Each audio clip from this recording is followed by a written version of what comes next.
Chapter 16 Dr. Seward's Diary continued. It was just 12:15 when we got into the churchyard over the low wall. The night was dark, with occasional gleams of moonlight between the rents of heavy clouds that scudded across the sky. We all kept somehow close together, with Van Helsing slightly in front as he led the way. When we had come close to the tomb, I looked well at Arthur, for I feared that the proximity to a place laden with so sorrowful a memory would upset him, but he bore himself well. I took it that the very mystery of the proceeding was in some way a counteractant to his grief. The professor unlocked the door, and seeing a natural hesitation amongst us for various reasons, solved the difficulty by entering first himself. The rest of us followed, and he closed the door. He then lit a dark lantern and pointed to the coffin. Arthur stepped forward hesitatingly. Van Helsing said to me, "You were here yesterday. Was the body of Miss Lucy in the coffin?" It was. The professor turned to the rest, saying, "You hear, and yet there is no one who does not believe with me." He took his screwdriver and again took off the lid of the coffin. Arthur looked on, very pale but silent. When the lid was removed, he stepped forward. He evidently did not know that there was a leaden coffin, or at any rate had not thought of it. When he saw the rent in the lead, the blood rushed to his face for an instant, but as quickly fell away again, so that he remained of a ghastly whiteness. He was still silent. Van Helsing forced back the leaden flange, and we all looked in and recoiled. The coffin was empty. For several minutes no one spoke a word. The silence was broken by Quincey Morris. "Professor, I answered for you. Your word is all I want.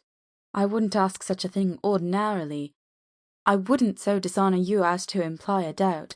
But this is a mystery that goes beyond any honor or dishonor. Is this your doing?"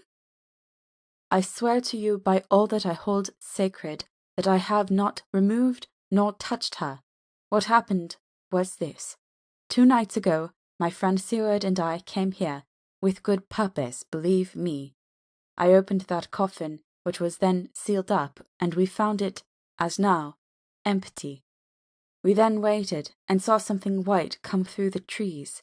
The next day we came here in daytime, and she lay there. Did she not, friend John?" "Yes." "That night we were just in time. One more so small child was missing, and we find it, thank God, unharmed amongst the graves. Yesterday I came here before sundown, for at sundown the undead can move. I waited here all night till the sun rose, but I saw nothing.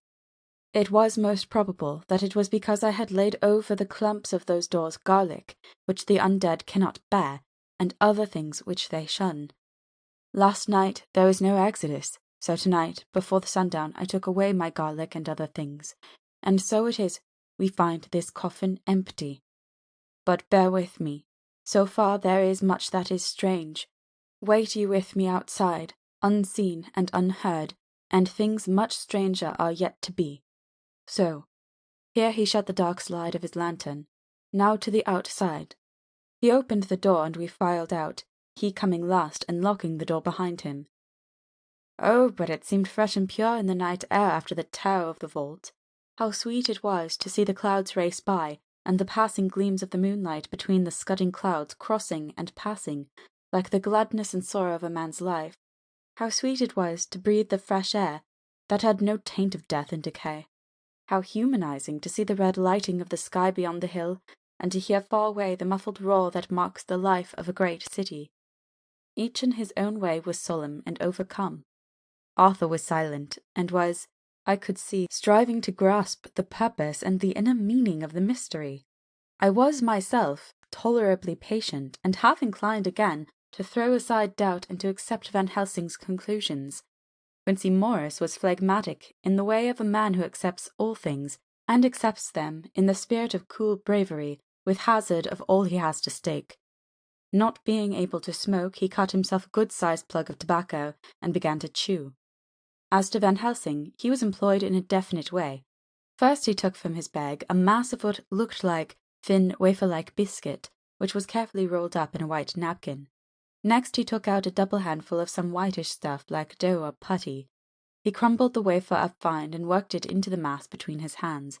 This he then took, and rolling into thin strips began to lay them into crevices between the door and its setting in the tomb. I was somewhat puzzled in this, and being close asked him what it was that he was doing. Arthur and Quincey drew near also, as they too were curious. He answered, "I am closing the tomb, so that the undead may not enter." "And is that stuff you have put there going to do it?" asked Quincey. "Great Scott! Is this a game?" "It is." "What is that which you are using?" This time the question was by Arthur. Van Helsing reverently lifted his hat as he answered, "The host. I brought it from Amsterdam. I have an indulgence."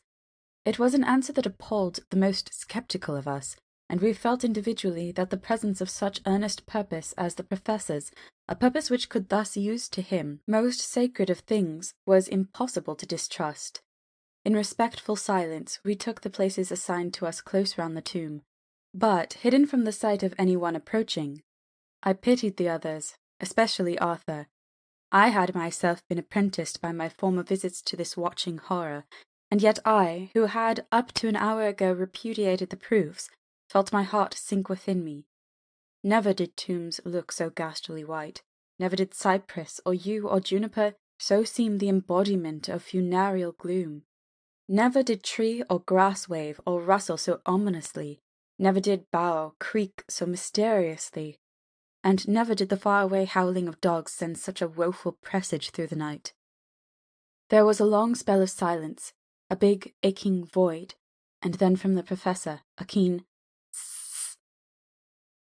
He pointed, and far down the avenue of yews we saw a white figure advance, a dim white figure which held something dark at its breast.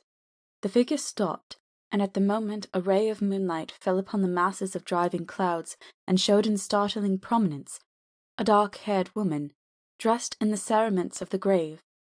We could not see the face, for it was bent down over what we saw to be a fair-haired child. There was a pause, and a sharp little cry, such as a child gives in sleep, or a dog as it lies before the fire and dreams. We were starting forward, but the Professor's warning hand, seen by us as he stood behind a yew tree, kept us back, and then as we looked the white figure moved forwards again. It was now near enough for us to see clearly, and the moonlight still held. My own heart grew cold as ice, and I could hear the gasp of Arthur as we recognized the features of Lucy Westenra. Lucy Westenra, but yet how changed! The sweetness was turned to adamantine, heartless cruelty, and the purity to voluptuous wantonness. Van Helsing stepped out, and, obedient to his gesture, we all advanced too. The four of us ranged in a line before the door of the tomb. Van Helsing raised his lantern and drew the slide. By the concentrated light that fell on Lucy's face, we could see that the lips were crimson with fresh blood, and that the stream had trickled over her chin and stained the purity of her long death-robe. We shuddered with horror. I could see by the tremulous light that even Van Helsing's iron nerve had failed. Arthur was next to me, and if I had not seized his arm and held him up, he would have fallen. When Lucy, I call the thing that was before us Lucy because it bore her shape, saw us, she drew back with an angry snarl such as a cat gives when taken unawares. Then her eyes ranged over us, Lucy's eyes in form and colour, but Lucy's eyes unclean and full of hell-fire, instead of the pure, gentle orbs we knew. At that moment the remnant of my love passed into hate and loathing. Had she then to be killed? I could have done it with savage delight. As she looked, her eyes blazed with unholy light, and the face became wreathed with a voluptuous smile. Oh God, how it made me shudder to see it! With a careless motion, she flung to the ground, callous as a devil, the child that up to now she had clutched strenuously to her breast, growling over it as a dog growls over a bone. The child gave a sharp cry, and lay there moaning. There was a cold-bloodedness in the act which wrung a groan from Arthur. When she advanced to him with outstretched arms and a wanton smile, he fell back and hid his face in his hands. She still advanced, however, and with a languorous, voluptuous grace said, "Come to me, Arthur. Leave these others and come to me. My arms are hungry for you." Come and we can rest together. Come, my husband, come." There was something diabolically sweet in her tones, something of the tingling of glass when struck, which rang through the brains even of us who heard the words addressed to another. As for Arthur, he seemed under a spell. Moving his hands from his face, he opened wide his arms. She was leaping for them when Van Helsing sprang forward and held between them his little golden crucifix. She recoiled from it, and, with a sudden distorted face full of rage, dashed past him as if to enter the tomb. When within a foot or two of the door, however, she stopped, as if arrested by some irresistible force. Then she turned, and her face was shown in the clear burst of moonlight and by the lamp, which had now no quiver from Van Helsing's iron nerves. Never did I see such baffled malice on a face, and never, I trust, shall ever be seen again by mortal eyes. The beautiful colour became livid. The eyes seemed to throw out sparks of hellfire.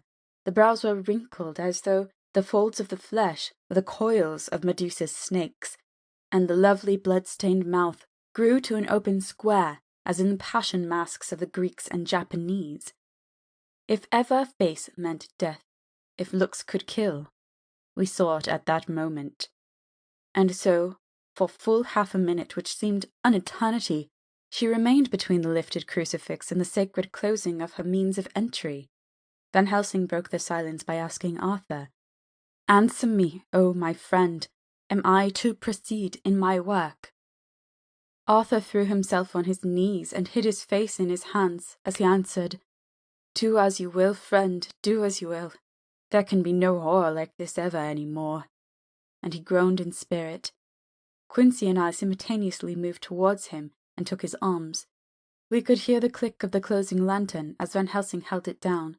Coming close to the tomb, he began to remove from the chinks some of the sacred emblem which he had placed there. We all looked on in horrified amazement as we saw, when he stood back, the woman with a corporeal body as real as that moment as our own, pass in through the interstice where scarce a knife-blade could have gone. We all felt a glad sense of relief when we saw the professor calmly restoring the strings of putty to the edges of the door. When this was done, he lifted the child and said, "Come now, my friends, we can do no more till tomorrow. There is a funeral at noon, so here we shall all come before long after that. The friends of the dead will all be gone by 2, and when the sexton lock the gate we shall remain. Then there is more to do, but not like this of tonight. As for this little one, he is not much harm, and by tomorrow night he shall be well. We shall leave him where the police will find him, as on the other night, and then to home."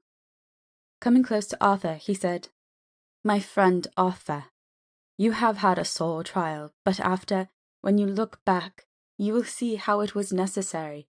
You are now in the bitter waters, my child. By this time tomorrow you will, please God, have passed them, and have drunk of the sweet waters. So do not mourn overmuch. Till then, I shall not ask you to forgive me." Arthur and Quincey came home with me, and we tried to cheer each other on the way. We had left the child in safety, and we were tired, so we all slept with more or less reality of sleep. 29 September, night. A little before 12 o'clock, we 3, Arthur, Quincey Morris, and myself, called for the professor. It was odd to notice that by common consent we had all put on black clothes. Of course Arthur wore black, for he was in deep mourning, but the rest of us wore it by instinct. We got to the churchyard by 1:30, and strolled about, keeping out of official observation, so that when the gravediggers had completed the task and the sexton, under the belief that everyone had gone, had locked the gate, we had the place all to ourselves. Van Helsing, instead of his little black bag, had with him a long leather one, something like a cricketing bag. It was manifestly of fair weight. When we were alone, and had heard the last of the footsteps die out up the road, we silently, as if by ordered intention, followed the professor to the tomb. He unlocked the door, and we entered, closing it behind us.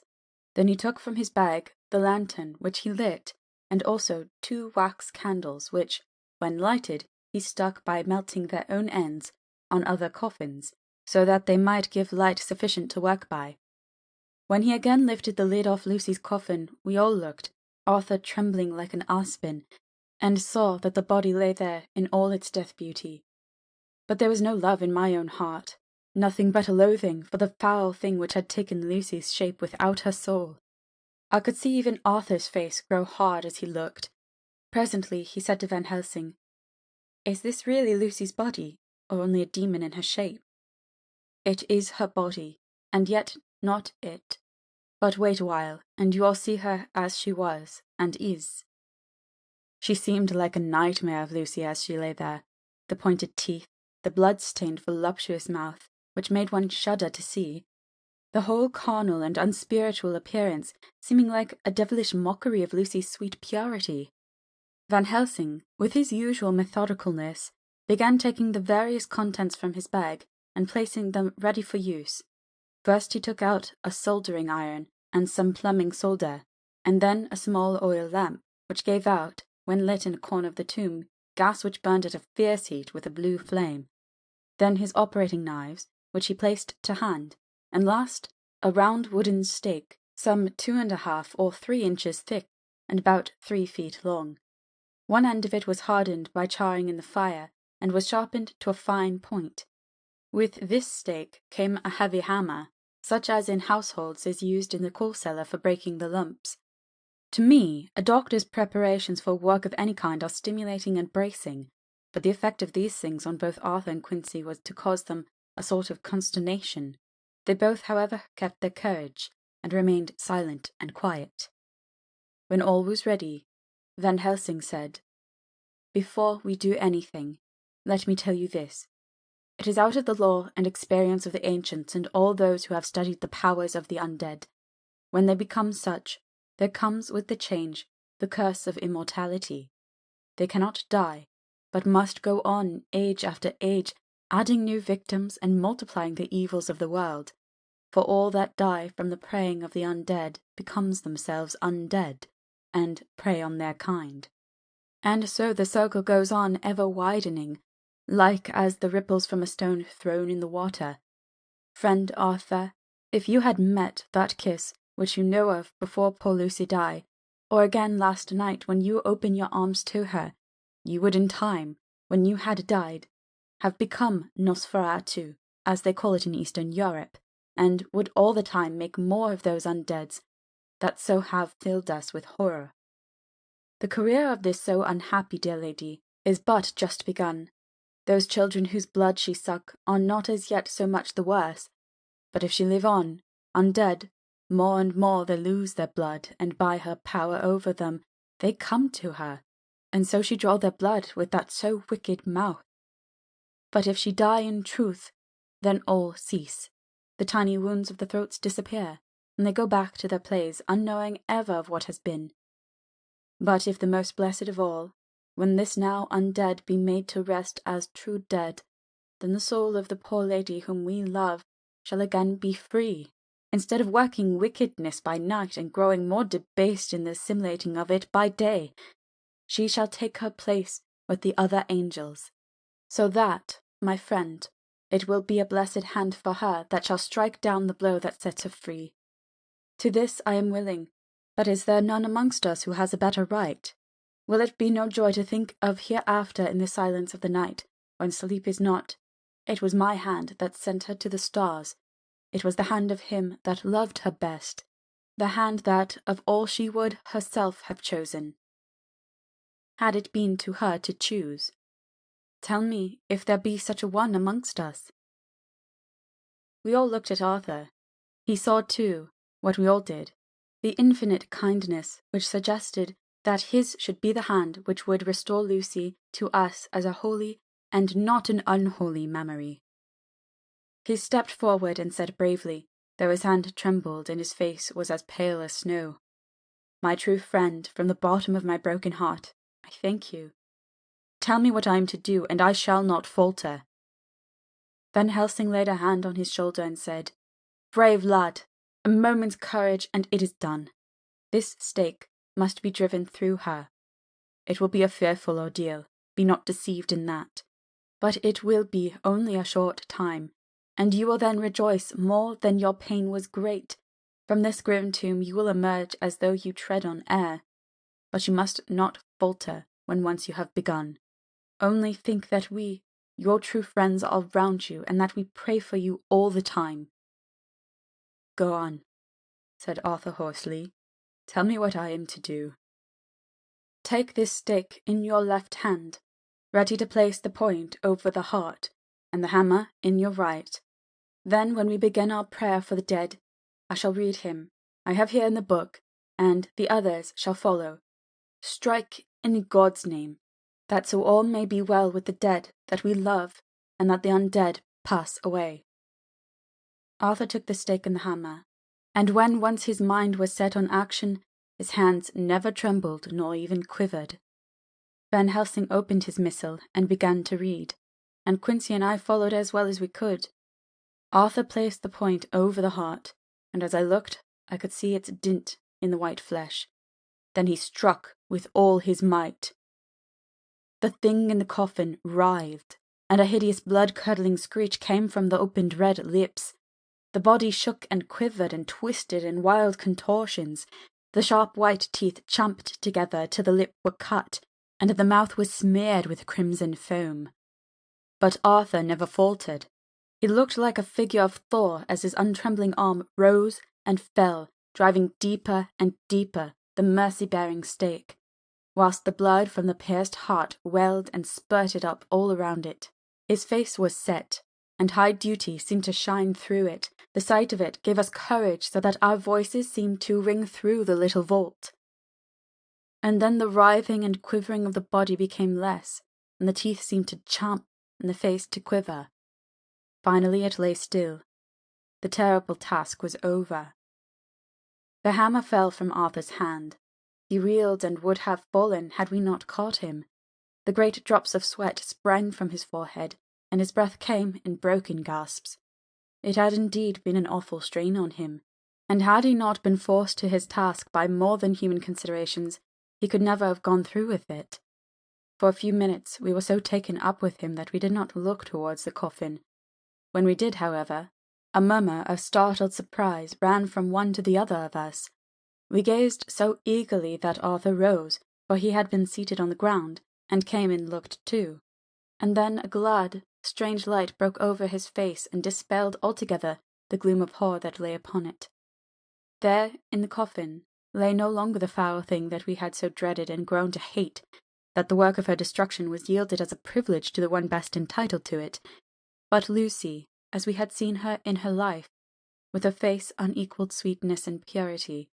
True that there were there, as we had seen them in life, the traces of care and pain and waste, but these were all dear to us, for they marked her truth to what we knew.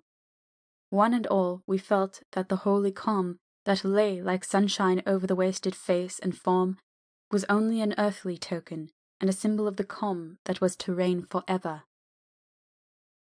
Van Helsing came and laid his hand on Arthur's shoulder, and said to him, "And now, Arthur, my friend, dear lad, am I not forgiven?" The reaction of the terrible strain came as he took the old man's hand in his, and raising it to his lips pressed it and said, "Forgiven! God bless you that you have given my dear one her soul again, and me peace." He put his hands on the professor's shoulder, and laying his head on his breast, cried for a while silently, whilst we stood unmoving. When he raised his head, Van Helsing said to him, "And now, my child, you may kiss her. Kiss her dead lips if you will, as she would have you to, if for her to choose. For it is not a grinning devil now, not any more a foul thing for all eternity. No longer is she the devil's undead.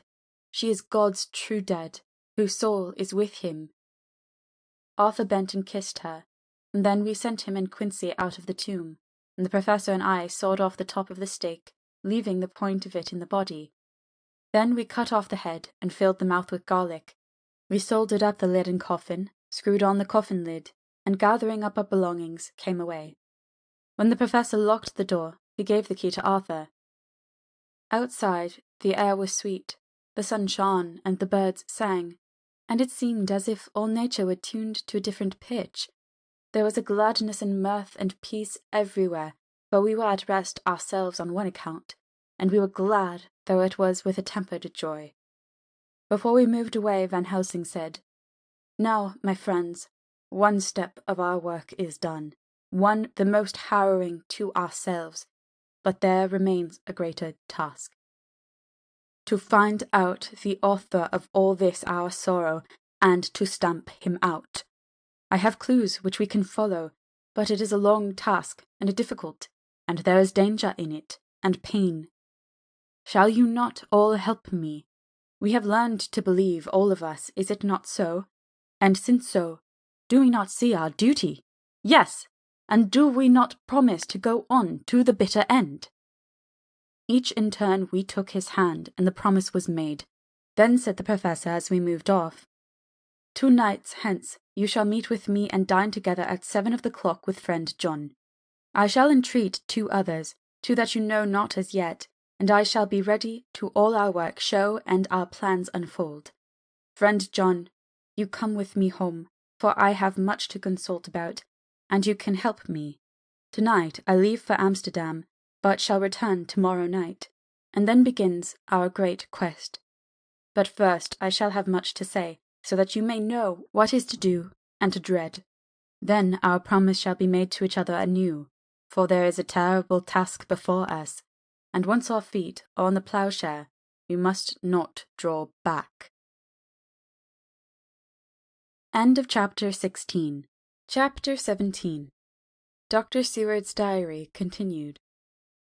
When we arrived at the Berkeley Hotel, Van Helsing found a telegram waiting for him. "I'm coming up by train. Jonathan at Whitby. Important news. Mina Harker." The professor was delighted. "Ah, that wonderful Madame Mina," he said. "Pearl among women. She arrived, but I cannot stay. She must go to your house, friend John. You must meet her at the station. Telegraph her en route, so that she may be prepared." When the wire was dispatched, he had a cup of tea. Over it he told me of a diary kept by Jonathan Harker when abroad, and gave me a typewritten copy of it, as also Mrs. Harker's diary at Whitby. "Take these," he said, "and study them well. When I have returned you will be master of all the facts, and we can then better enter our inquisition. Keep them safe, for there is in them much of treasure. You will need all your faith, even you who have had such an experience as that of today. What here is told," he laid his hand heavily and gravely on the packet of papers as he spoke, "may be the beginning of the end to you and me and many another, or it may sound like the knell of the undead who walk the earth. Read all, I pray you, with the open mind, and if you can add in any way to the story here told, do so, for it is all important. You have kept diary of all these things so strange, is it not so? Yes, then we shall go through all these together when we meet." He then made ready for his departure, and shortly after drove off to Liverpool Street. I took my way to Paddington, where I arrived about 15 minutes before the train came in. The crowd melted away, after the bustling fashion common to arrival platforms, and I was beginning to feel uneasy, lest I might miss my guest, when a sweet-faced, dainty-looking girl stepped up to me and, after a quick glance, said, "Dr. Seward, is it not?" "And you are Miss Harker," I answered at once, whereupon she held out her hand. "I knew you from the description of poor dear Lucy, but—" She stopped suddenly, and a quick blush overspread her face. The blush that rose to my own cheeks somehow set us both at ease, for it was a tacit answer to her own. I got her luggage, which included a typewriter, and we took the Underground to Fenchurch Street, after I had sent a wire to my housekeeper to have a sitting-room and a bedroom prepared at once for Mrs. Harker. In due time we arrived. She knew, of course, that the place was a lunatic asylum, but I could see that she was unable to repress a shudder when we entered.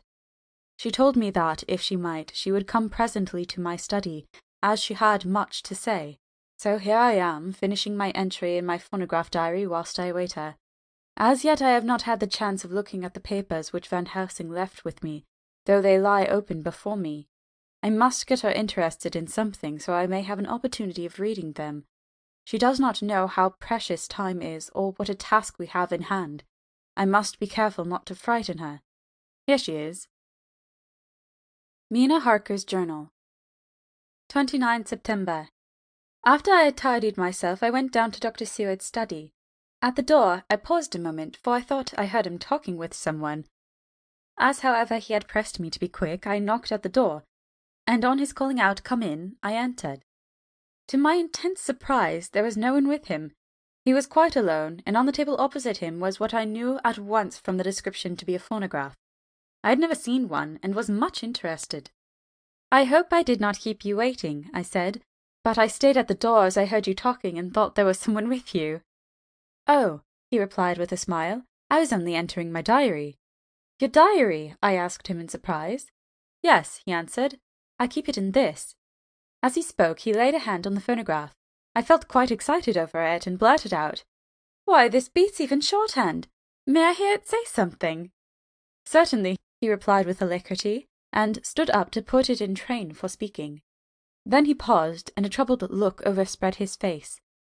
"The fact is," he began awkwardly, "I only keep my diary in it, and as it is entirely, almost entirely, about my cases, it may be awkward.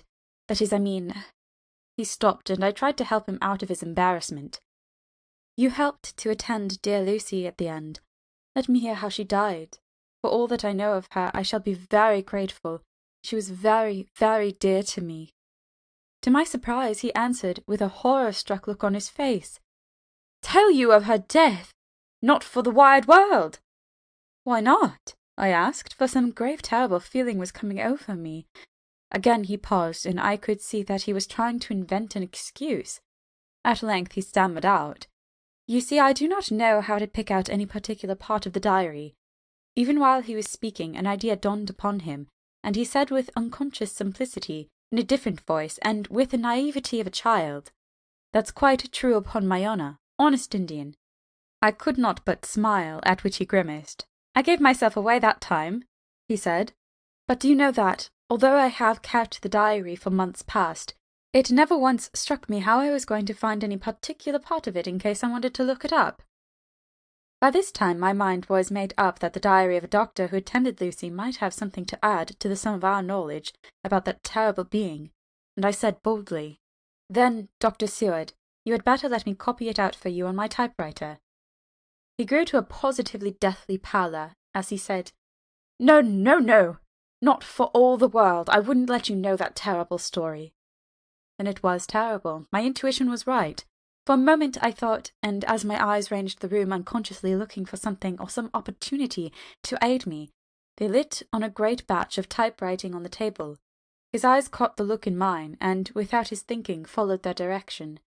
As they saw the parcel, he realized my meaning. "You do not know me," I said. "When you have read those papers, my own diary and my husband's also, which I have typed, you will know me better. I have not faltered in giving every thought of my own heart in this case, but, of course, you do not know me, and I must not expect you to trust me so far. He is, certainly, a man of noble nature. Poor dear Lucy was right about him." He stood up and opened a large drawer, in which were arranged in order a number of hollow cylinders of metal covered with dark wax, and said, "You are quite right. I did not trust you because I did not know you. But I know you now, and let me say that I should have known you long ago. I know that Lucy told you of me. She told me of you too. May I make the only atonement in my power? Take the cylinders and hear them. The first half-dozen of them are personal to me, and they will not horrify you. Then you will know me better. Dinner will by then be ready. In the meantime I shall read over some of these documents, and shall be better able to understand certain things." He carried the phonograph himself up to my sitting-room and adjusted it for me. Now I shall learn something pleasant, I am sure, for it will tell me the other side of a true love episode which I know one side already. Dr. Seward's Diary, 29 September. I was so absorbed in that wonderful diary of Jonathan Harker and that other of his wife that I let time run on without thinking. Mrs. Harker was not down when the maid came to announce dinner, so I said, "She is possibly tired. Let dinner wait an hour," and I went on with my work. I had just finished Mrs. Harker's diary when she came in. She looked sweetly pretty, but very sad, and her eyes were flushed with crying. This somehow moved me much. Of late I have had cause for tears, God knows, but the relief of them was denied me, and now the sight of those sweet eyes, brightened with recent tears, went straight to my heart, so I said as gently as I could, "I greatly fear I have distressed you." "Oh no, not distressed me," she replied, "but I have been more touched than I can say by your grief. That is a wonderful machine, but it is cruelly true. It told me in its very tones the anguish of your heart. It was like a soul crying out to Almighty God.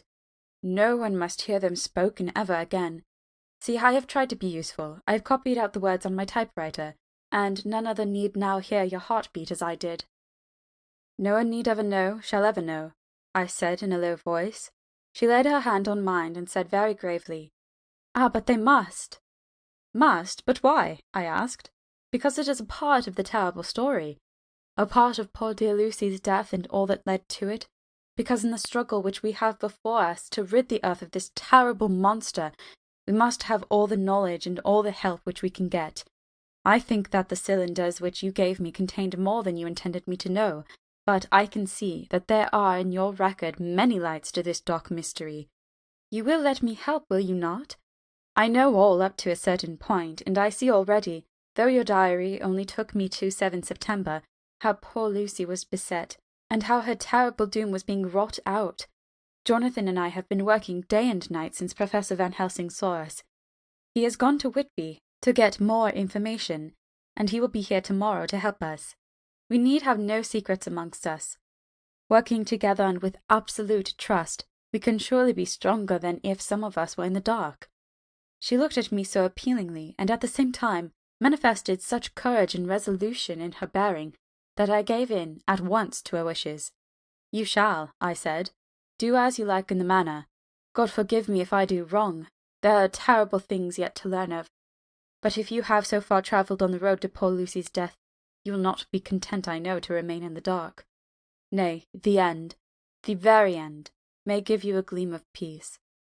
Come, there is dinner. We must keep one another strong for what is before us. We have a cruel and dreadful task. When you have eaten, you shall learn the rest, and I shall answer any question you ask. If there be anything which you do not understand, though it was apparent to us who are present." Mina Harker's Journal. 29 September. After dinner, I came with Dr. Seward to his study. He brought back the phonograph from my room, and I took my typewriter. He placed me in a comfortable chair, and arranged the phonograph so that I could touch it without getting up, and showed me how to stop it in case I wanted to pause. Then he very thoughtfully took a chair, with his back to me, so that I might be as free as possible, and began to read. I put the forked metal to my ears and listened. When the terrible story of Lucy's death and all that followed was done, I lay back in my chair, powerless. Fortunately, I am not of a fainting disposition. When Dr. Seward saw me, he jumped up with a horrified exclamation, and hurriedly, taking a case bottle from a cupboard, gave me some brandy, which in a few minutes somewhat restored me. My brain was all in a whirl, and only that there came through all the multitude of horrors the holy ray of light that my dear, dear Lucy was at last at peace. I do not think I could have borne it without making a scene. It is also wild and mysterious and strange that if I had not known Jonathan's experience in Transylvania, I could not have believed. As it was, I didn't know what to believe, and so got out of my difficulty by attending to something else. I took the cover off my typewriter and said to Dr. Seward, "Let me write this all out now. We must be ready for Dr. Van Helsing when he arrives. I have sent a telegram to Jonathan to come on here when he arrives in London from Whitby. In this matter, dates are everything, and I think that if we got all our material ready, and have every item put in chronological order, we shall have done much. You tell me that Lord Godalming and Mr. Morris are coming too. Let us be able to tell him when they come." He accordingly set out the phonograph at a slow pace, and I began to typewrite from the beginning of the 7th cylinder. I used manifold, and so took 3 copies of the diary, just as I had done with all the rest. It was late when I got through, but Dr. Seward went about his work of going his round of the patients. When he had finished, he came back and sat near me, reading, so that I did not feel too lonely whilst I worked. How good and thoughtful he is! The world seems to be full of good men, even if there are monsters in it. Before I left him, I remembered what Jonathan put in his diary of the professor's perturbation at reading something in an evening paper at the station in Exeter. So, seeing that Dr. Seward kept his newspapers, I borrowed the files of the Westminster Gazette and the Pall Mall Gazette and took them to my room. I remember how much the Dailygraph and the Whitby Gazette, of which I had made cuttings, helped us to understand the terrible events at Whitby when Count Dracula landed, so I shall look through the evening papers since then, and perhaps I shall get some new light. I am not sleepy, and the work will help me to keep quiet. Dr. Seward's Diary, 30 September. Mr. Harker arrived at 9 o'clock. He had got his wife's wire just before starting. He is uncommonly clever, if one can judge from his face, and full of energy. If this journal be true, and, judging by one's own wonderful experiences, it must be, he is also a man of great nerve. That going down to the vault a second time was a remarkable piece of daring. After reading his account of it, I was prepared to meet a good specimen of manhood, but hardly the quiet, businesslike gentleman who came here today. Later. After lunch, Harker and his wife went back to their own room, and as I passed a while ago I heard the click of the typewriter. They are hard at it. Mrs. Harker says they are knitting together in chronological order every scrap of evidence they have. Harker has got the letters between the consignee of the boxes at Whitby and the carriers in London who took charge of them. He is now writing his wife's typescript of my diary. I wonder what they make out of it. Here it is. Strange that it never struck me that the very next house might be the Count's hiding-place. Goodness knows that we have had enough clues from the conduct of the patient Renfield. The bundle of letters relating to the purchase of the house were with the typescript. Oh, if we had only had them earlier, we might have saved poor Lucy. Stop. That way madness lies. Harker has gone back and is again collating his material. He says that by dinner-time they will be able to show the whole connected narrative. He thinks that in the meantime I should see Renfield, as hitherto he has been a sort of index to the coming and going of the Count. I hardly see this yet, but when I get at the dates I suppose I shall. What a good thing that Mrs. Harker put my cylinders into type! We could never have found the dates otherwise. I found Renfield sitting placidly in his room with his hands folded, smiling benignly. At the moment he seemed as sane as anyone I ever saw. I sat down and talked with him on a lot of subjects, all of which he treated naturally. He then, of his own accord, spoke of going home, a subject he has never mentioned, to my knowledge, during his sojourn here. In fact, he spoke quite confidently of getting his discharge at once. I believe that, had I not had the chat with Harker and read the letters and the dates of his outbursts, I should have been prepared to sign for him after a brief time of observation. As it is, I am darkly suspicious. All these outbreaks were in some way linked with proximity of the Count. What then does this absolute content mean? Can it be that his instinct is satisfied as to the vampire's ultimate triumph? Stay, he is himself Zoophagous, and in his wild ravings outside the chapel door of the deserted house he always spoke of master. This all seems confirmation of our idea. However, after a while I came away. My friend is just a little too sane at present to make it safe to probe him too deep with questions. He might begin to think, and then... So I came away. I mistrust these quiet moods of his, so I have given the attendant a hint to look closely after him, and to have a strait waistcoat ready in case of need. Jonathan Harker's Journal, 29 September. In train to London. When I received Mr. Billington's courteous message that he would give me any information in his power, I thought it best to go down to Whitby and make, on the spot, such inquiries as I wanted. It was now my object to trace that horrid cargo of the Count's to its place in London. Later, we may be able to deal with it. Billington Jr., a nice lad, met me at the station and brought me to his father's house, where they had decided that I must stay the night. They are hospitable, with true Yorkshire hospitality. Give a guest everything, and leave him free to do as he likes. They all knew that I was busy, and that my stay was short, and Mr. Billington had ready in his office all the papers concerning the consignment of boxes. It gave me almost a turn to see again one of the letters which I had seen on the Count's table before I knew of his diabolical plans. Everything had been carefully thought out, and done systematically and with precision. He seemed to have been prepared for every obstacle which might be placed by accident in the way of his intentions being carried out. To use an Americanism, he had taken no chances, and the absolute accuracy with which his instructions were fulfilled was simply the logical result of his care. I saw the invoice and took note of it. 50 cases of common earth, to be used for experimental purposes. Also the copy of letter to Carter Peterson, and their reply. Of both these I got copies. This was all the information Mr. Billington could give me, so I went down to the port and saw the coastguards, the customs officers, and the harbour master. They had all something to say of the strange entry of the ship, which is already taking its place in local tradition, but no one could add to the simple description 50 cases of common earth. I then saw the station master, who kindly put me in communication with the men who had actually received the boxes. The tally was exact with the list, and they had nothing to add except that the boxes were main and mortal heavy, and that shifting them was dry work. One of them added that it was hard lines that there wasn't any gentleman, such as yourself, squire, to show some sort of appreciation of their efforts in a liquid form. Another put in a rider that the thirst then generated was such that even the time which had elapsed had not completely allayed it. Needless to add, I took care before leaving to lift, for ever and adequately, this source of reproach. 30 September.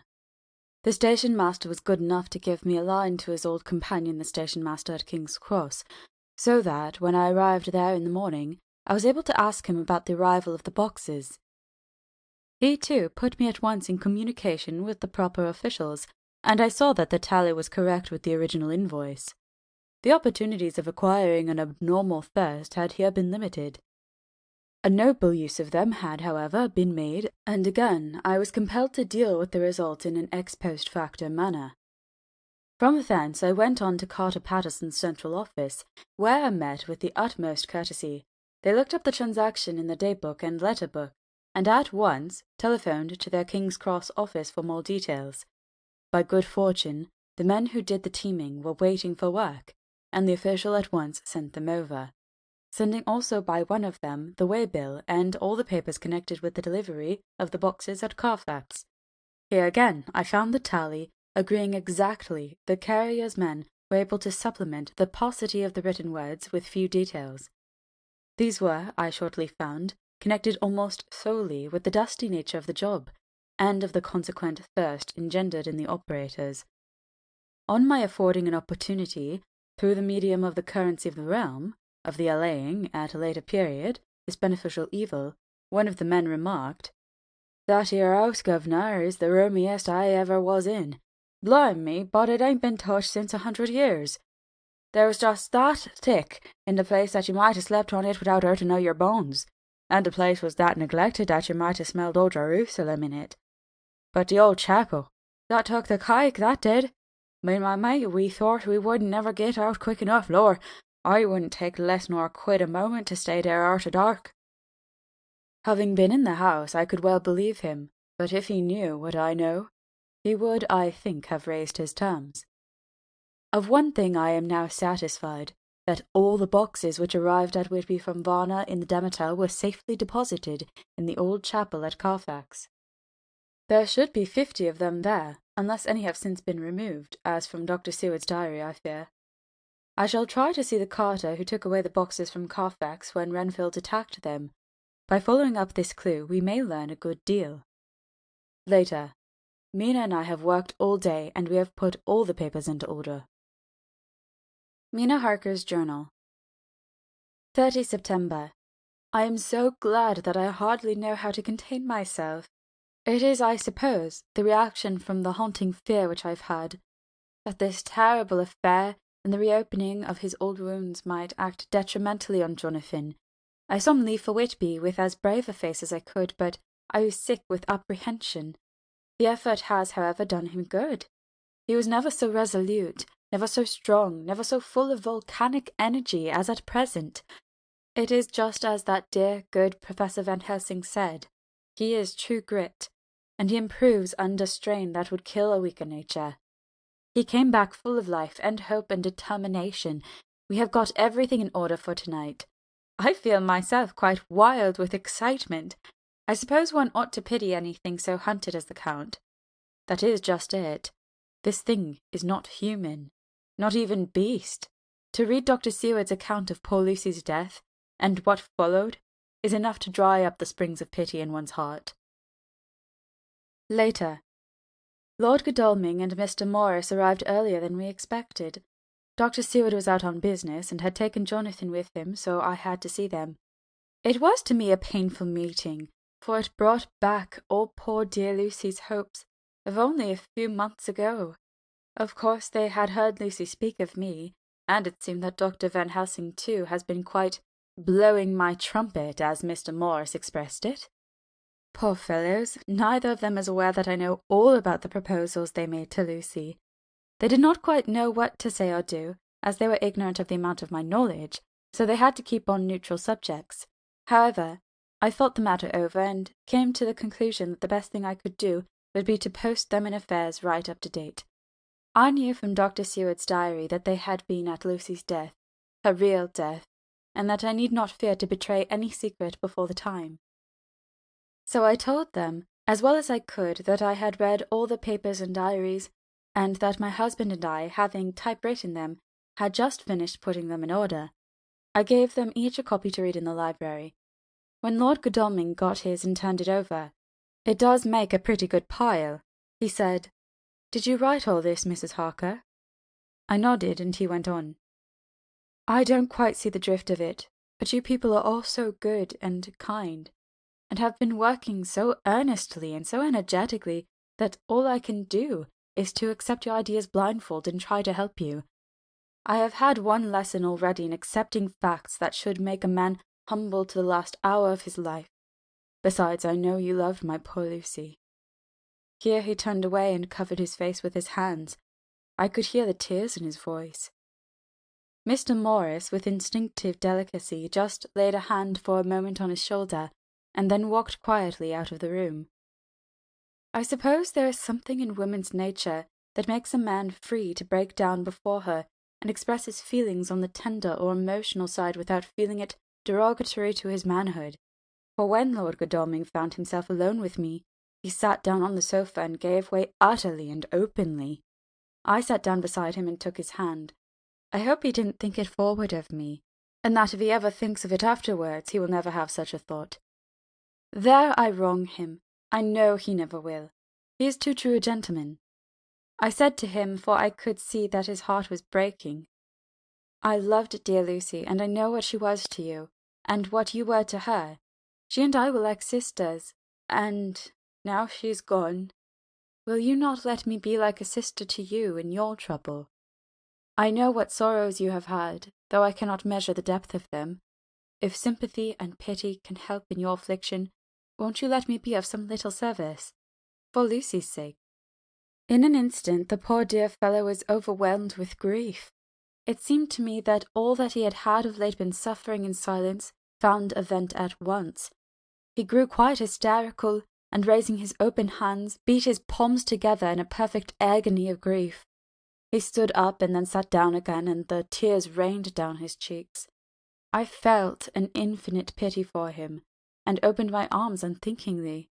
With a sob he laid his head on my shoulder and cried like a wearied child, whilst he shook with emotion. We women have something of the mother in us that makes us rise above smaller matters when the mother spirit is invoked. I felt this big sorrowing man's head resting on me, as though it were that of the baby that some day may lie on my bosom, and I stroked his hair as though he were my own child. I never thought at the time how strange it all was. After a little bit his sobs ceased, and he raised himself with an apology, though he made no disguise of his emotion.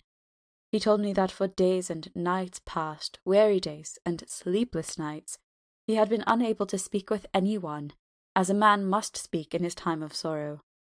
There is no woman whose sympathy could be given to him, or with whom, owing to the terrible circumstances with which his sorrow was surrounded, he could speak freely. "I know now how I suffered," he said as he dried his eyes, "but I do not know even yet, and none other can ever know, how much your sweet sympathy has been to me today. I shall know better in time, and believe me that, though I am not ungrateful now, My gratitude will grow with my understanding.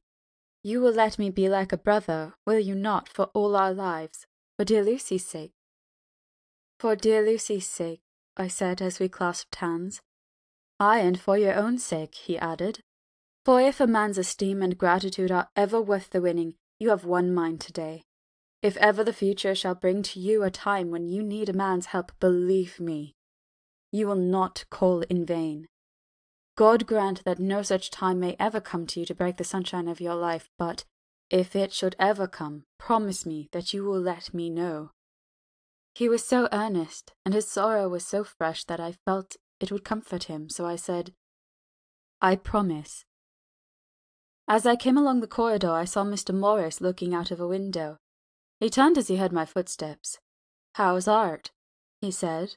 Then noticing my red eyes, he went on, "Ah, so you have been comforting him. Poor old fellow, he needs it. No one but a woman can help a man when he is in trouble of the heart. And he had no one to comfort him." He bore his own trouble so bravely that my heart bled for him. I saw the manuscript in his hand, and I knew that when he read it, he would realize how much I knew. So I said to him, "I wish I could comfort all who suffer from the heart. Will you let me be your friend? And will you come to me for comfort if you need it? You will know later on why I speak." He saw that I was in earnest, and stooping took my hand, and raising it to his lips, kissed it. It seemed but poor comfort to so brave and unselfish a soul, and impulsively I bent over and kissed him. The tears rose in his eyes, and there was a momentary choking in his throat. He said quite calmly, "Little girl, you will never regret that true-hearted kindness so long as ever you live." Then he went into the study to his friend.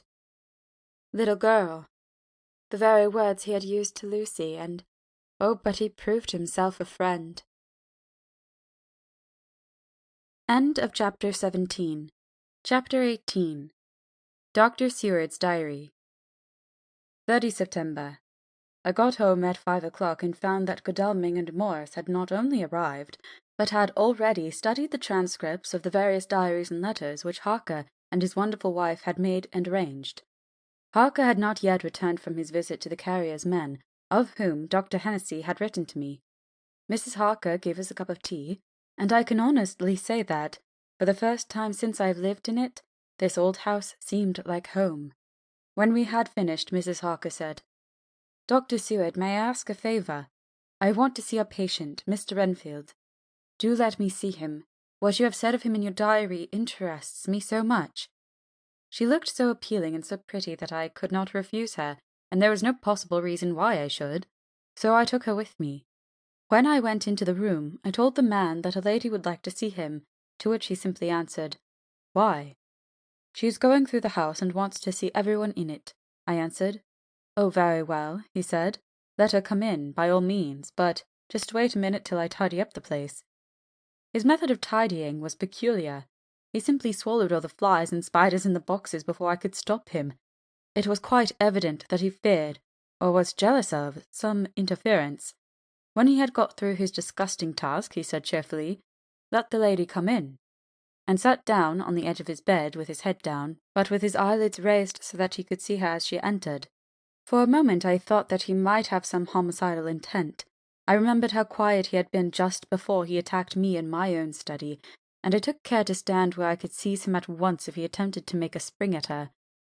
She came into the room with an easy gracefulness which would at once command the respect of any lunatic, for easiness is one of the qualities mad people most respect.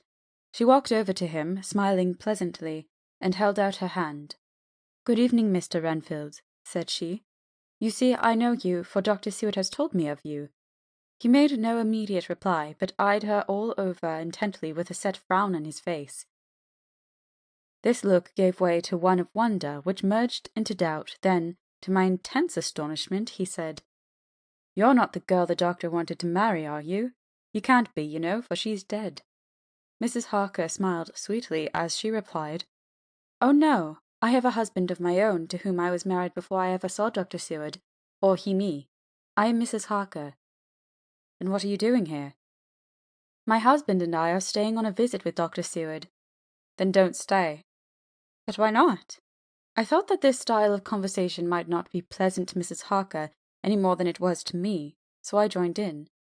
"How did you know I wanted to marry anyone?" His reply was simply contemptuous, given in a pause in which he turned his eyes from Mrs. Harker to me, instantly turning them back again. "What an asinine question!" "I don't see that at all, Mr. Enfield," said Mrs. Harker, at once championing me. He replied to her with as much courtesy and respect as he had shown contempt to me. "You will of course understand, Mrs. Harker, that when a man is so loved and honoured as our host is, everything regarding him is of interest in our little community. Dr. Seward is loved not only by his household and his friends, but even by his patients, who, being some of them hardly in mental equilibrium, are apt to distort causes and effects. Since I myself have been an inmate of a lunatic asylum, I cannot but notice that the sophistic tendencies of some of its inmates leaned towards the errors of non causa and ignoratio elenchi." I positively opened my eyes at this new development. Here was my own pet lunatic, the most pronounced of his type that I had ever met with, talking elemental philosophy and with the manner of a polished gentleman. I wonder if it was Mrs. Harker's presence which had touched some chord in his memory, if this new phase was spontaneous, or in any way due to her unconscious influence. She must have some rare gift or power. We continued to talk for some time, and, seeing that he was seemingly quite reasonable, she ventured, looking at me questioningly, as she began, to lead him to his favourite topic. I was again astonished, for he addressed himself to the question with the impartiality of the completest sanity. He even took himself as an example when he mentioned certain things. Why, I myself am an instance of a man who had a strange belief. Indeed, it was no wonder that my friends were alarmed and insisted on my being put under control. I used to fancy that life was a positive and perpetual entity, and that by consuming a multitude of live things, no matter how low in the scale of creation, one might indefinitely prolong life. At times I held the belief so strongly that I actually tried to take human life. The doctor here will bear me out that on one occasion I tried to kill him for the purpose of strengthening my vital powers, by the assimilation with my own body of his life through the medium of his blood.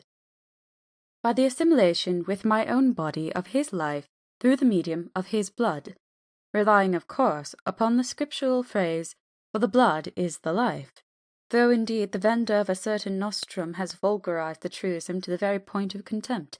Isn't that true, doctor? I nodded assent, for I was so amazed that I hardly knew what to either think or say. It was hard to imagine that I had seen him eat up all his spiders and flies not 5 minutes before. Looking at my watch, I saw that I should go to the station to meet Van Helsing, so I told Mrs. Harker that it was time to leave. She came at once after saying pleasantly to Mr. Enfield, "Good-bye, and I hope I may see you often, under auspices pleasanter to yourself." To which, to my astonishment, he replied, "Good-bye, my dear. I pray God I may never see your sweet face again. May he bless and keep you." When I went to the station to meet Van Helsing, I left the boys behind me.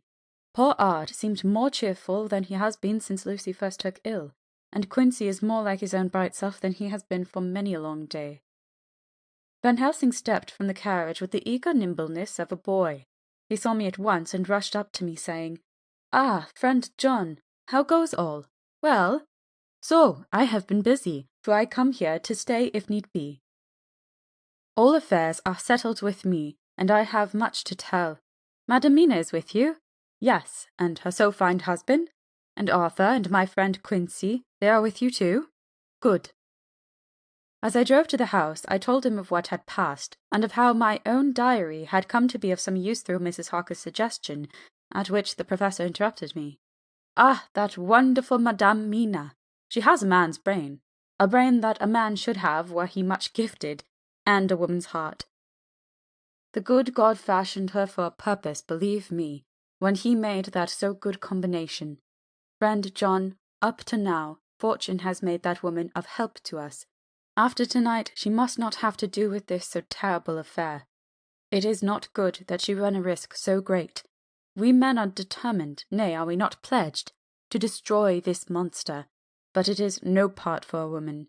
even if she be not harmed, her heart may fail her in so much and so many horrors, and hereafter she may suffer, both in waking from her nerves, and in sleep from her dreams. And, besides, she is a young woman and not so long married. There may be other things to think of some time, if not now. You tell me she has wrote all, then she must consult with us. But tomorrow she say good-bye to this work, and we go alone. I agreed heartily with him, and then I told him what we had found in his absence, that the house which Dracula had bought was the very next one to my own. He was amazed, and a great concern seemed to come on him. "Oh, that we had known it before," he said, "for then we might have reached him in time to save poor Lucy. However, the milk that is spilt cries not out afterwards, as you say. We shall not think of that, but go on our way to the end." Then he fell into a silence that lasted till we entered my own gateway. Before we went to prepare for dinner, he said to Mrs. Harker, "I am told, Madame Mina, by my friend John, that you and your husband have put up in exact order all things that have been up to this moment." "Not up to this moment, Professor," she said impulsively, "but up to this morning." "But why not up to now? We have seen hitherto how good light all the little things have made. We have told our secrets, and yet no one who has told it is the worse for it." Mrs. Harker began to blush, and taking a paper from her pockets, she said, "Dr. Van Helsing, will you read this and tell me if it must go in? It is my record of today. I too have seen the need of putting down at present everything, however trivial. But there is little in this except what is personal. Must it go in?" The professor read it over gravely and handed it back, saying, "It need not go in if you do not wish it, but I pray that it may. It can but make your husband love you the more, and all of us, your friends, more honour you, as well as more esteem and love." She took it back with another blush and a bright smile. "And so now, up to this very hour, all the records we have are complete and in order. The professor took away one copy to study after dinner, and before our meeting, which is fixed for 9 o'clock, the rest of us have already read everything, so when we meet in the study we shall all be informed as to facts, and can arrange our plan of battle with this terrible and mysterious enemy." Mina Harker's Journal. 30 September. When we met in Dr. Seward's study 2 hours after dinner, which had been at 6 o'clock, we unconsciously formed a sort of board or committee. Professor Van Helsing took the head of the table, to which Dr. Seward motioned him as he came into the room. He made me sit next to him on his right, and asked me to act as secretary. Jonathan sat next to me. Opposite us were Lord Godalming, Dr. Seward, and Mr. Morris, Lord Godalming being next to the professor, and Dr. Seward in the centre. The professor said, "I may, I suppose, take it that we are all acquainted with the facts that are in these papers." We all expressed assent, and he went on. "Then it were, I think, good that I tell you something of the kind of enemy with which we have to deal. I shall then make it known to you something of the history of this man, which has been ascertained for me.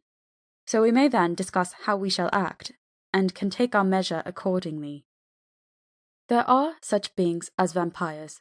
Some of us have evidence that they exist. Even had we not the proof of our own unhappy experience, the teachings and the records of the past give proof enough for sane peoples. I admit that at the first I was sceptic, were it not that through long years I have trained myself to keep an open mind. I could not have believed until such time as that fact thunder on my ear. See, I prove. Alas, had I known at the first what I know now, nay, had I even guessed at him, one so precious life had been spared to many of us who did love her. But it is gone, and we must so work, that other poor souls perish not, whilst we can save. The Nosferatu do not die like the bee when he sting once. He is only stronger, and being stronger, have yet more power to work evil. This vampire, which is amongst us, is of himself so strong in person as 20 men. He is of cunning more than mortal. For his cunning be the growth of ages. He have still the aids of necromancy, which is as his etymology imply, the divination by the dead, and all the dead that he can come nigh to are for him at command. He is brute, and more than brute. He is devil in callous, and the heart of him is not. He can, within limitations, appear at will when and where, and in any of the forms that are to him. He can, within his range, direct the elements, the storm, the fog, the thunder. He can command all the meaner things, the rat and the owl and the bat, the moth and the fox and the wolf. He can grow and become small. He can at times vanish and come unknown. How then are we to begin our strike to destroy him? How shall we find his where, and having found it, how can we destroy? My friends, this is much. It is a terrible task that we undertake, and there may be consequence to make the brave shudder. For if we fail in this fight, he must surely win. And then where end we? Life is nothing's, I heed him not. But to fail here is not mere life or death. It is that we become as him, that we henceforth become foul things of the night like him, without heart or conscience, preying on the bodies and the souls of those we love best. To us for ever are the gates of heaven shut, for who shall open them to us again? We go on for all time abhorred by all, a blot on the face of God's sunshine, an arrow in the side of him who died for man. But we are face to face with duty, and in such case must we shrink? For me, I say no. But then I am old, and life with his sunshine, his fair places, his song of birds, his music and his love lie far behind. You others are young. Some have seen sorrow, but there are fair days yet in store. What say you? Whilst he was speaking, Jonathan had taken my hand. I feared oh so much that the appalling nature of our danger was overcoming him when I saw his hand stretch out, but it was life to me to feel its touch, so strong, so self-reliant, so resolute. A brave man's hand can speak for itself. It does not even need a woman's love to hear its music. When the professor had done speaking, my husband looked in my eyes, and I in his. There is no need for speaking between us. I answer for Mina and myself, he said. Count me in, Professor, said Mr. Quincey Morris, laconically as usual. I am with you, said Lord Godalming, for Lucy's sake, if for no other reason. Dr. Seward simply nodded. The professor stood up and, after laying his golden crucifix on the table, held out his hand on either side. I took his right hand, and Lord Godalming his left. Jonathan held my right with his left and stretched across to Mr. Morris. So as we all took hands, our solemn compact was made. I felt my heart icy cold, but it did not even occur to me to draw back. We resumed our places, and Dr. Van Helsing went on with a sort of cheerfulness which showed that the serious work had begun. It was to be taken as gravely and in as businesslike a way as any other transaction of life. Well, you know what we have to contend against, but we, too, are not without strength. We have on our side power of combination, a power denied to the vampire kind. We have sources of science, we are free to act and think, and the hours of the day and the night are ours equally. In fact, so far as our powers extend, they are unfettered, and we are free to use them. We have self-devotion in a cause and an end to achieve which is not a selfish one. These things are much. Now, let us see how far the general powers arrayed against us are restrict, and how the individual cannot. In fact, let us consider the limitations of the vampire in general, and of this one in particular. All we have to go upon are traditions and superstitions. These do not at the first appear much. When the matter is one of life and death, nay, of more than either life or death, yet must we be satisfied, in the first place because we have to be, no other means is at our control, and secondly, because after all, these things, tradition and superstition, are everything. Does not the belief in vampires rest for others, though not, alas, for us, on them. A year ago, which of us would have received such a possibility in the midst of our scientific, skeptical, matter-of-fact 19th century? We even scouted a belief that we saw justified under our very eyes. Take it, then, that the vampire and the belief in his limitations and his cure rest for the moment on the same base. For let me tell you, he is known everywhere that men have been. In old Greece, in old Rome, he flourished in Germany all over, in France, in India, even in Charnoises, and in China, so far from us, in all ways, there even is he, and the peoples fear him at this day.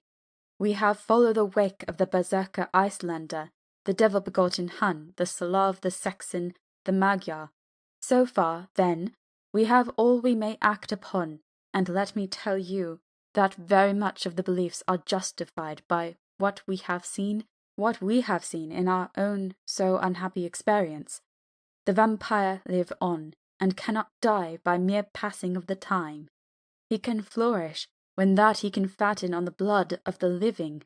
Even more, we have seen amongst us that he can even grow younger, that his vital faculties grow strenuous, and seem as though they refresh themselves when his special pabulum is plenty.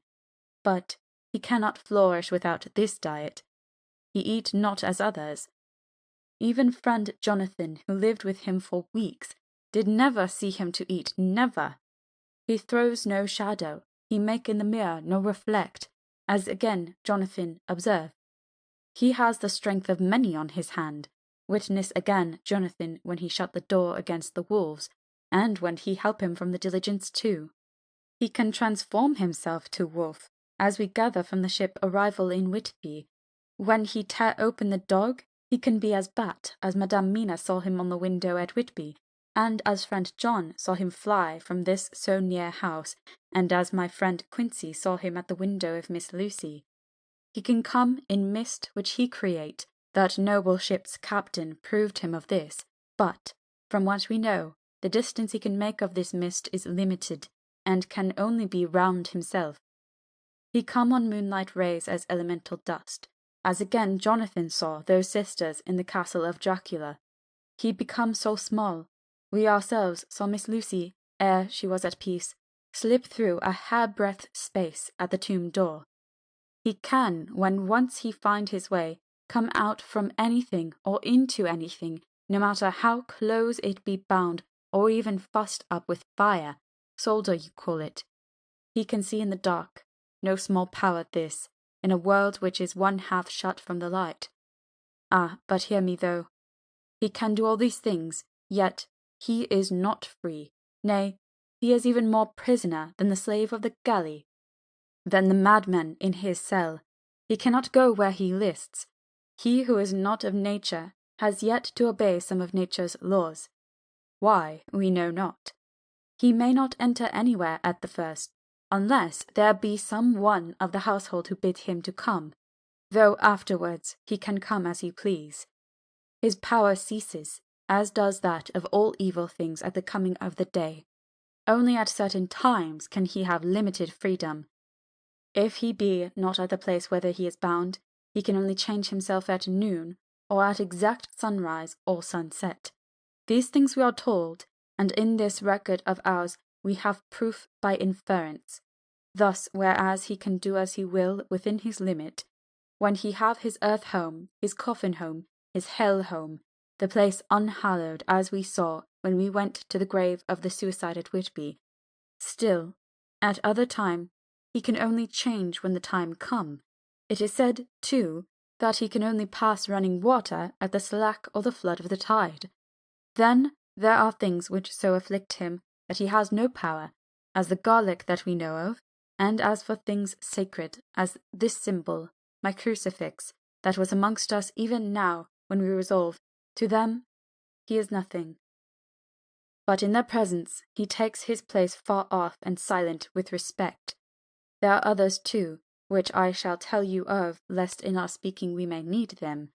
The branch of wild rose on his coffin keep him that he move not from it.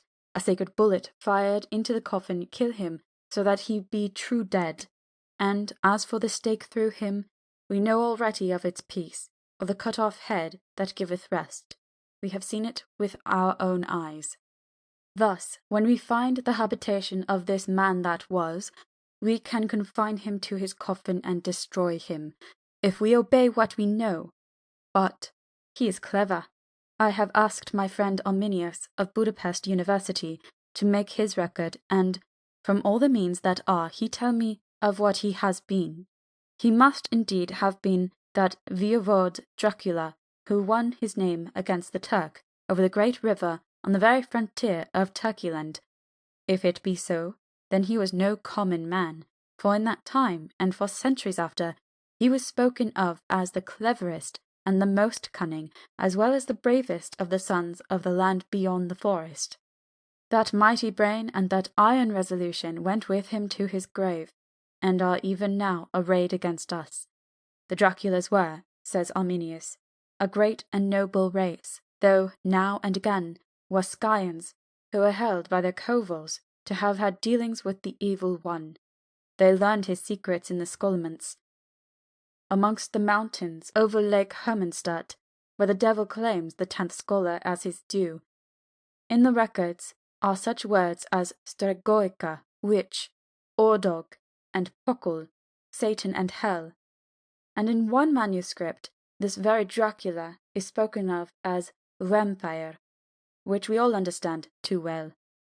There have been from the loins of this very one great man, and good women, and their graves make sacred the earth, where alone this foulness can dwell. For it is not the least of its towers that this evil thing is rooted deep in all good. In soil barren of holy memories it cannot rest. Whilst they were talking, Mr. Morris was looking steadily at the window, and he now got up quietly and went out of the room. There was a little pause, and the professor went on. And now we must settle what we do. We have here much data, and we must proceed to lay out our campaign. We know from the inquiry of Jonathan that from the castle to Whitby came 50 boxes of earth, all of which were delivered at Carfax.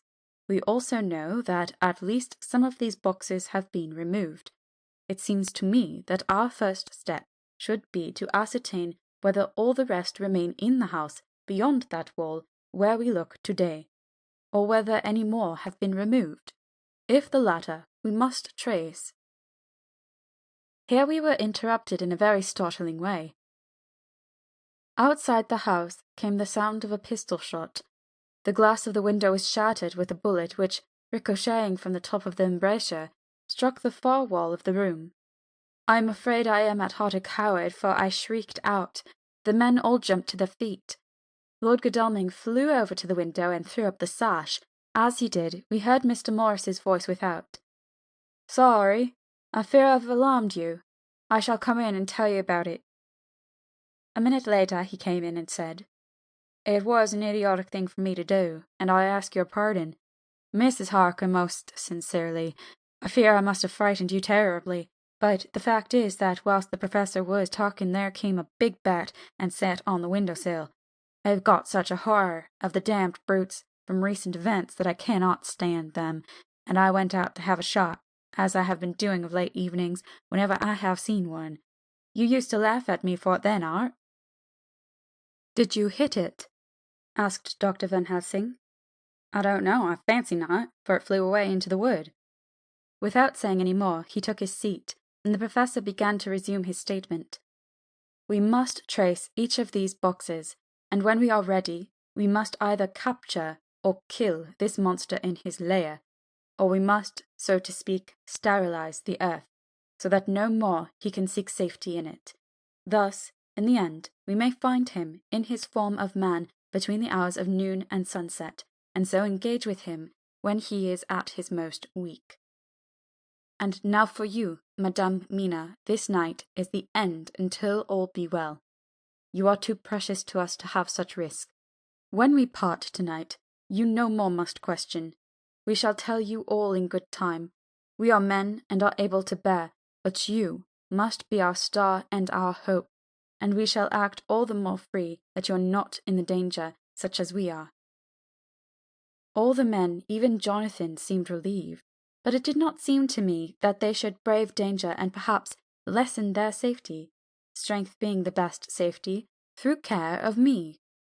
But their minds were made up, and, though it was a bitter pill for me to swallow, I could say nothing, save to accept their chivalrous care of me. Mr. Morris resumed the discussion. As there is no time to lose, I vote we have a look at his house right now. Time is everything with him, and swift action on our part might save another victim. I own that my heart began to fail me when the time for action came so close, but I did not say anything, for I had a greater fear that if I appeared as a drag or a hindrance to their work, they might even leave me out of the councils altogether. They have now gone off to Carfax, which means to get into the house. Manlike, they have told me to go to bed and sleep, as if a woman can sleep when those she loves are in danger. I shall lie down and pretend to sleep, lest Jonathan have added anxiety about me when he returns. Dr. Seward's Diary. 1 October, 4 a.m.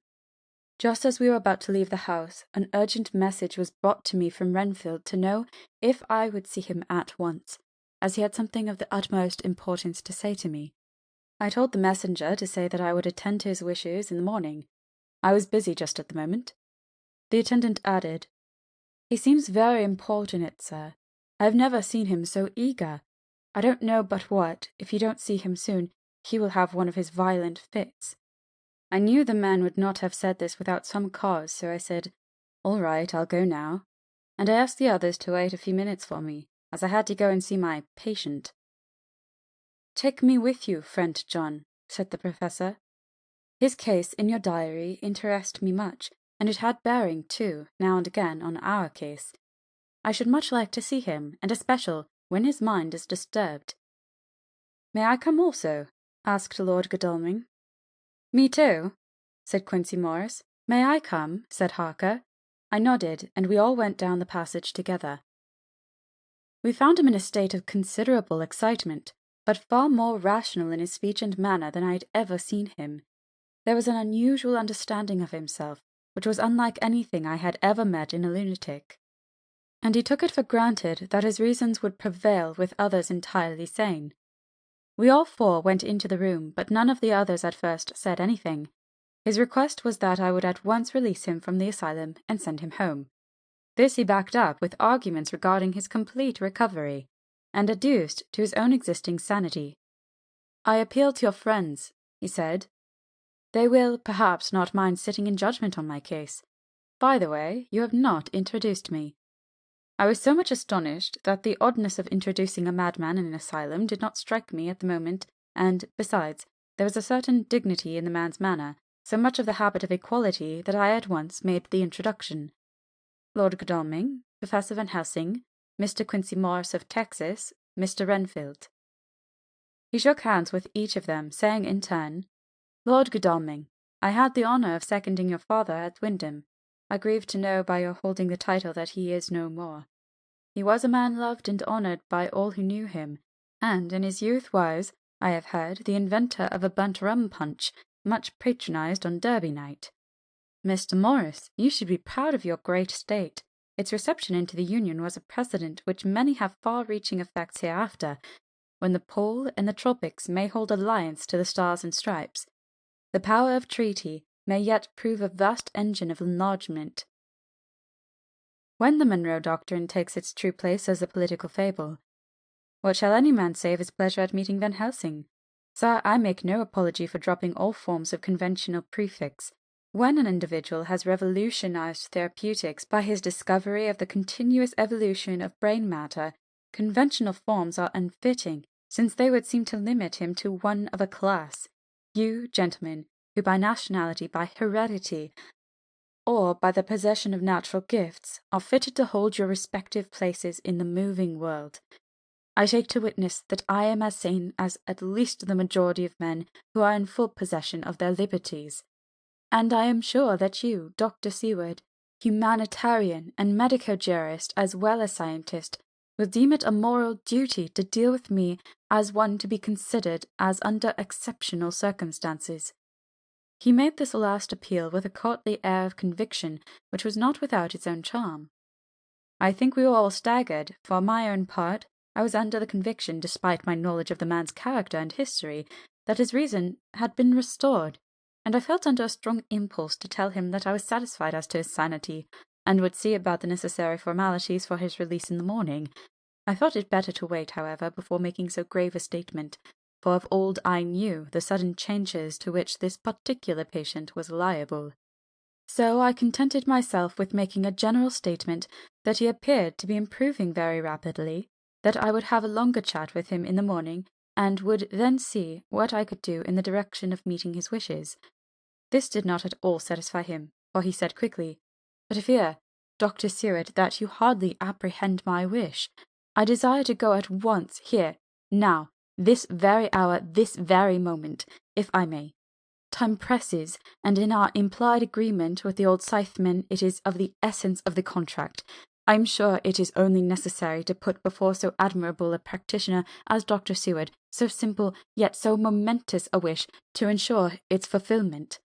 He looked at me keenly, and seeing the negative in my face, turned to the others and scrutinized them closely.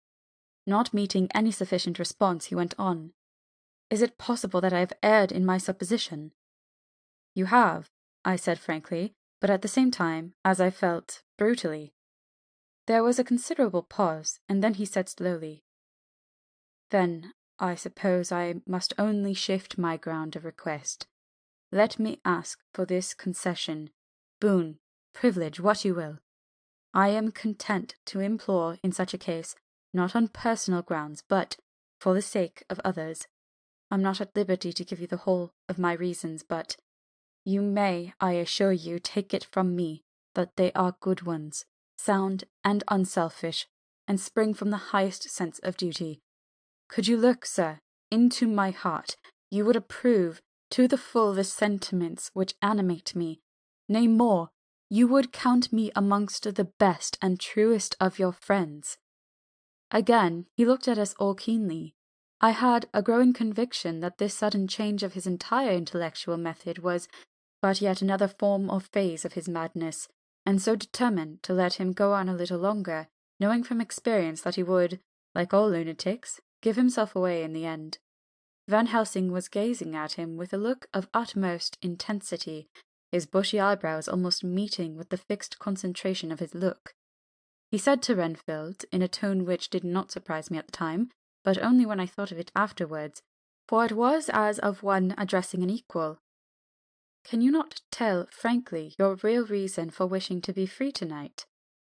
I will undertake that if you will satisfy even me, a stranger, without prejudice, and with the habit of keeping an open mind, Dr. Seward will give you, at his own risk and on his own responsibility, the privilege you seek." He shook his head sadly, and with a look of poignant regret on his face, the professor went on. "Come, sir, bethink yourself. You claim the privilege of reason in the highest degree, since you seek to impress us with your complete reasonableness. You do this, whose sanity we have reason to doubt, since you are not yet released from medical treatment for this very defect. If you will not help us in our efforts to choose the wisest course, how can we perform the duty which you yourself put upon us? Be wise and help us, and if we can, we shall aid you to achieve your wish."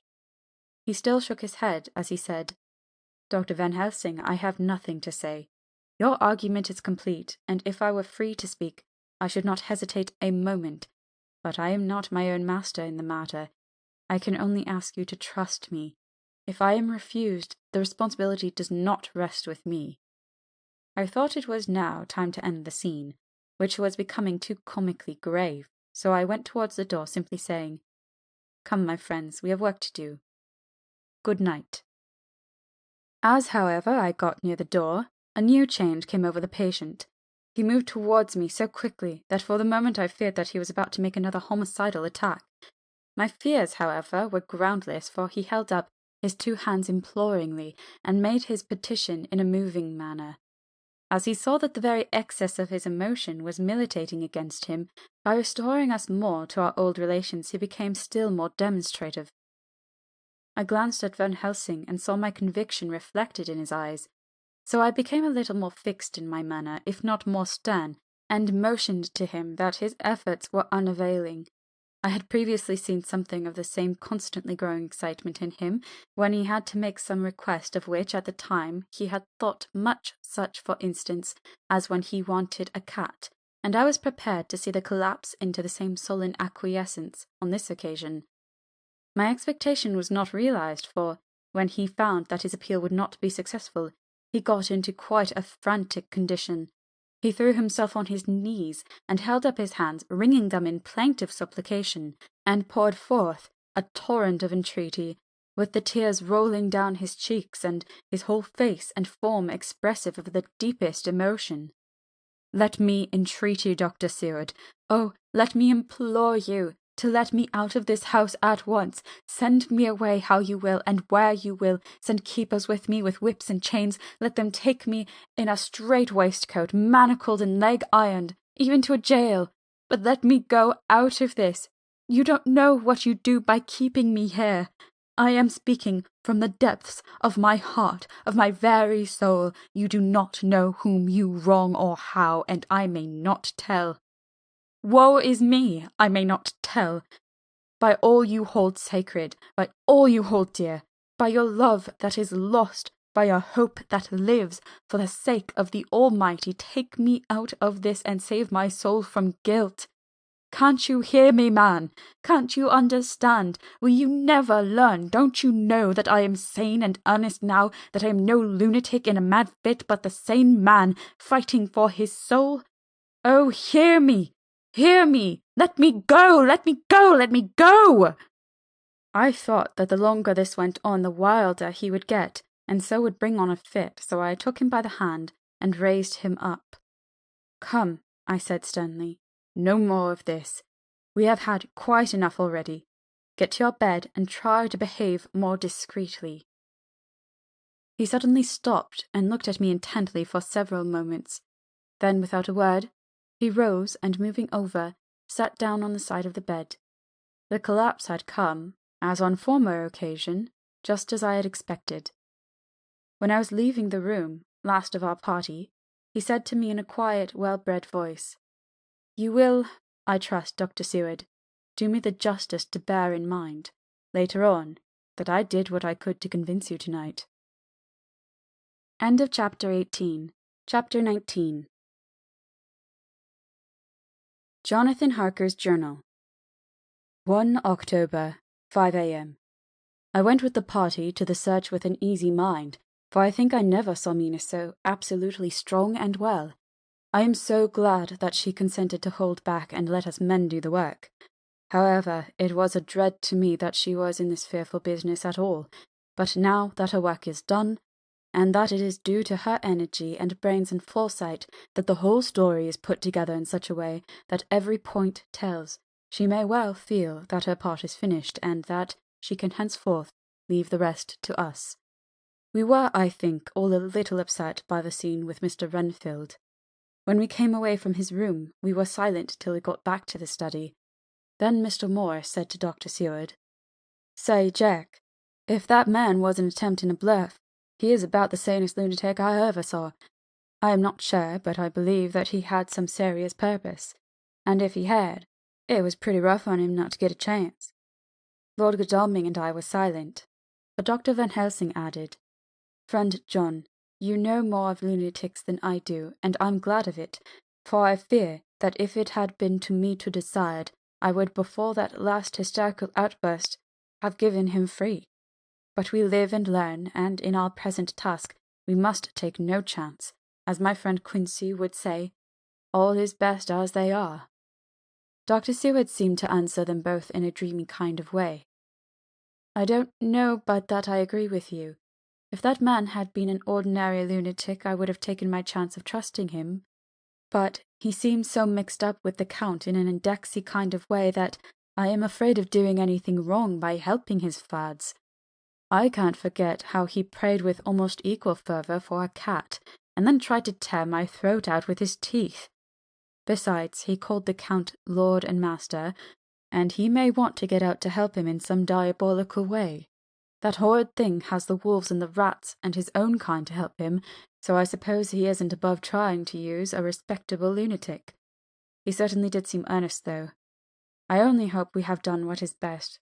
These things, in conjunction with the wild work we have in hand, help to unnerve a man.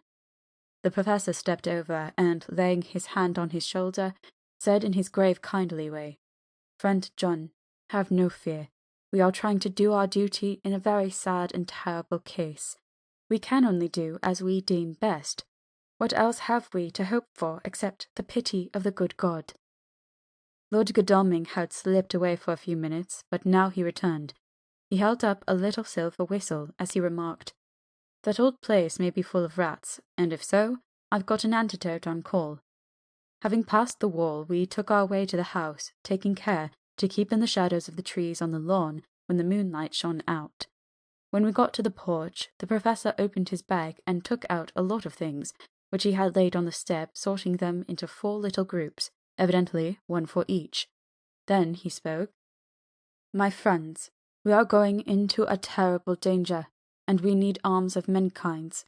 Our enemy is not merely spiritual. Remember that he has the strength of 20 men, and that our necks or our windpipes are of the common kind, and therefore breakable or crushable. His are not amenable to mere strength.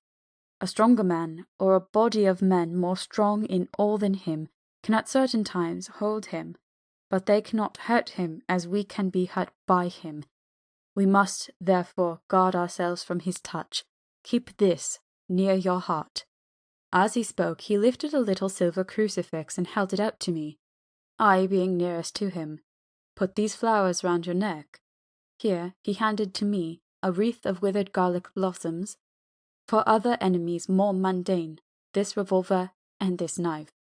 And for aid in all, these so small electric lamps, which you can fasten to your breast. And for all, and above all, at last, this, which we must not desecrate needless." This was a portion of sacred wafer, which he put in an envelope and handed to me. Each of the others was similarly equipped. "Now," he said, "Friend John, where are the skeleton keys? If so that we can open the door, we need not break house by the window, as before at Miss Lucy's." Dr. Seward tried 1 or 2 skeleton keys, his mechanical dexterity as a surgeon standing him in good stead. Presently he got one to suit. After a little play back and forward, the bolt yielded and, with a rusty clang, shot back. We pressed on the door. The rusty hinges creaked, and it slowly opened. It was startlingly like the image conveyed to me in Dr. Seward's diary of the opening of Miss Westenra's tomb. I fancy that the same idea seemed to strike the others, for with one accord they shrank back. The professor was the first to move forward, and stepped into the open door. "In manus tuas, Domine," he said, crossing himself as he passed over the threshold. We closed the door behind us, lest when we should have lit our lamps we should possibly attract attention from the road. The professor carefully tried the lock, lest we might not be able to open it from within should we be in a hurry, making our exit. Then we all lit our lamps and proceeded on our search. The light from the tiny lamps fell in all sorts of odd forms, as the rays crossed each other, or the opacity of our bodies threw great shadows. I could not for my life get away from the feeling that there was someone else amongst us. I suppose it was the recollection, so powerfully brought home to me by the grim surroundings of that terrible experience in Transylvania. I think the feeling was common to us all, for I noticed that the others kept looking over their shoulders at every sound and every new shadow, just as I felt myself doing. The whole place was thick with dust. The floor was seemingly inches deep, except where there were recent footsteps, in which, on holding down my lamp, I could see marks of hobnails where the dust was cracked. The walls were fluffy and heavy with dust, and in the corners were masses of spiders' webs whereon the dust had gathered till they looked like old tattered rags, as the weight had torn them partly down. On the table in the hall was a great bunch of keys, with a time-yellowed label on each. They had been used several times, for on the table were several similar rents in the blankets of dust, similar to that exposed when the professor lifted them. He turned to me and said, "You know this place, Jonathan. You have copied maps of it. and you know it at least more than we do, which is the way to the chapel. I had an idea of its direction, though on my former visit I had not been able to get admission to it, so I led the way, and after a few wrong turnings found myself opposite a low arched oaken door, ribbed with iron bands. "This is the spot," said the Professor as he turned his lamp on a small map of the house, copied from the file of my original correspondence regarding the purchase. With a little trouble we found the key on the bunch and opened the door. We were prepared for some unpleasantness, for as we were opening the door, a faint, malodorous air seemed to exhale through the gaps, but none of us ever expected such an odour as we encountered. None of the others had met the Count at all at close quarters, and when I had seen him he was either in the fasting stage of his existence in rooms, or, when he was gloated with fresh blood, in a ruined building open to the air. But here the place was small and close, and the long disuse had made the air stagnant and foul. There was an earthy smell, as of some dry miasma, which came through the fouler air. But as to the odour itself, how shall I describe it? It was not alone that it was composed of all the ills of mortality and with the pungent acrid smell of blood, but it seemed as though corruption had become itself corrupt. Faugh! It sickens me to think of it. Every breath exhaled by that monster seemed to have clung to the place and intensified its loathsomeness. Under ordinary circumstances such a stench would have brought our enterprise to an end, but this was no ordinary case, and the high and terrible purpose in which we were involved gave us a strength which rose above merely physical considerations. After the involuntary shrinking consequent on the first nauseous whiff, we one and all set about our work as though that loathsome place were a garden of roses. We made an accurate examination of the place, the Professor saying as we began, "The first thing is to see how many of the boxes are left. We must then examine every hole and corner and cranny, and see if we cannot get some clue as to what has become of the rest." A glance was sufficient to show how many remained, for the great earth chests were bulky, and there was no mistaking them. There were only 29 left out of the 50. Once I got a fright for seeing Lord Godalming suddenly turn and look out of the vaulted door into the dark passage beyond. I looked too, and for an instant my heart stood still. Somewhere, looking out from the shadow, I seemed to see the highlights of the Count's evil face, the ridge of the nose, the red eyes, the red lips, the awful pallor. It was only for a moment, for, as Lord Godalming said, "I thought I saw a face, but it was only the shadows," and resumed his inquiry. I turned my lamp in the direction and stepped into the passage. There was no sign of anyone, and as there were no corners, no doors, no aperture of any kind, but only the solid walls of the passage, there could be no hiding place, even for him. I took it that fear had helped imagination, and said nothing. A few minutes later I saw Morris step suddenly back from a corner which he was examining. We all followed his movement with our eyes, for undoubtedly some nervousness was growing on us, and we saw a whole mass of phosphorescence which twinkled like stars. We all instinctively drew back. The whole place was becoming alive with rats. For a moment or two we stood appalled, all save Lord Godalming, who was seemingly prepared for such an emergency. Rushing over to the great iron-bound oaken door which Dr. Seward had described from the outside, and which I had seen myself, he turned the key in the lock, drew the huge bolts, and swung the door open. Then, taking his little silver whistle from his pocket, he blew a low, shrill call. It was answered from behind Dr. Seward's house by the yelping of dogs, and after about a minute 3 terriers came dashing round the corner of the house. Unconsciously we had all moved towards the door, and as we moved I noticed that the dust had been much disturbed. The boxes which had been taken out had been brought this way, but even in the minute that had elapsed the number of rats had vastly increased. They seemed to swarm over the place all at once, till the lamplight, shining on their moving dark bodies and glittering baleful eyes, made the place look like a bank of earth set with fireflies.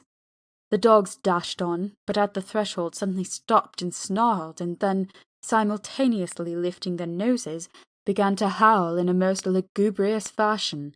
The rats were multiplying in thousands, and we moved out. Lord Godalming lifted one of the dogs, and carrying him in, placed him on the floor. The instant his feet touched the ground he seemed to recover his courage, and rushed at his natural enemies. They fled before him so fast that before he had shaken the life out of a score, the other dogs, who had by now been lifted in the same manner, had but small prey ere the whole mass had vanished. With their going, it seemed as if some evil presence had departed, for the dogs frisked about and barked merrily as they made sudden darts at their prostrate foes, and turned them over and tossed them in the air with vicious shakes. We all seemed to find our spirits rise. Whether it was the purifying of the deadly atmosphere by the opening of the chapel door, or the relief which we experienced by finding ourselves in the open, I know not, but most certainly the shadow of dread seemed to slip from us like a robe, and the occasion of our coming lost something of its grim significance, though we did not slacken a whit in our resolution. We closed the outer door, and barred and locked it, and bringing the dogs with us, began our search of the house. We found nothing throughout except dust in extraordinary proportions, and all untouched save for my own footsteps when I had made my first visit. Never once did the dogs exhibit any symptom of uneasiness, and even when we returned to the chapel they frisked about as though they had been rabbit hunting in a summer wood.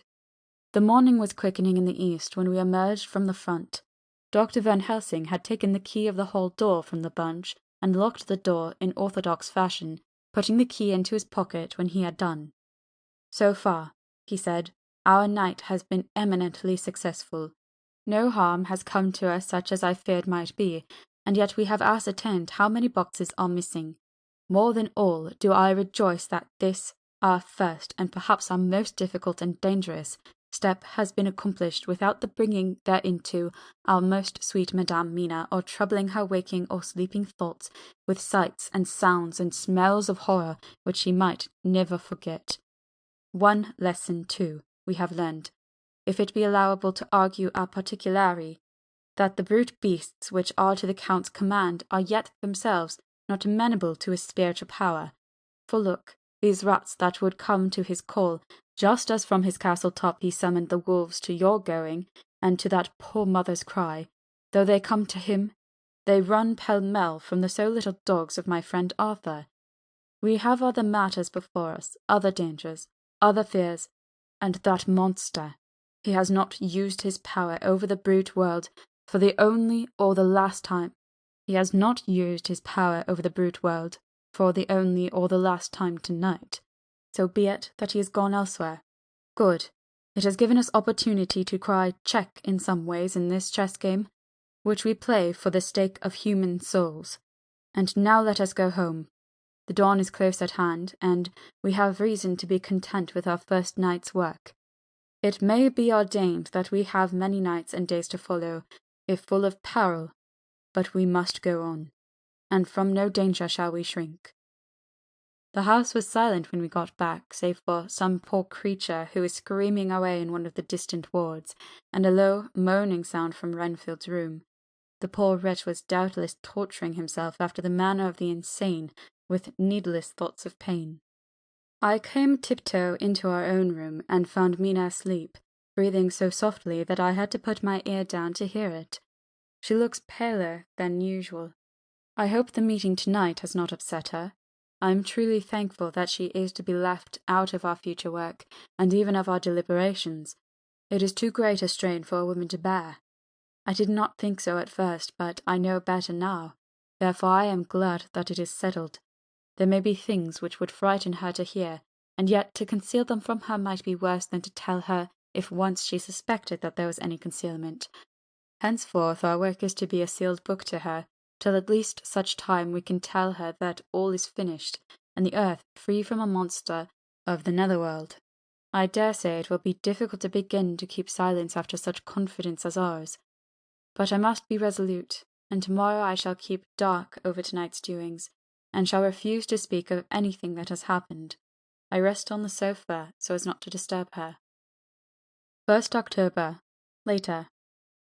I suppose it was natural that we should have all overslept ourselves, for the day was a busy one, and the night had no rest at all. Even Mina must have felt his exhaustion, for though I slept till the sun was high, I was awake before her, and had to call 2 or 3 times before she awoke.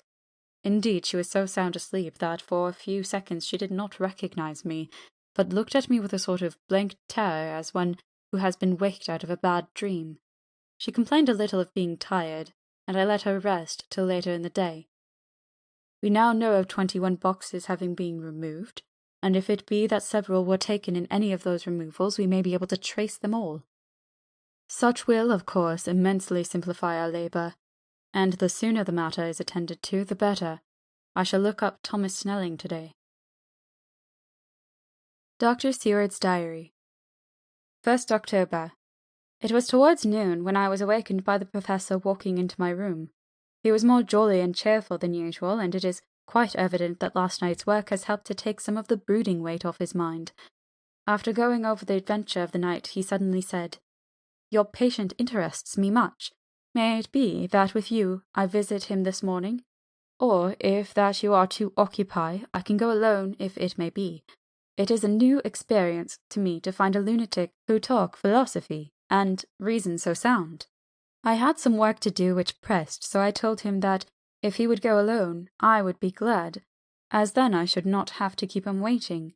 So I called an attendant and gave him the necessary instructions. Before the Professor left the room, I cautioned him against getting any false impression from my patient. "But," he answered, "I want him to talk of himself and his delusion as to consuming live things. He said to Madame Mina, as I see in your diary of yesterday, that he had once such a belief. Why do you smile, friend John?" "Excuse me," I said, "but the answer is here." I laid my hand on the typewritten matter. When our sane and learned lunatic made that very statement of how he used to consume life, his mouth was actually nauseous with the flies and spiders which he had eaten just before Mrs. Harker entered the room. Van Helsing smiled in turn. "Good," he said. "Your memory is true, friend John. I should have remembered. And yet it is this very obliquity of thought and memory which makes mental disease such a fascinating study. Perhaps I may gain more knowledge out of the folly of this madman than I shall from the teaching of the most wise. Who knows?" I went on with my work, and before long was through that in hand. It seemed that the time had been very short indeed, but there was Van Helsing back in the study. "Do I interrupt?" he asked politely as he stood at the door. "Not at all," I answered. "Come in. My work is finished and I am free. I can go with you now if you like." "It is needless. I have seen him." "Well?" "I fear that he does not appraise me at much. Our interview was short. When I entered his room he was sitting on a stool in the centre with his elbows on his knees, and his face was the picture of sullen discontent. I spoke to him as cheerfully as I could, and with such a measure of respect as I could assume. He made no reply whatever. "Don't you know me?" I asked. His answer was not reassuring. "I know you well enough. You are the old fool Van Helsing. I wish you would take yourself and your idiotic brain theories somewhere else. Damn all thick-headed Dutchmen." Not a word more would he say, but sat in his implacable sullenness as indifferent to me as though I had not been in the room at all. Thus departed for a time my chance of much learning from this so clever lunatic. So I shall go, if I may, and cheer myself with a few happy words with that sweet soul, Madame Mina. Friend John, it does rejoice me unspeakable that she is no more to be pained, no more to be worried with our terrible things. Though we shall much miss her help, it is better so." "I agree with you with all my heart," I answered earnestly, for I did not want him to weaken in this matter. "Mrs. Harker is better out of it. Things are quite bad enough for us, all men of the world, and who have been in many tight places in our time. But it is no place for a woman, and if she had remained in touch with the affair, it would in time infallibly have wrecked her. So Van Helsing has gone to confer with Mrs. Harker, and Harker, Quincey and Art are all out following up the clues as to the earth boxes. I shall finish my round of work, and we shall meet tonight. Mina Harker's Journal. 1st October. It is strange to me to be kept in the dark as I am today, after Jonathan's full confidence for so many years, to see him manifestly avoid certain matters, and those the most vital of all. This morning I slept late after the fatigues of yesterday, and though John was late too, he was the earlier. He spoke to me before he went out, never more sweetly or tenderly, but he never mentioned a word of what had happened in the visit to the Count's house. And yet he must have known how terribly anxious I was. Poor dear fellow, I suppose it must have distressed him even more than it did me. They all agreed that it was best that I should not be drawn further into this awful work, and I acquiesced. But to think that he keeps anything from me! And now I am crying like a silly fool when I know it comes from my husband's great love, and from the good wishes of those other strong men. That has done me good. Well, some day Jonathan will tell me all, and lest it should ever be that he should think for a moment that I kept anything from him, I still keep my journal as usual. Then, if he has feared of my trust, I shall show it to him, with every thought of my heart put down for his dear eyes to read. I feel strangely sad and low-spirited today. I suppose it is the reaction from the terrible excitement. Last night I went to bed when the men had gone simply because they told me so. I didn't feel sleepy, and I did feel full of devouring anxiety. I kept thinking over everything that has been ever since Jonathan came to see me in London, and it all seems like a horrible tragedy, with fate pressing on relentlessly to some destined end. Everything that one does seems, no matter how right it may be, to bring on the very thing which is most to be deplored. If I hadn't gone to Whitby, perhaps poor dear Lucy would be with us now. She hadn't taken to visiting the churchyard till I came, and if she hadn't come there in the daytime with me, she wouldn't have walked there in her sleep. And if she hadn't gone there at night in the sleep, that monster couldn't have destroyed her as it did. Oh, why did I ever go to Whitby? There now, crying again. I wonder what has come over me today. I must hide it from Jonathan, for if he knew that I had been crying twice in one morning, I, who never cried on my own account, and whom he has never caused to shed a tear, the dear fellow would fret his heart out. I shall put a bold face on, and if I do feel weepy, he shall never see it. I suppose it is one of the lessons that we poor women have to learn. I can't quite remember how I fell asleep last night. I remember hearing the sudden barking of the dogs, and a lot of queer sounds like praying on the very tumultuous scale from Mr. Renfield's room, which is somewhere under this. And then there was silence over everything, silence so profound that it startled me, and I got up and looked out of the window. All was dark and silent, the black shadows thrown by the moonlight seeming full of a silent mystery of their own. Not a thing seemed to be stirring, but all to be grim and fixed as death or fate, so that a thin streak of white mist, that crept with almost imperceptible slowness across the grass towards the house, seemed to have a sentience and a vitality of its own. I think that the discretion of my thoughts must have done me good, for when I got back to bed I found a lethargy creeping over me. I lay a while, but could not quite sleep, so I got out and looked out of the window again. The mist was spreading, and was now close up to the house, so that I could see it lying thick against the wall, as though it were stealing up to the windows. The poor man was more loud than ever, and though I could not distinguish a word he said, I could in some way recognize his tones, some passionate entreaty on his part. Then there was the sound of a struggle, and I knew that the attendants were dealing with him. I was so frightened that I crept into bed, and pulled the clothes over my head, putting my fingers in my ears. I was not then a bit sleepy, at least so I thought, but I must have fallen asleep, for, except my dreams, I do not remember anything until the morning, when Jonathan woke me. I think that it took me an effort and a little time to realize where I was, and that it was Jonathan who was bending over me. My dream was very peculiar, and was almost typical of the way that waking thoughts become merged in or continued in dreams. I thought that I was asleep, and waiting for Jonathan to come back. I was very anxious about him, and I was powerless to act. My feet and my hands and my brain were weighted so that nothing could proceed at the usual pace. So I slept uneasily and thought. Then it began to dawn upon me that the air was heavy and dank and cold. I put back the clothes from my face and found, to my surprise, that all was dim around.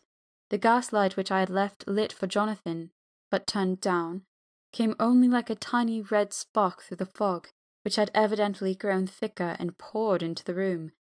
Then it occurred to me that I had shut the window before I had come to bed. I would have got out to make certain on the point, but some leaden lethargy seemed to chain my limbs and even my will. I lay still and endured. That was all. I closed my eyes, but could still see through my eyelids. It is wonderful what tricks our dreams play on us and how conveniently we can imagine. The mist grew thicker and thicker, and I could see now how it came in, for I could see it like smoke, or with the white energy of boiling water, pouring in not through the window, but through the joinings of the door. It got thicker and thicker till it seemed as if it became concentrated into a sort of pillar of cloud in the room, through the top of which I could see the light of the gas shining like a red eye. Things began to whirl through my brain just as the cloudy column was now whirling in the room, and through it all came the scriptural words, "A pillar of cloud by day and of fire by night." Was it indeed some spiritual guidance that was coming to me in my sleep? But the pillar was composed of both the day and the night guiding, for the fire was in the red eye, which at the thought got a new fascination for me, till, as I looked, the fire divided, and it seemed to shine on me through the fog like two red eyes, such as Lucy told me of in a momentary mental wandering when, on the cliff, the dying sunlight struck the windows of St. Mary's Church. Suddenly the horror burst upon me that it was thus that Jonathan had seen those awful women growing into a reality through the rolling mist in the moonlight, and in my dream I must have fainted, for all became black darkness. The last conscious effort which imagination made was to show me a livid white face bending over me out of the mist. I must be careful of such dreams, for they would unseat one's reason if there were too much of them. I would get Dr. Van Helsing or Dr. Seward to prescribe something for me which would make me sleep, only that I feared to alarm them. Such a dream at the present time would become woven into the fears for me. Tonight I shall strive hard to sleep naturally. If I do not, I shall tomorrow night get them to give me a dose of chloral. That cannot hurt me for once, and it will give me a good night's sleep. Last night tired me more than if I had not slept at all. 2 October, 10 p.m. Last night I slept, but did not dream.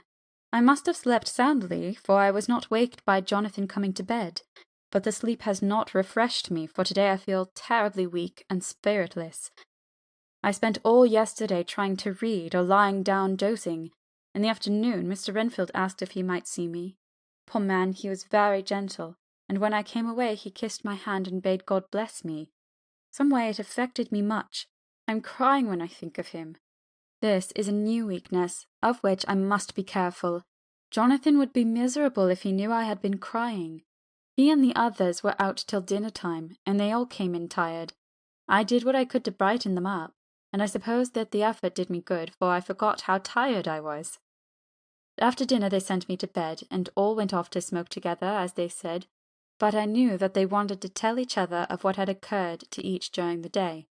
I could see from Jonathan's manner that he had something important to communicate. I was not so sleepy as I should have been, so before they went I asked Dr. Seward to give me a little opiate of some kind, as I had not slept well the night before. He very kindly made me up a sleeping draught, which he gave to me, telling me that it would do me no harm, as it was very mild. I have taken it, and am waiting for sleep, which still keeps aloof. I hope I have not done wrong, for as sleeps begin to flirt with me, a new fear comes, that I may have been foolish in thus depriving myself of the power of waking. I might want it. Here comes sleep. Good night. End of Chapter 19. Chapter 20. Jonathan Harker's Journal. 1 October, evening. I found Thomas Snelling in his house at Bethnal Green, but unhappily he was not in a condition to remember anything.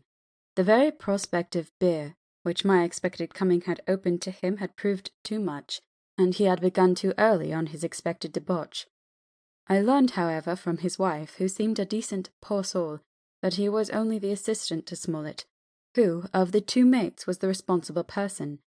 So off I drove to Walworth, and found Mr. Joseph Smollett at home, and in his shirt-sleeves, taking a late tea out of a saucer. He is a decent, intelligent fellow, distinctly a good, reliable type of workman, with a headpiece of his own. He remembered all about the incident of the boxes, and from a wonderful dog's-eared notebook, which he produced from some mysterious receptacle about the seat of his trousers, and which had hieroglyphical entries in the thick, half-obliterated pencil, he gave me the destinations of the boxes. There were, he said, 6 in the cartload which he took from Carfax, and left at 197 Chicksand Street, Mile End, Newtown, and another 6 which he deposited at Jamaica Lane, Bermondsey. If then the Count meant to scatter these ghastly refuges of his over London, these places were chosen as the first of delivery, so that later he might distribute more fully.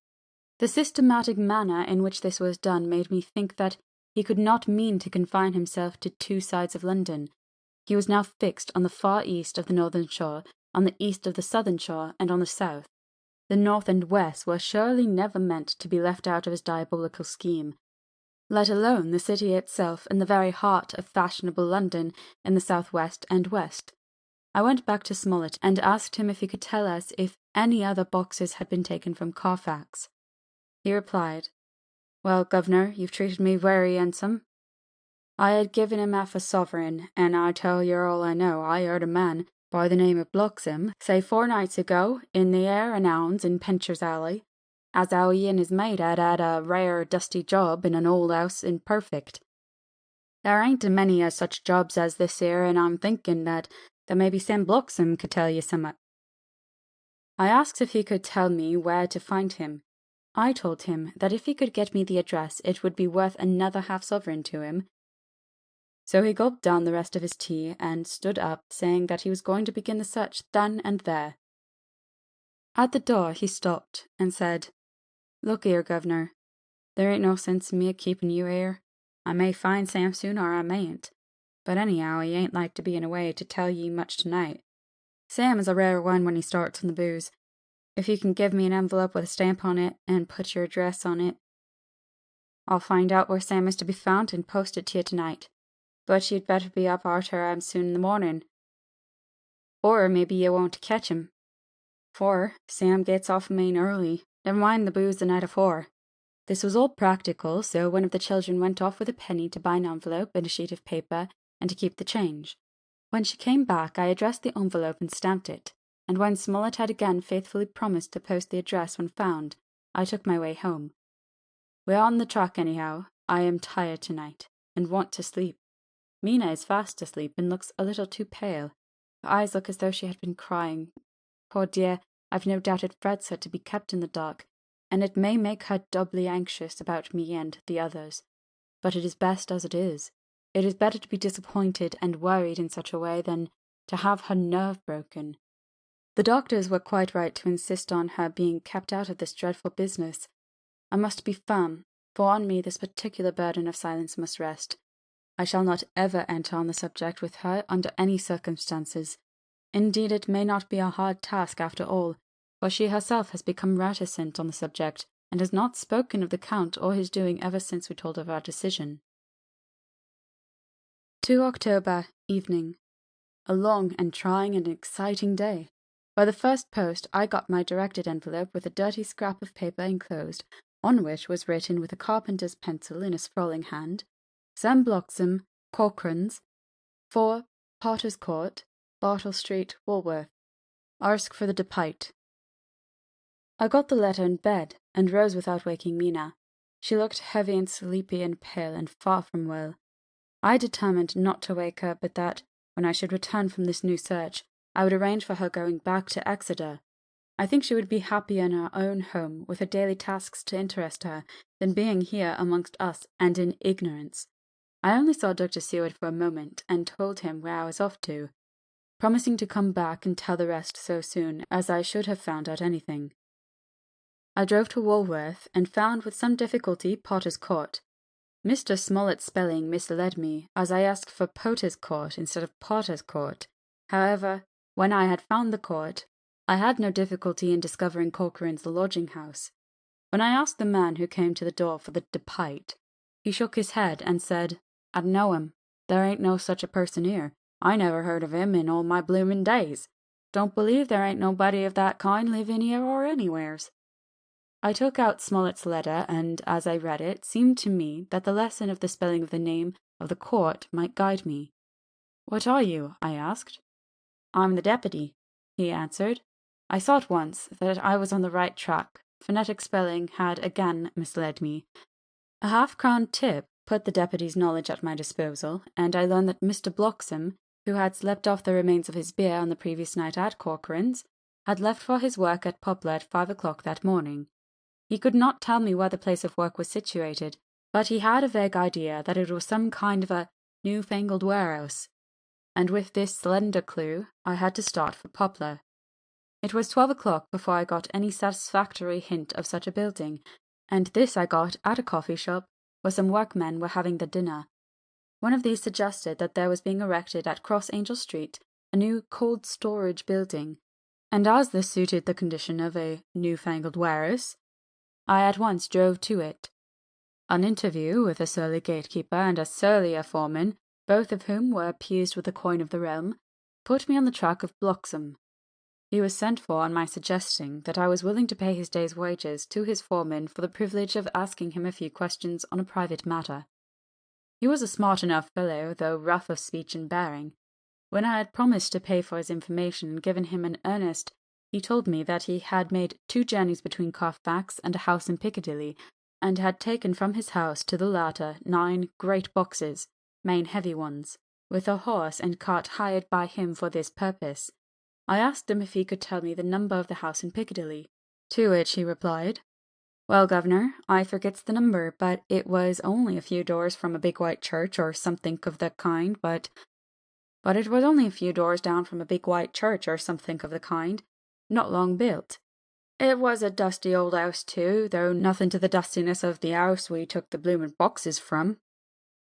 "How did you get into the houses if they were both empty?" "There was the old party what engaged me a waiting in the house at Purfleet.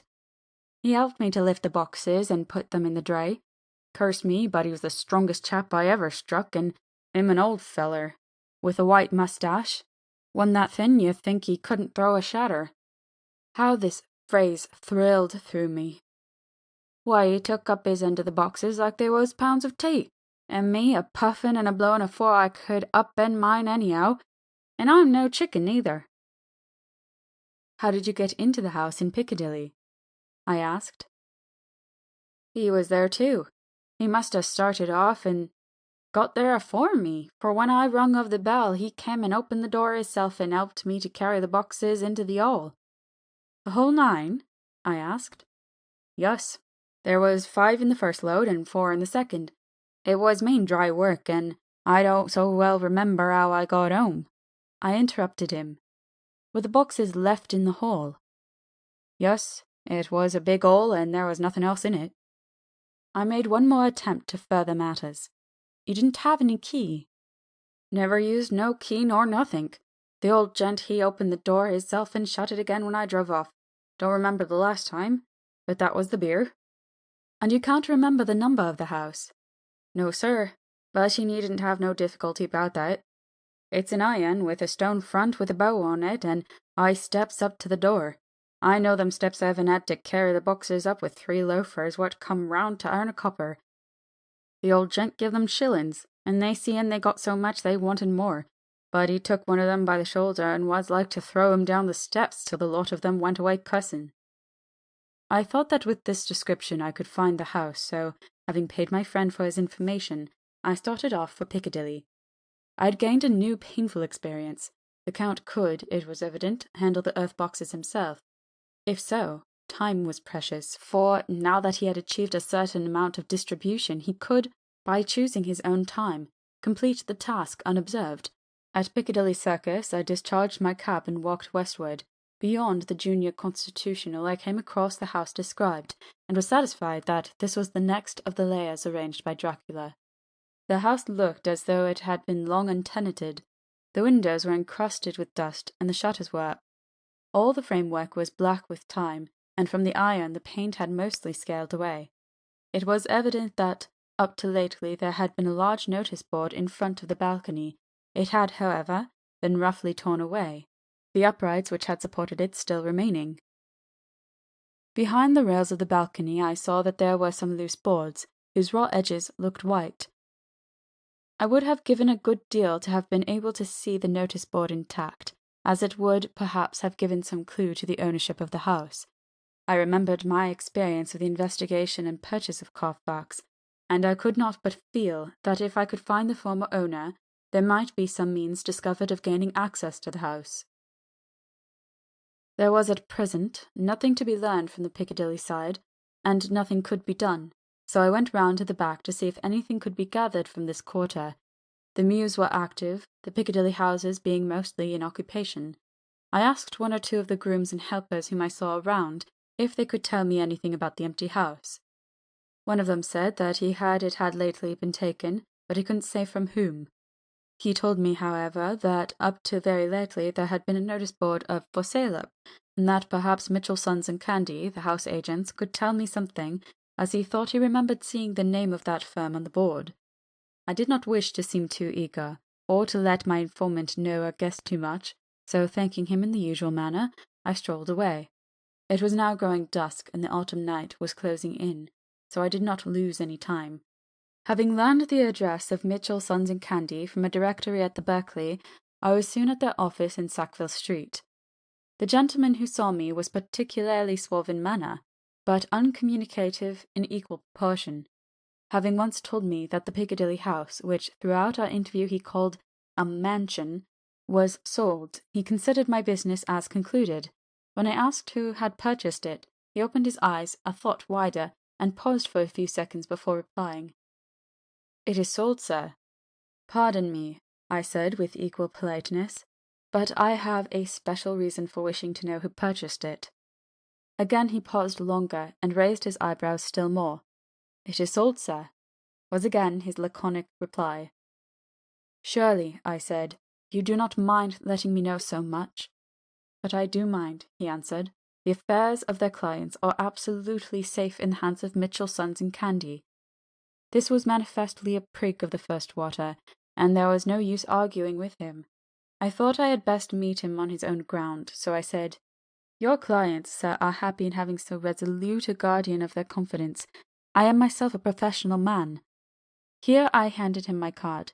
In this instant I am not prompted by curiosity. I act on the part of Lord Godalming, who wishes to know something of the property which was, he understood, lately for sale. These words put a different complexion on affairs. He said, "I would like to oblige you if I could, Mr. Harker, and especially would like to oblige his lordship. We once carried out a small matter of renting some chambers for him when he was the Honourable Arthur Holmwood. If you will let me have his lordship's address, I will consult the house on the subject, and will, in any case, communicate with his lordship by tonight's post. It will be a pleasure if we can so far deviate from our rules as to give the required information to his lordship." I wanted to secure a friend, and not make an enemy, so I thanked him, gave the address at Dr. Seward's, and came away. It was now dark, and I was tired and hungry. I got a cup of tea at the Aerated Bread Company, and came down to Purfleet by the next train. I found all the others at home. Mina was looking tired and pale, but she made a gallant effort to be bright and cheerful. It wrung my heart to think that I had had to keep anything from her, and so caused her inquietude. Thank God this will be the last thing of her looking on our conferences, and feeling the sting of our not showing her confidence. It took all my courage to hold to the wise resolution of keeping her out of our grim task. She seems somehow more reconciled, or else the very subject seems to have become repugnant to her, for when any accidental allusion is made, she actually shudders. I am glad we made our resolution in time, as with such a feeling as this, our growing knowledge would be torture to her. I could not tell the others of the day's discovery till we were alone, so after dinner, followed by a little music to save appearances even amongst ourselves, I took Mina to her room, and left her to go to bed. The dear girl was more affectionate with me than ever, and clung to me as though she would detain me. But there was much to be talked of, and I came away. Thank God the ceasing of telling things has made no difference between us. When I came down again, I found the others all gathered round the fire in the study. In the train I had written my diary so far, and simply read it off to them as the best means of letting them get abreast of my own information. When I had finished, Van Helsing said, "This has been a great day's work, friend Jonathan. Doubtless we are on the track of the missing boxes. If we find them all in that house, then our work is near the end. But if there be some missing, we must search until we find them. Then shall we make our final coup, and hunt the wretch to his real death." We all sat silent a while, and all at once Mr. Morris spoke. "Say, how are we going to get into that house?" "We got into the other," answered Lord Godalming quickly. "But, Art, this is different. We broke house in Carfax, but we had night and a walled park to protect us. It will be a mighty different thing to commit burglary in Piccadilly, either by day or night. I confess I don't see how we are going to get in unless that agency duck can find us a key of some sort. Perhaps we shall know when you get his letter in the morning." Lord Godalming's brows contracted, and he stood up and walked about the room. By and by he stopped and said, turning from one to the other of us, "Quincey's head is level. His burglary business is getting serious. We got off once all right, but we have now a rare job on hand, unless we can find the Count's key basket." As nothing could well be done before morning, and as it would be at least advisable to wait till Lord Godalming should hear from Mitchell's, we decided not to take any active step before breakfast time. For a good while we sat and smoked, discussing the matter in its various lights and bearings. I took the opportunity of bringing this diary right up to the moment. "I am very sleepy, and shall go to bed." Just a line. Mina sleeps soundly, and her breathing is regular. Her forehead is puckered up into little wrinkles, as though she thinks even in her sleep. She is still too pale, but it does not look so haggard as she did this morning. Tomorrow will, I hope, mend all this. She will be herself at home in Exeter. Oh, but I'm sleepy. Dr. Seward's Diary. 1 October. I am puzzled afresh about Renfield. His moods change so rapidly that I find it difficult to keep touch of them, and as they always mean something more than his own well-being, they form more than an interesting study. This morning, when I went to see him after his repulsive Van Helsing, his manner was that of a man commanding destiny. He was, in fact, commanding destiny, subjectively. He did not really care for any of the things of mere earth. He was in the clouds, and looked down on all the weaknesses and wants of us poor mortals. I thought I would improve the occasion and learn something, so I asked him, "What about the flies these times?" He smiled on me in quite a superior sort of way, such a smile as would have become the face of Malvolio, as he answered me, "The fly, my dear sir, has one striking feature. Its wings are typical of the aerial powers of the psychic faculties. The ancients did well when they typified the soul as a butterfly." I thought I would push his analogy to its utmost logically, so I said quickly, "Oh, it is a soul you are after now, is it?" His madness foiled his reason, and a puzzled look spread over his face as, shaking his head with a decision which I had but seldom seen in him, he said, oh no, I want no souls. Life is all I want." Here he brightened up. "I am pretty indifferent about it at present. Life is all right. I have all I want. You must get a new patient, doctor, if you wish to study zoophagy." This puzzled me a little, so I drew him on. "Then you command life. You are a god, I suppose?" He smiled with an ineffably benign superiority. "Oh no! Far be it from me to arrogate myself the attributes of a deity. I am not even concerned in his especially spiritual doings.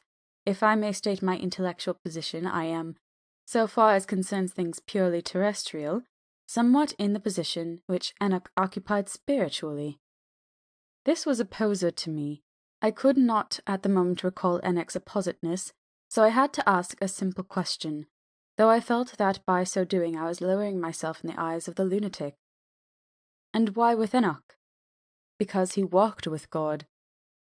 I could not see the analogy, but did not like to admit it, so I harked back to what he had denied. "So you don't care about life and you don't want souls. Why not?" I put my question quickly and somewhat sternly, on purpose to disconcert him. The effort succeeded. For an instant he unconsciously relapsed into his old servile manner, bent low over me, and actually fawned upon me as he replied, "I don't want any souls, indeed, I don't. I couldn't use them if I had them. They would be no manner of use to me. I couldn't eat them, or He suddenly stopped, and the old cunning look spread over his face like a wind sweep on the surface of the water. And doctor, as to life, what is it after all? When you've got all you require, and you know that you will never want, that is all. I have friends, good friends, like you, Dr. Seward. This was said with a leer of inexpressible cunning. I know that I shall never lack the means of life. I think that through the cloudiness of his insanity he saw some antagonism in me, for he at once fell back on the last refuge of such as he, a dogged silence. After a short time I saw that for the present it was useless to speak with him. He was sulky, and so I came away. Later in the day he sent for me. Ordinarily I would not have come without special reason, but just at present I am so interested in him that I would gladly make an effort. Besides, I am glad to have anything to help to pass the time. Harker is out, following up clues, and so are Lord Godalming and Quincey. Van Helsing sits in my study poring over the record prepared by the Harkers. He seems to think that by accurate knowledge of all details he will light upon some clue. He does not wish to be disturbed in the work without cause. I would have taken him with me to see the patient, only I thought that, after his last repulse, he might not care to go again. There was also another reason. Renfield might not speak so freely before a third person as when he and I were alone. I found him sitting out in the middle of the floor on his stool, a pose which is generally indicative of some mental energy on his part.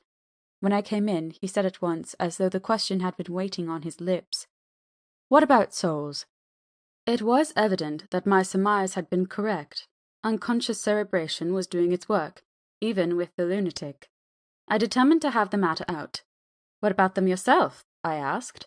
He did not reply for a moment, but looked all round him and up and down, as though he expected to find some inspiration for an answer. "I don't want any souls," he said in a feeble, apologetic way. The matter seemed preying on his mind, and so I determined to use it. To be cruel only to be kind, so I said, "You like life. You want life." "Oh, yes, but that is all right. You needn't worry about that." "But," I said, "how are we to get the life without getting the soul also?" This seemed to puzzle him, so I followed it up.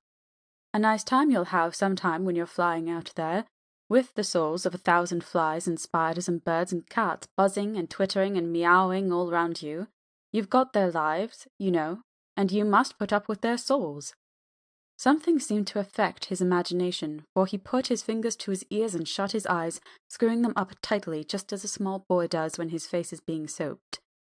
There was something pathetic in it that touched me.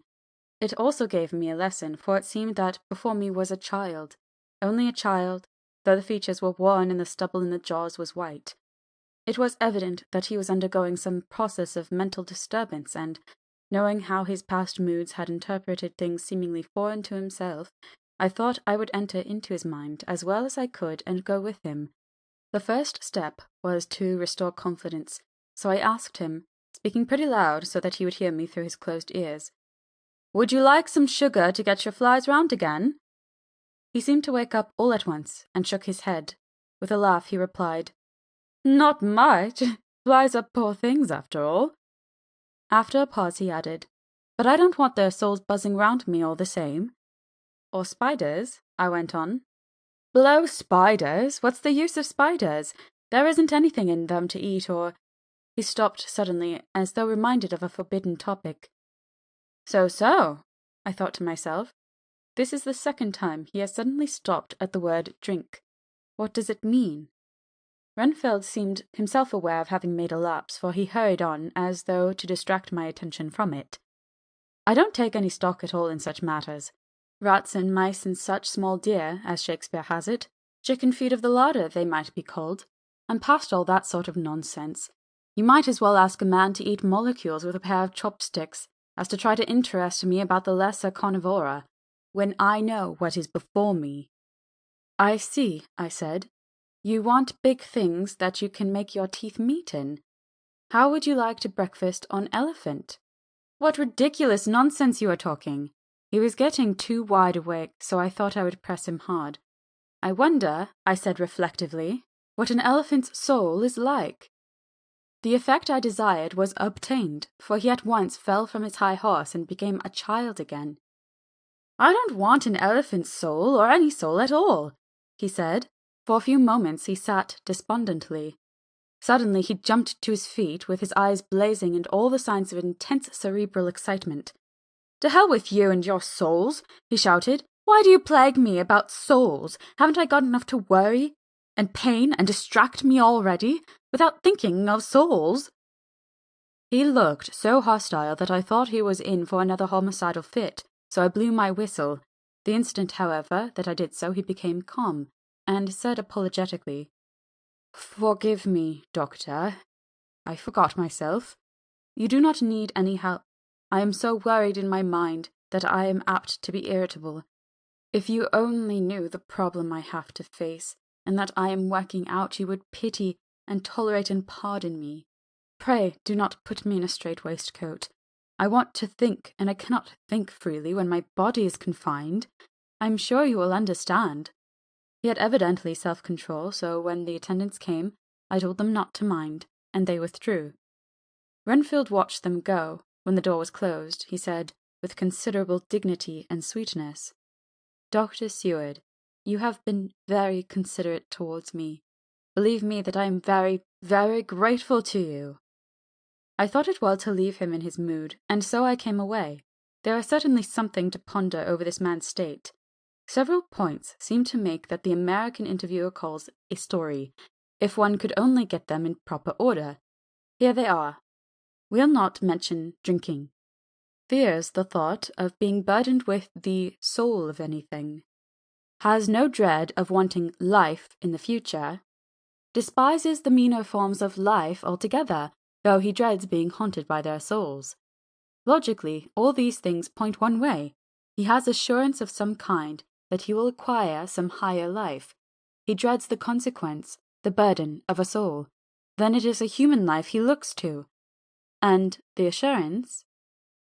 Merciful God! The Count has been to him, and there is some new scheme of terror afoot. Later. I went after my round to Van Helsing and told him of my suspicion. He grew very grave, and after thinking the matter over for a while, asked me to take him to Renfield.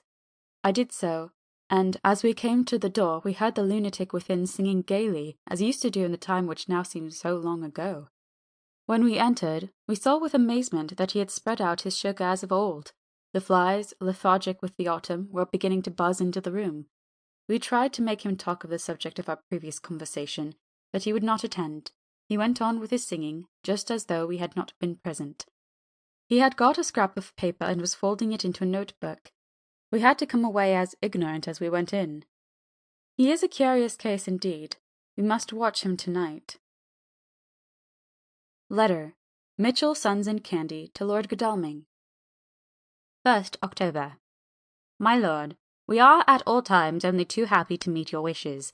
We beg, with regard to the desire of your lordship expressed by Mr. Harker on your behalf, to supply the following information concerning the sale and purchase of number 347 Piccadilly. The original vendors are the executors of the late Mr. Archibald Winter Suffield. The purchaser is a foreign nobleman, Count de Ville, who effected the purchase, himself paying the purchase money in notes over the counter, if your lordship will pardon us using so vulgar an expression. Beyond this, we know nothing whatever of him. We are, my lord, your lordship's humble servants, Mitchell, Sons and Candy. Dr. Seward's Diary. 2nd October. I placed a man in the corridor last night, and told him to make an accurate note of any sound he might hear from Renfield's room, and gave him instructions that if there should be anything strange he was to call me. When we had all gathered round the fire in the study, Mrs. Harker having gone to bed, we discussed the attempts and discoveries of the day. Harker was the only one who had any result, and we are in great hopes that his clue may be an important one. Before going to bed, I went round to the patient's room and looked in through the observation trap. He was sleeping soundly, and his heart rose and fell with regular respiration. This morning the man on duty reported to me that a little after midnight he was restless, and kept saying his prayers somewhat loudly. I asked him if that was all. He replied that it was all he heard. There was something about his manner so suspicious that I asked him point blank if he had been asleep. He denied sleep, but admitted to having dozed for a while. It is too bad that men cannot be trusted unless they are watched. Today, Harker is following up his clue, and Art and Quincey are looking after horses. Godalming thinks that it will be well to have horses always in readiness, for when we get the information we seek there will be no time to lose. We must sterilize all the imported earth between sunrise and sunset. We shall thus catch the Count at his weakest, and without a refuge to fly to. Van Helsing is off to the British Museum looking up some authorities on ancient medicine. The old physicians took account of things which their followers do not accept, and the professor is searching for witch and demon cures which may be useful to us later.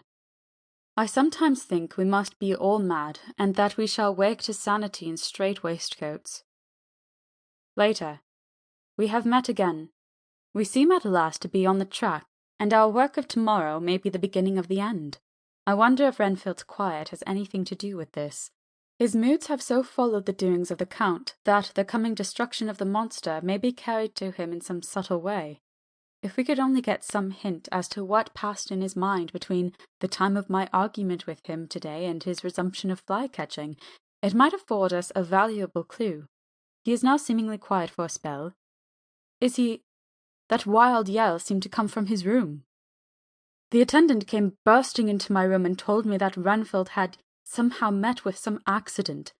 I had heard him yell and, when he went to him, found him lying on his face on the floor, all covered with blood. I must go at once. End of Chapter 20. Chapter 21. Dr. Seward's Diary. 3rd October. Let me put down with exactness all that happened, as well as I can remember it since last I made an entry. Not a detail that I can recall must be forgotten. In all calmness, I must proceed. When I came to Renfield's room, I found him lying on the floor in his left side in a glittering pool of blood. When I went to move him, it became at once apparent that he had received some terrible injuries.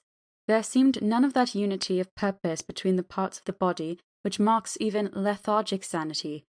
As the face was exposed, I could see that it was horribly bruised, as though it had been beaten against the floor. Indeed, it was from the face wounds that the pool of blood originated.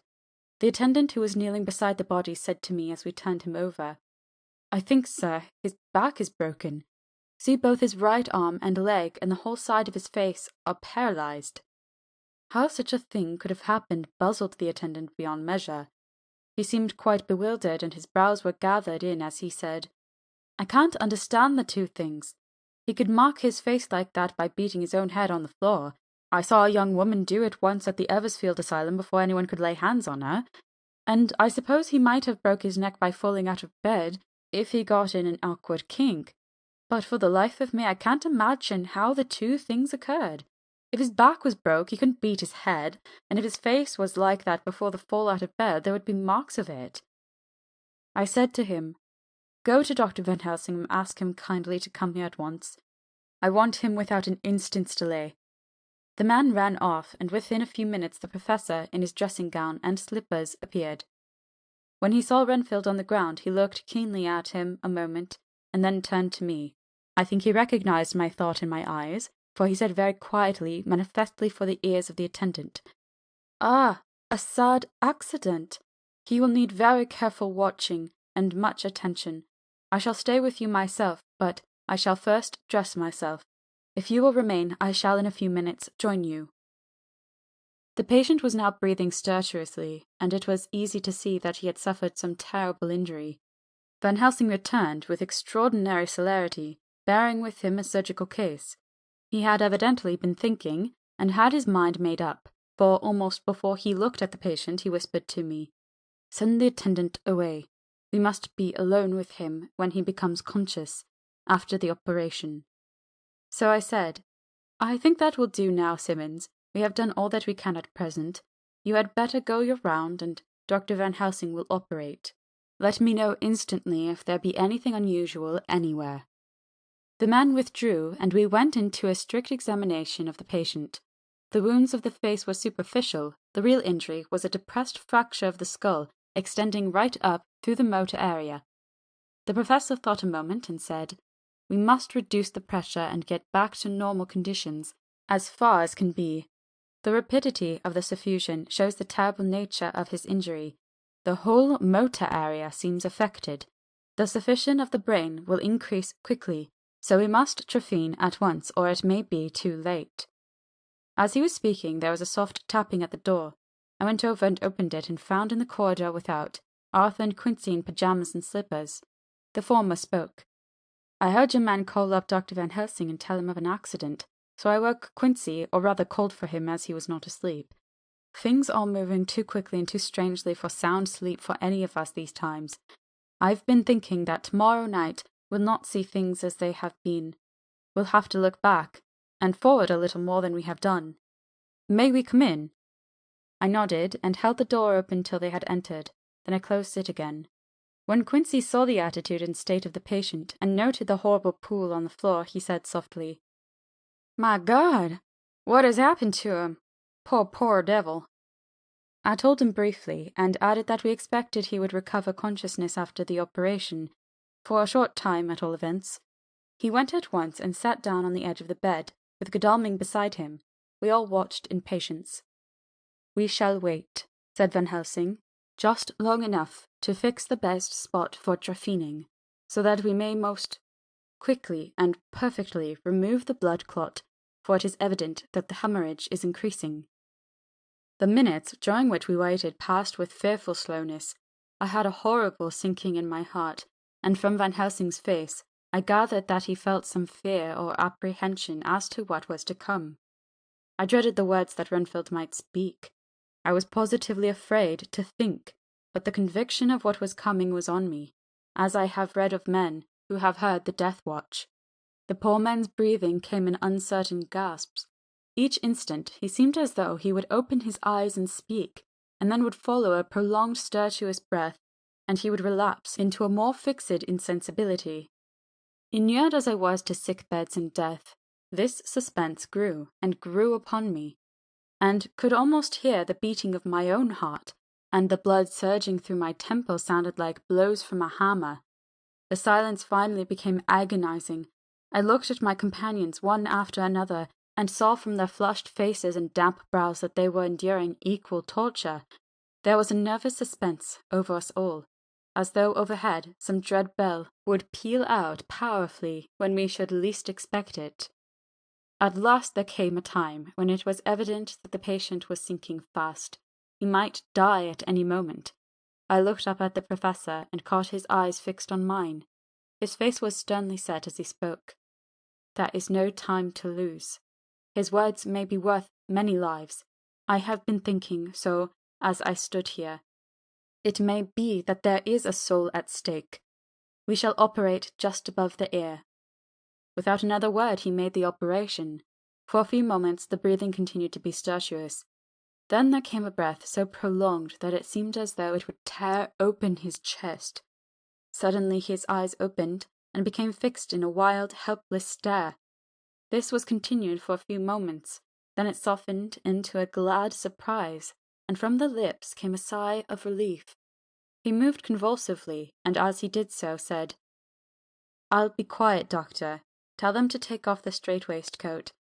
I had a terrible dream, and it has left me so weak that I cannot move. What's wrong with my face? It feels all swollen, and it smarts dreadfully." He tried to turn his head, but even with the effort his eyes seemed to grow glassy again, so I gently put it back. Then Van Helsing said in a quiet, grave tone, "Tell us your dream, Mr. Renfield." As he heard the voice, his face brightened. Through its mutilation, he said, "That is Dr. Van Helsing.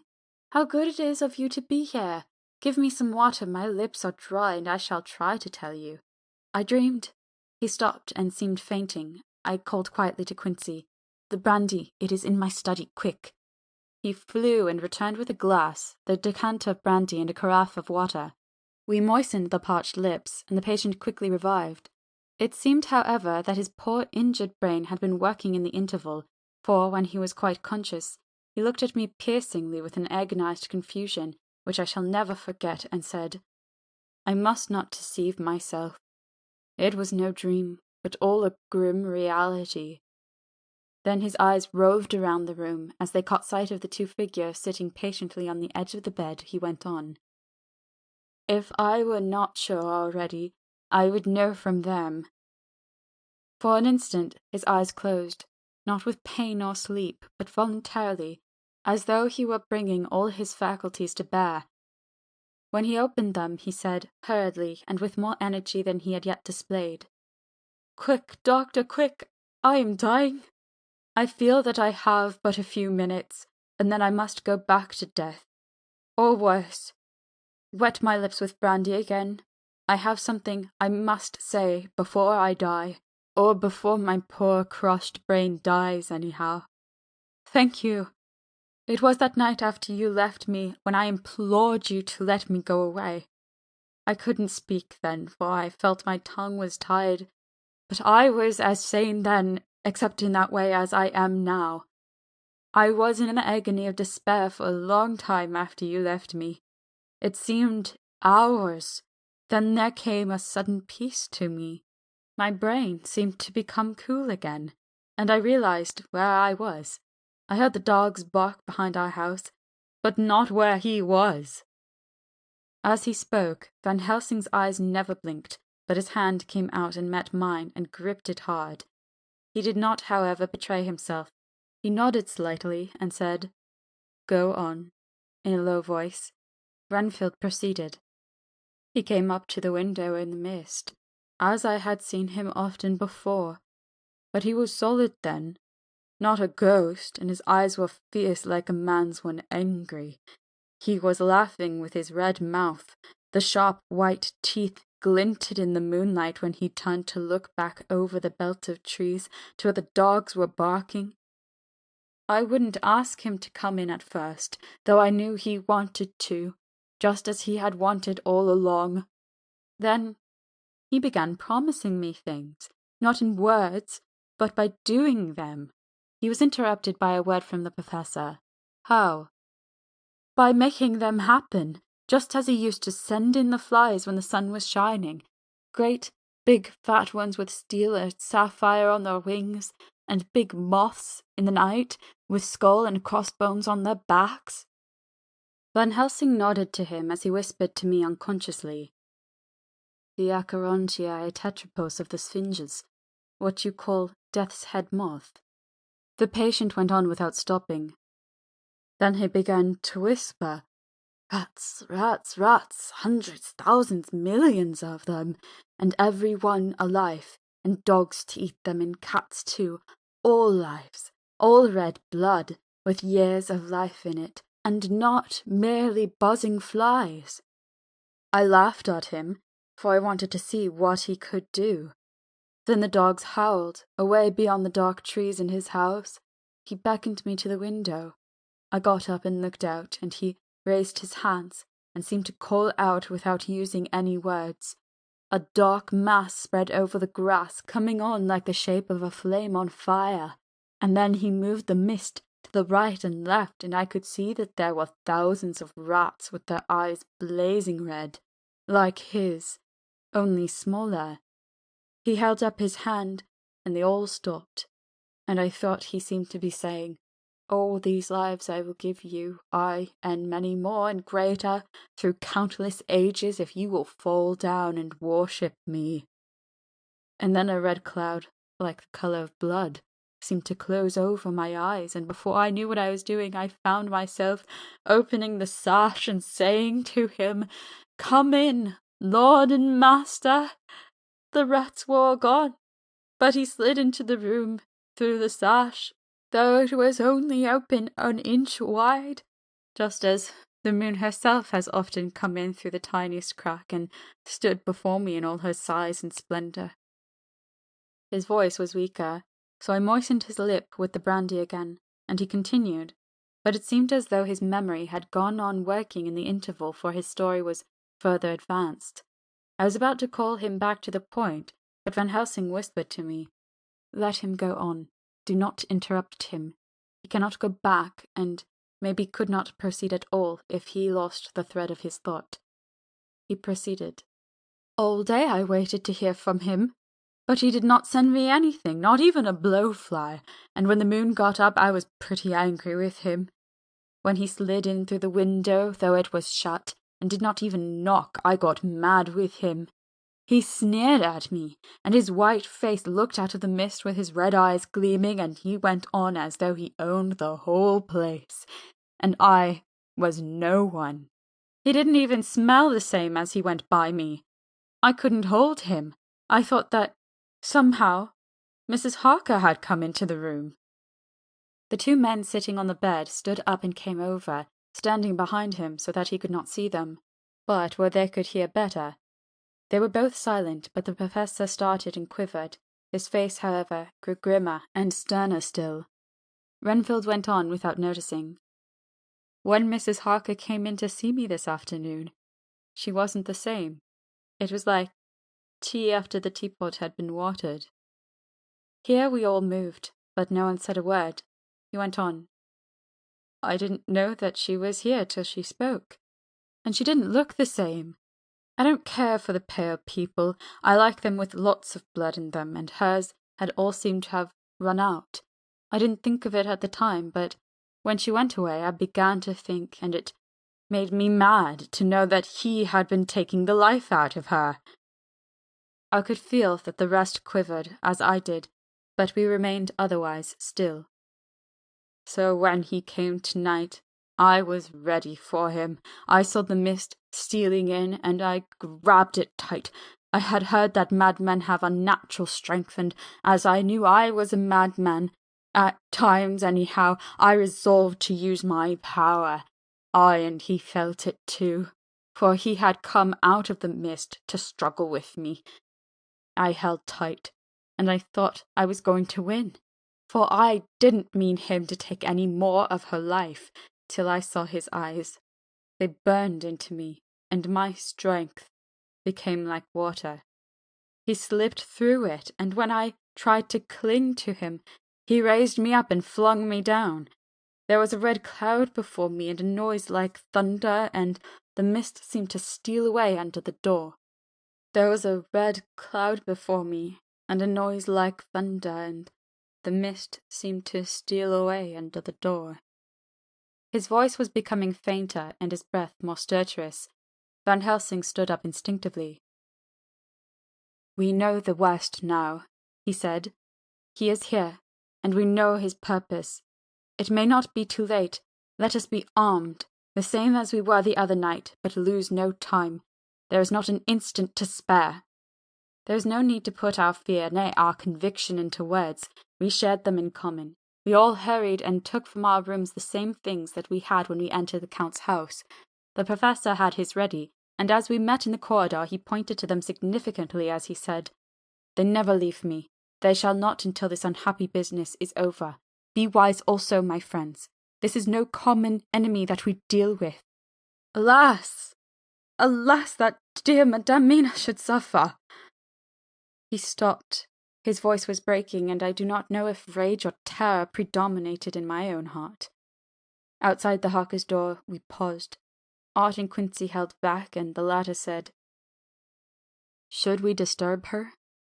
We must, said Van Helsing grimly. If the door be locked, I shall break it in. May it not frighten her terribly. It is unusual to break into a lady's room. Van Helsing said solemnly, You are always right, but this is life and death. All chambers are alike to the doctor, and even were they not, they are all as one to me tonight. Friend John, when I turn the handle, if the door does not open, do you put your shoulder down and shove. And you too, my friends. Now! He turned the handle as he spoke, but the door did not yield. We threw ourselves against it. With a crash it burst open, and we almost fell headlong into the room. The professor did actually fall, and I saw across him as he gathered himself up from hands and knees. What I saw appalled me. I felt my hair rise like bristles on the back of my neck, and my heart seemed to stand still. The moonlight was so bright that through the thick yellow blind the room was light enough to see. On the bed beside the window lay Jonathan Harker, his face flushed and breathing heavily as though in a stupor. Kneeling on the near edge of the bed facing outwards was the white-clad figure of his wife. By her side stood a tall, thin man clad in black. His face was turned from us, but the instant we saw, we all recognized the Count. In every way, even to the scar on his forehead. With his left hand he held both Mrs. Harker's hands, keeping them away with her arms at full tension. His right gripped her by the back of the neck, forcing her face down on his bosom.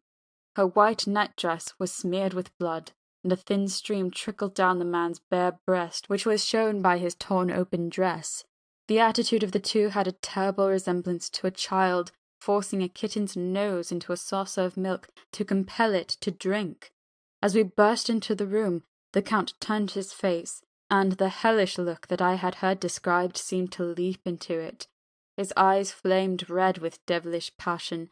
The great nostrils of the white aquiline nose opened wide and quivered at the edge, and the white sharp teeth, behind the full lips of the blood-dripping mouth, champed together like those of a wild beast.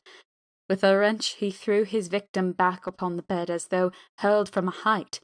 He turned and sprang at us, but by this time the Professor had gained his feet and was holding towards him the envelope which contained the sacred wafer. The Count suddenly stopped, just as poor Lucy had done outside of the tomb, and cowered back. Further and further back he cowered as we, lifting our crucifixes, advanced. The moonlight suddenly failed, as a great black cloud sailed across the sky, and when the gaslight sprang up under Quincey's match, we saw nothing but a faint vapour. This, as we looked, trailed under the door, which, with the recoil from its bursting open, had swung back to its old position. Van Helsing, Art, and I moved forward to Mrs. Harker, who by this time had drawn her breath, and with it had given a scream so wild, so ear-piercing, so despairing, that it seems to me now that it will ring in my ears to my dying day. For a few seconds she lay in her helpless attitude in disarray. Her face was ghastly, with a pallor which was accentuated by the blood which smeared her lips and cheeks and chin. From her throat trickled a thin stream of blood. Her eyes were mad with terror. Then she put before her face her poor crushed hands, which bore on their whiteness the red mark of the Count's terrible grip, and from behind them came the low, desolate wail which made the terrible scream seem only the quick expression of an endless grief. Van Helsing stepped forward and drew the coverlet gently over her body, whilst Art, after looking at her face for an instant, despairingly, ran out of the room. Van Helsing whispered to me, "Jonathan is in a stupor such as we know the vampire can produce. We can do nothing with poor Madame Mina for a few moments till she recovers herself. I must wake him." He dipped the end of a towel in cold water, and with it began to flick him on the face. His wife all the while holding her face between her hands and sobbing in a way that was heartbreaking to hear. I raised the blind and looked out of the window. There was much moonshine, and as I looked I could see Quincey Morris run across the lawn and hide himself in the shadow of a great yew tree. It puzzled me to think why he was doing this, but at the instant I heard Harker's quick exclamation as he woke to partial consciousness, and turned to the bed. On his face, as there might well be, was a look of wild amazement. He seemed dazed for a few seconds, then full consciousness seemed to burst upon him all at once, and he started up. His wife was aroused by the quick movement, and turned to him with her arms stretched out, as though to embrace him. Instantly, however, she drew them in again, and putting her elbows together, held her hands before her face, and shuddered till the bed beneath her shook. "In God's name, what does this mean?" Harker cried out. "Dr. Seward, Dr. Van Helsing, what is it? What has happened? What is wrong? Mina, dear, what is it? What does that blood mean? My God, has it come to this?" And raising himself to his knees, he beat his hands wildly together. "Good God, help us! Help her! Oh, help her!" With a quick movement, he jumped from the bed and began to pull on his clothes, all the man in him awake at the need for instant exertion. "What has happened? Tell me all about it," he cried without pausing. "Dr. Van Helsing, you love Mina, I know. Oh, do something to save her! It cannot have gone too far yet. Guard her while I look for him." His wife, through her terror and horror and distress, saw some sure danger to him.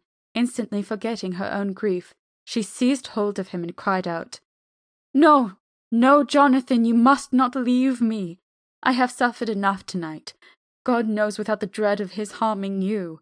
You must stay with me, stay with these friends who will watch over you."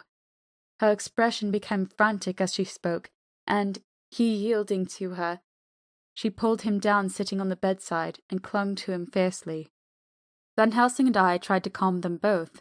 The professor held up his little golden crucifix and said with wonderful calmness, "Do not fear, my dear. We are here, and whilst this is close to you, no foul thing can approach. You are safe for tonight, and we must be calm and take counsel together." She shuddered and was silent, holding down her head on her husband's breast. When she raised it, his white night-robe was stained with blood where her lips had touched, and where the thin, open wound in her neck had sent forth drops. The instant she saw it, she drew back, with a low wail, and whispered amidst choking sobs, "Unclean, unclean, I must touch him or kiss him no more. Oh, that it should be that it is I who am now his worst enemy, and whom he may have the most cause to fear." To this he spoke out resolutely, "Nonsense, Mina. It is a shame to me to hear such a word. I would not hear it of you, and I shall not hear it from you. May God judge me by my deserts, and punish me with more bitter suffering than even this hour, if by any act or will of mine anything ever come between us." He put out his arms and folded her to his breast, and for a while she lay there sobbing. He looked at us over her bowed head, with eyes that blinked damply above his quivering nostrils. His mouth was set as steel. After a while her sobs became less frequent and more faint, and then he said to me, speaking with a studied calmness which I felt tried his nervous power to the utmost, "And now, Dr. Seward, tell me all about it. Too well I know the broad fact. Tell me all that has been." I told him exactly what had happened, and he listened with seeming impassiveness, but his nostrils twitched and his eyes blazed as I told how the ruthless hands of the Count had held his wife in that terrible and horrid position, with her mouth to the opened wound in his breast. It interested me, even at that moment, to see that, whilst the face of the white-set passion worked convulsively over the bowed head, the hands tenderly and lovingly stroked the ruffled hair. Just as I had finished, Quincey and Godalming knocked at the door. They entered in obedience to our summons. Van Helsing looked at me questioningly. I understood him to mean that if we were to take advantage of their coming, to divert if possible the thoughts of the unhappy husband and wife from each other and from themselves. So on nodding acquiescence to him, he asked them what they had seen or done. To which Lord Godalming answered, "I could not see him anywhere in the passage, or in any of our rooms. I looked in the study, but, though he had been there, he had gone. He had, however—" He stopped suddenly, looking at the poor drooping figure on the bed. Van Helsing said gravely, "Go on, friend Arthur. We want here no more concealments. Our hope, now, is in knowing all. Tell freely." So Art went on. He had been there, and though it could have only been for a few seconds, he made rare hay of the place. All the manuscript had been burnt, and the blue flames were flickering amongst the white ashes. The cylinders of your phonograph, too, were thrown on the fire, and the wax had helped the flames. Here I interrupted. "Thank God there is another copy in the safe." His face lit for a moment, but fell again as he went on.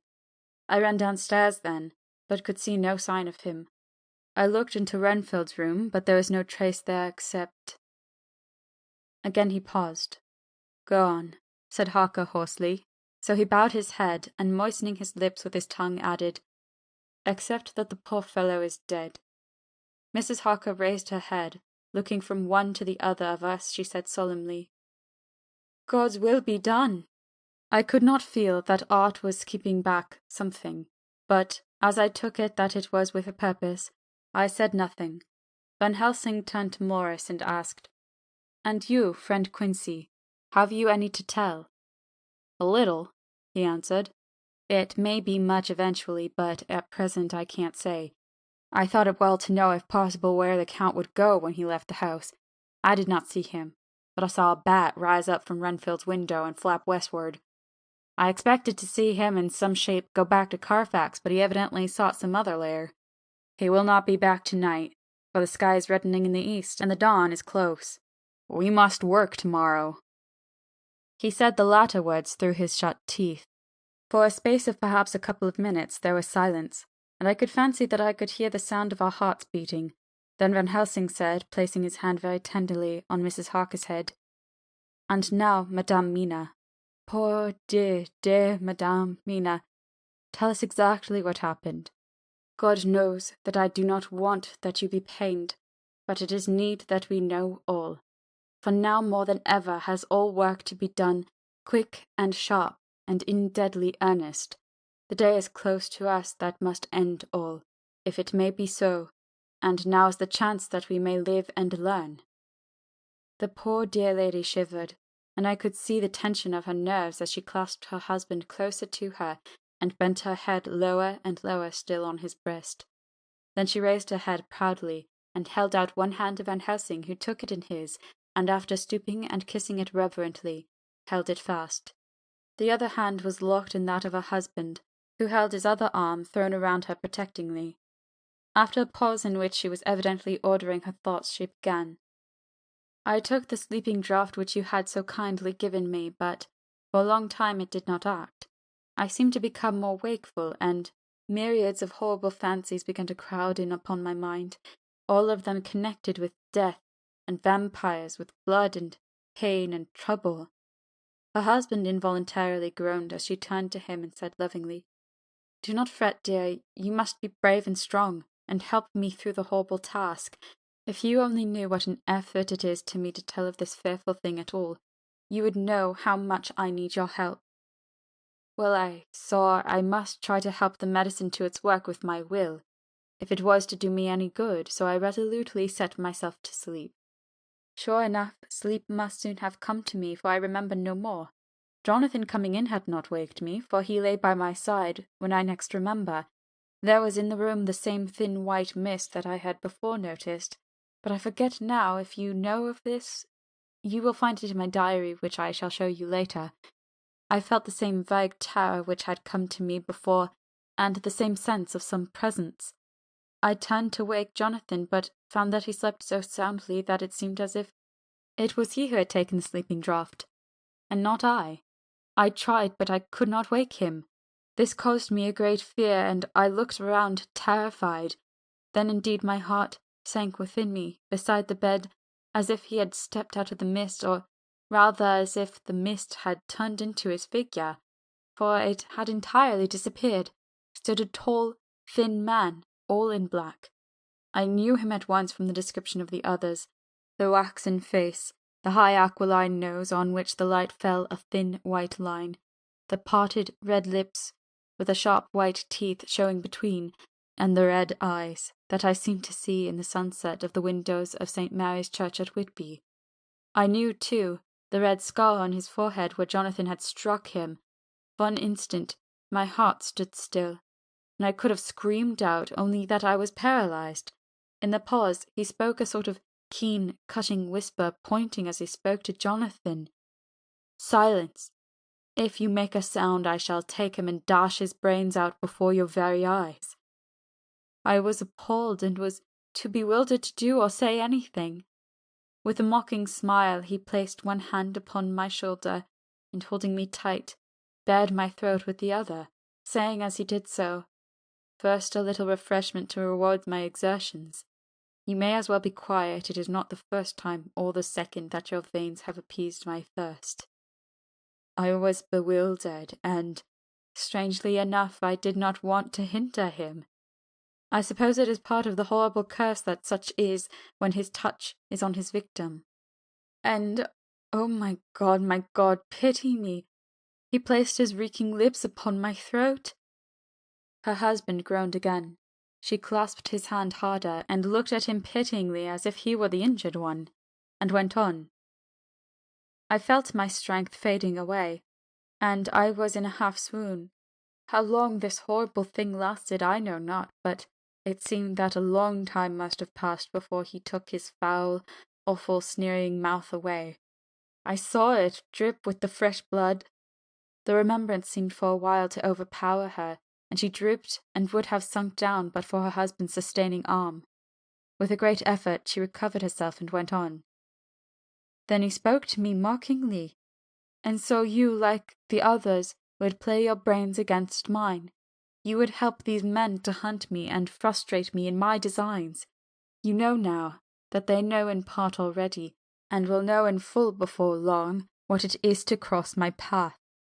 They should have kept their energies for use closer to home, whilst they played wits against me who commanded nations, and intrigued for them, and fought for them, hundreds of years before they were born. I was countermining them, and you, their best beloved one, are now to me flesh of my flesh, blood of my blood, kin of my kin, my bountiful wine-press for a while, and shall be later on my companion and my helper. You shall be avenged in turn, for not one of them but shall minister to your needs. But as yet you are to be punished for what you have done. You have aided in thwarting me. Now you shall come to my call. When my brain says come to you, you shall cross land or sea to do my bidding, and to that end this. With that he pulled open his shirt, and with his long sharp nails opened a vein in his breast. When the blood began to spurt out, he took my hands in one of his, holding them tight, and with the other seized my neck and pressed my mouth to the wound, so that I must either suffocate or swallow some of the— Oh my God, what have I done? What have I done to deserve such a fate? I who have tried to walk in meekness and righteousness all my days. God pity me, look down on a poor soul in worse than mortal peril, and in mercy pity those to whom she is dear. Then she began to rub her lips as though to cleanse them from pollution. As she was telling her terrible story, the eastern sky began to quicken, and everything became more and more clear. Harker was still and quiet, but over his face, as the awful narrative went on, came a grey look which deepened and deepened in the morning light, till, when the first red streak of the coming dawn shot up, the flesh stood darkly out against the whitening hair. We have arranged that one of us is to stay within the call of the unhappy pair till we can meet together and arrange about taking action. Of this I am sure. The sun rises today on no more miserable house in all the great round of its daily course. End of Chapter 21. Chapter 22. Jonathan Harker's Journal. 3rd October. As I must do something or go mad, I write this diary. It is now 6 o'clock, and we are to meet in the study half an hour and take something to eat.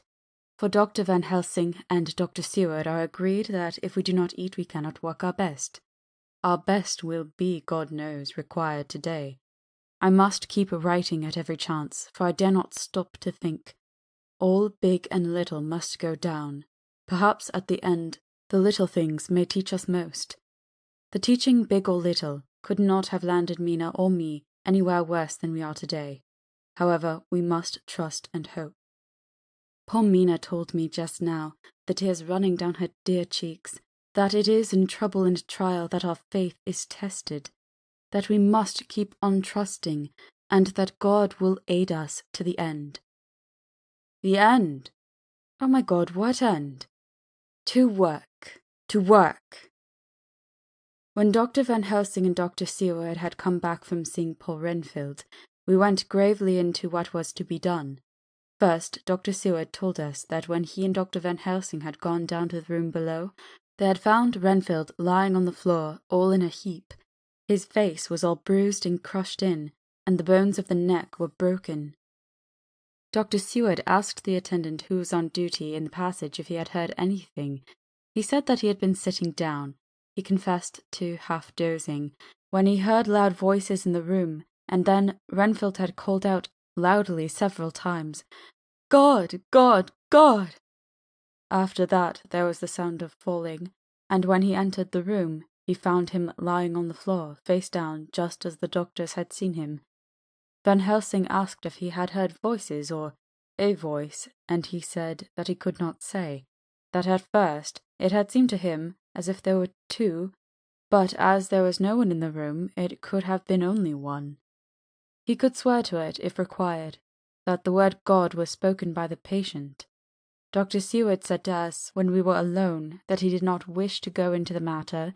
The question of an inquest had to be considered, and it would never do to put forward the truth, as no one would believe it. As it was, he thought that on the attendant's evidence he could give a certificate of death by misadventure in falling from bed. In case the coroner should demand it, there would be a formal inquest, necessarily to the same result. When the question began to be discussed as to what should be our next step, the very first thing we decided was that Mina should be in full confidence, that nothing of any sort, no matter how painful, should be kept from her. She herself agreed as to its wisdom, and it was pitiful to see her so brave and yet so sorrowful, and in such a depth of despair. There must be no concealment, she said. Alas, we have had too much already, and besides there is nothing in all the world that can give me more pain than I have already endured, than I suffer now. Whatever may happen, it must be of new hope, or of new courage to me. Van Helsing was looking at her fixedly as she spoke, and said, suddenly but quietly, "But, dear Madame Mina, are you not afraid? Not for yourself, but for others from yourself, after what has happened?"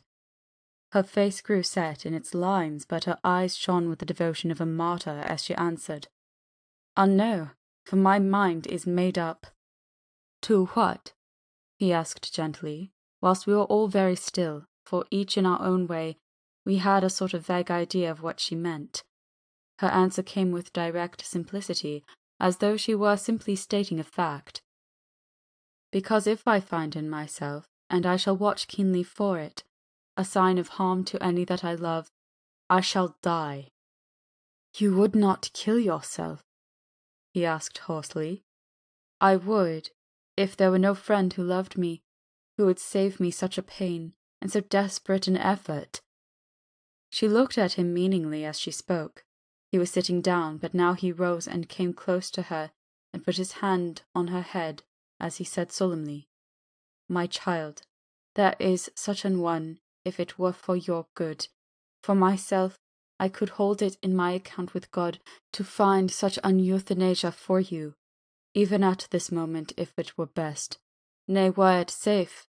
But my child—" For a moment he seemed choked, and a great sob rose in his throat. He gulped it down and went on. "There are some who would stand between you and death. You must not die.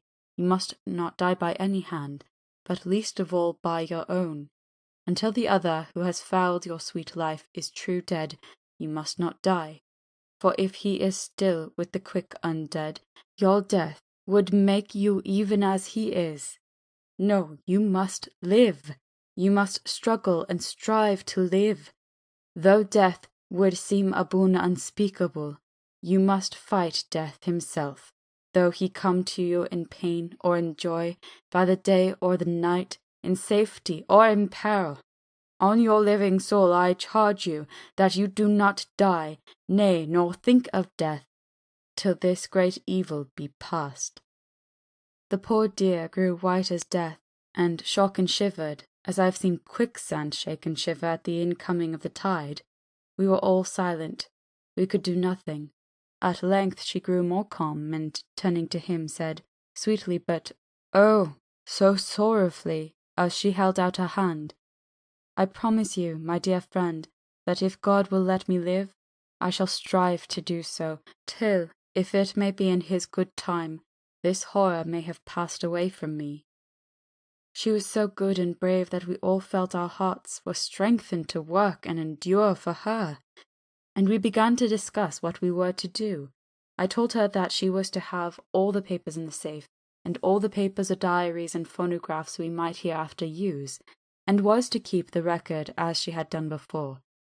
She was pleased with the prospect of anything to do, if pleased it could be used in connection with so grim an interest.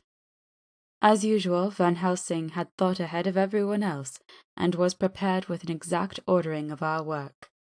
"It is perhaps well," he said, that our meeting after our visit to Carfax we decided not to do anything with the earth boxes that lay there. Had we done so, the Count must have guessed our purpose, and would doubtless have taken measures in advance to frustrate such an effort with regard to the others. But now he does not know our intentions. Nay, more in all probability, he does not know that such a power exists to us, as can sterilize his layers, so that he cannot use them as of old. We are now so much further advanced in our knowledge as to their disposition that, when we have examined the house in Piccadilly, we may track the very last of them. To-day, then, is ours, and in it rests our hope. The sun that rose on our sorrow this morning guards us in its course. Until it sets tonight, that monster must retain whatever form he now has. He is confined within the limitations of his earthly envelope. He cannot melt into thin air, nor disappear through cracks or chinks or crannies. If he go through a doorway, he must open the door like a mortal, and so we have this day to hunt out all his layers and sterilize them. So we shall, if we have not yet, catch him and destroy him, drive him to bay in some place where the catching and the destroying shall be in time sure. Here I started up, for I could not contain myself at the thought that the minutes and seconds so preciously laden with Mina's life and happiness were flying from us, since whilst we talked action was impossible. But Van Helsing held up his hand warningly. "Nay, friend Jonathan," he said, "in this, the quickest way home is the longest way, so your proverbs say. We shall all act, and act with desperate quick, when the time has come. But think, in all probable, the key of the situation is in that house in Piccadilly. The Count may have many houses which he has bought. Of them he will have deeds of purchase, keys, and other things. He will have paper that he write on. He will have his book of checks. There are many belongings that he must have somewhere. Why not in this place so central, so quiet, where he come and go by the front or back at all hour, when in the very vast of traffic there is none to notice? We shall go there and search that house, and when we learn what it holds, then we do what our friend Arthur call, in his phrases of hunt, stop the earths, and so we run down our old fox. So. Is it not? Then let us come at once, I cried. We are wasting the precious, precious time. The professor did not move, but simply said, "And how are we to get into that house in Piccadilly?" "Anyway," I cried. "We shall break in if need be." "And your police, where will they be, and what will they say?" I was staggered, but I knew that if he wished to delay he had good reason for it, so I said as quietly as I could, "Don't wait more than need be. You know, I am sure, what torture I am in." "Ah, my child, that I do. And indeed there is no wish of me to add to your anguish. But just think, what can we do until all the world be at movement? Then will come our time. I have thought and thought, and it seems to me that the simplest way is the best of all. Now we wish to get into the house, but we have no key, is it not so?" I nodded. "Now suppose that you were, in truth, the owner of that house, and could not still get it, and think that there was to you no conscience of the housebreaker, what would you do?" "I should get a respectable locksmith and set him to work to pick the lock for me." "And your police? They would interfere, would they not?" "Oh no, not if they knew the man was properly employed." "Then," he looked at me as keenly as he spoke, "all that is in doubt is the conscience of the employer, and the belief of your policeman as to whether or no that employer has a good conscience or a bad one. Your police must indeed be zealous men and clever, oh so clever in reading the heart that they trouble themselves in such a matter. No, no, my friend Jonathan, you go take the lock off 100 empty house in this your London, or of any city in the world, and if you do it as such things are rightly done, and at the time such things are rightly done, no one will interfere. I have read of a gentleman who owned a so fine house in London, and when he went for months of summer to Switzerland and lock up his house, some burglar came and broke window at back and got in. Then he went and made open the shutters in front and walk out through the door, before the very eyes of the police. Then he have an auction in that house, and advertise it, and put up big notice, and when the day come he sell off by a great auctioneer all the goods of that other man who owned them. Then he go to a builder, and he sell him that house, making an agreement that he pull it down and take away within a certain time, and your police and other authority help him all they can, and when that owner come back from his holiday in Switzerland, he find only an empty hole where his house had been. This was all done en règle, and in our work we shall be en règle too. We shall not go so early that the policemen who have then little to think of shall deem it strange, but we shall go after 10 o'clock, when there are many about, and such things would be done were we indeed owners of the house.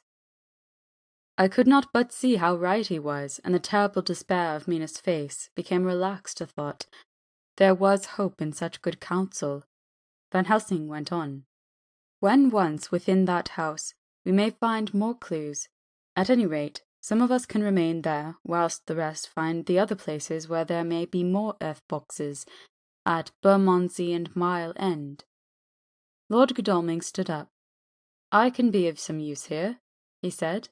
I shall wire to my people to have horses and carriages where they will be most convenient. Look here, old fellow, said Morris. It is a capital idea to have all ready in case we want to go horseback riding, but don't you think that one of your snap carriages with its heraldic adornments in a byway of Walworth and Mile End would attract too much attention for our purposes? It seems to me we ought to take cabs when we go south or east, and even leave them somewhere near the neighbourhood we are going to. Friend Quincey is right, said the professor. His head is what you call in plane with the horizon. It is a difficult thing that we go to do, and we do not want no peoples to watch us, if so it may. Mina took a growing interest in everything, and I was rejoiced to see that the exigency of affairs was helping her to forget for a time the terrible experience of the night. She was very, very pale, almost ghastly, and so thin that her lips were drawn away, showing her teeth in somewhat of prominence. I did not mention this last, lest it should give her needless pain, but it made my blood run cold in my veins to think of what had occurred with poor Lucy when the Count had sucked her blood. As yet there was no sign of the teeth growing sharper, but the time as yet was short, and there was time for fear. When we came to the discussion of the sequence of our efforts and of the disposition of our forces, there were new sources of doubt. It was finally agreed that before starting for Piccadilly, we should destroy the Count's lair close at hand, in case he should find it out too soon. We should thus be still ahead of him in our work of destruction, and his presence in his purely material shape, and at his weakest, might give us some new clue. As to the disposal of forces, it was suggested by the professor that, after our visit to Carfax, we should all enter the house in Piccadilly, that the 2 doctors and I should remain here, whilst Lord Godalming and Quincey found the lairs at Walworth and Mile End and destroyed them. It was possible, if not likely, the professor urged, that the Count might appear in Piccadilly during the day, and that if so we might be able to cope with him then and there. At any rate, we might be able to follow him in force. To this plan I strenuously objected, and so far as my going was concerned, for I said that I intended to stay and protect Mina. I felt that my mind was made up on the subject, but Mina would not listen to my objection. She said that there might be some law matter in which I could be useful, that amongst the Count's papers might be some clue which I could understand out of my experience in Transylvania, and that, as it was, all the strength we could muster was required to cope with the Count's extraordinary power. I had to give in, for Mina's resolution was fixed. She said that it was the last hope for her that we should all work together. As for me, she said, I have no fear. Things have been as bad as they can be, and whatever may happen must have in it some element of hope or comfort. Go, my husband. God can, if he wishes it, guard me as well alone as with anyone present. So I started up, crying out, In God's name, let us come at once, for we are losing time. The Count may come to Piccadilly earlier than we think. Not so, said Van Helsing, holding up his hand. But why? I asked. Do you forget, he said, with actually a smile, that last night he banqueted heavily and will sleep late? Did I forget? Shall I ever? Can I ever? Can any of us ever forget that terrible scene? Mina struggled hard to keep a brave countenance, but the pain overmastered her, and she put her hands before her face and shuddered whilst she moaned. Van Helsing had not intended to recall her frightful experience.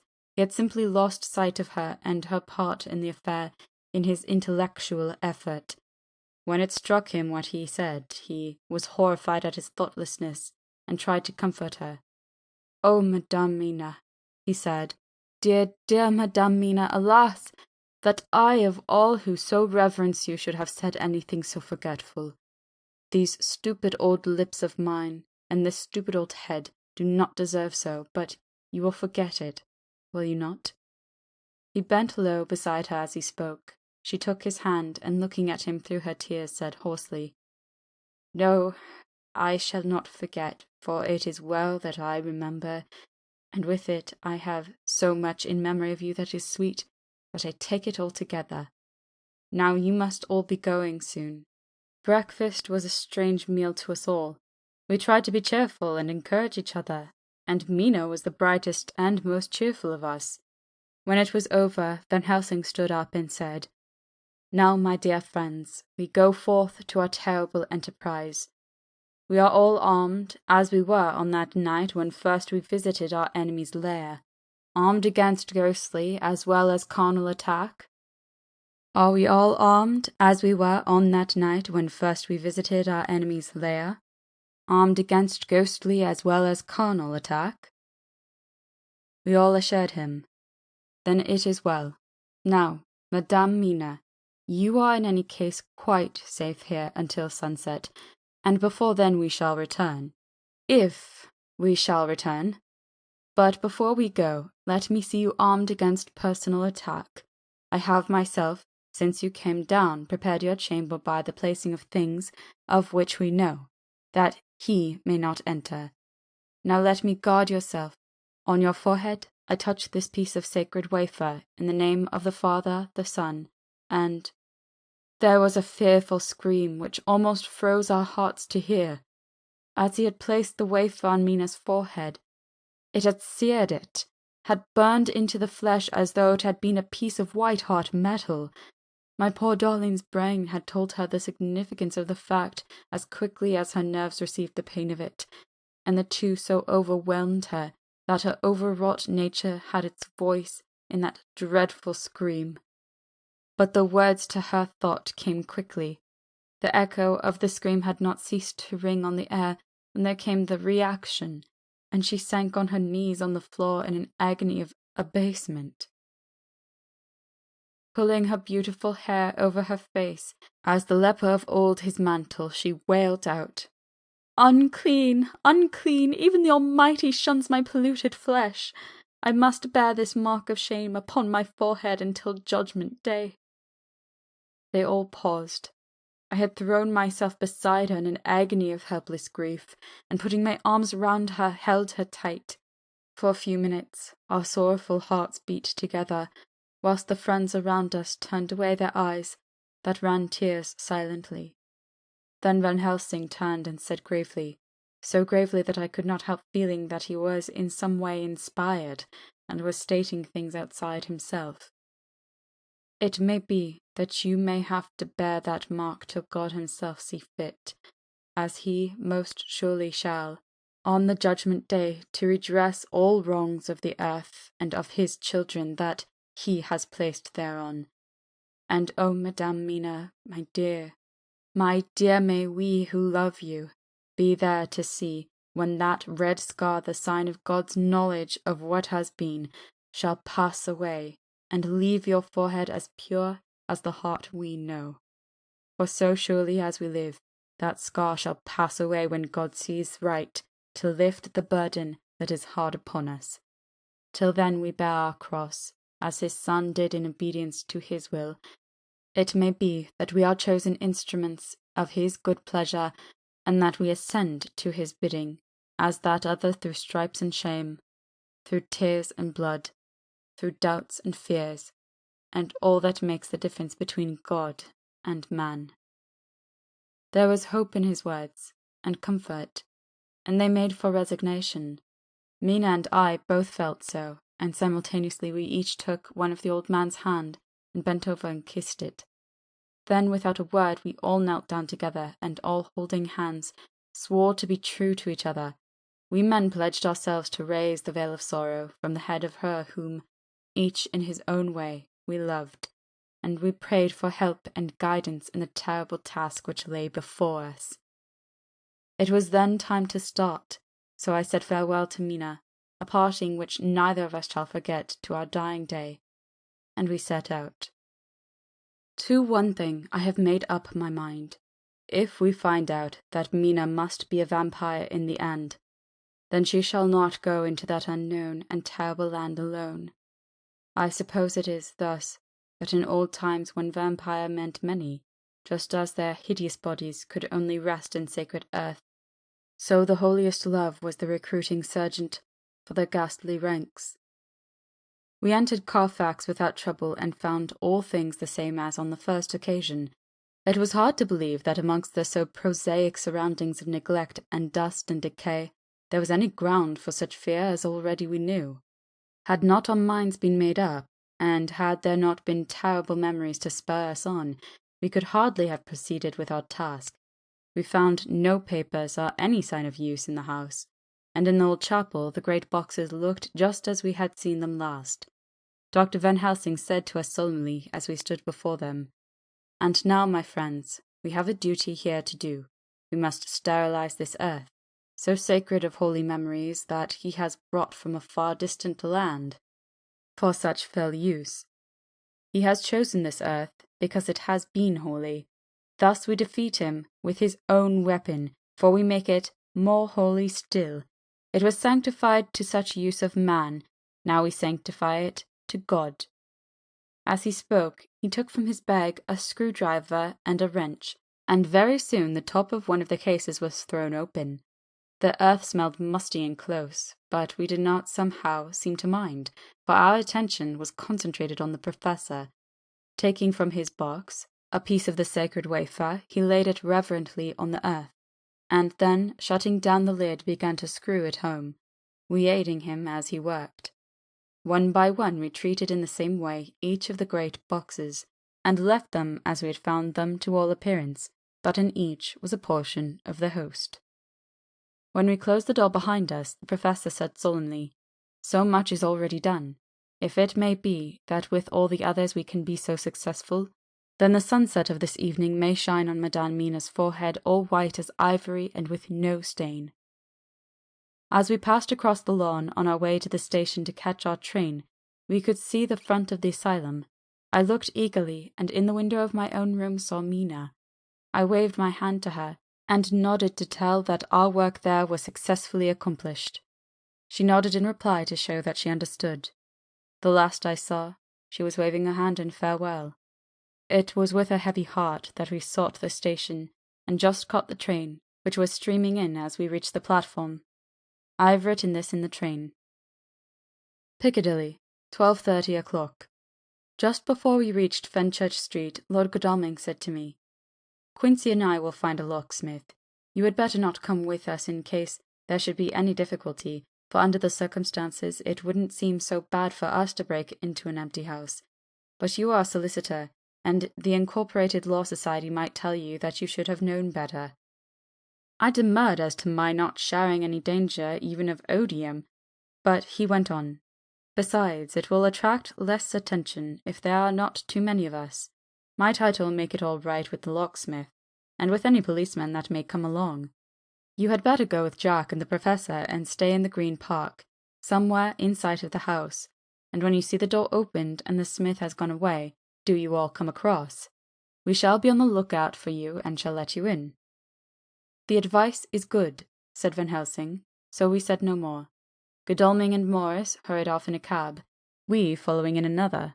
At the corner of Arlington Street our contingent got out and strolled into the Green Park.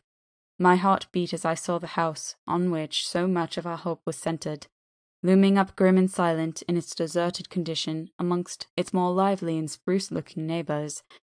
We sat down on a bench within good view, and began to smoke cigars so as to attract as little attention as possible.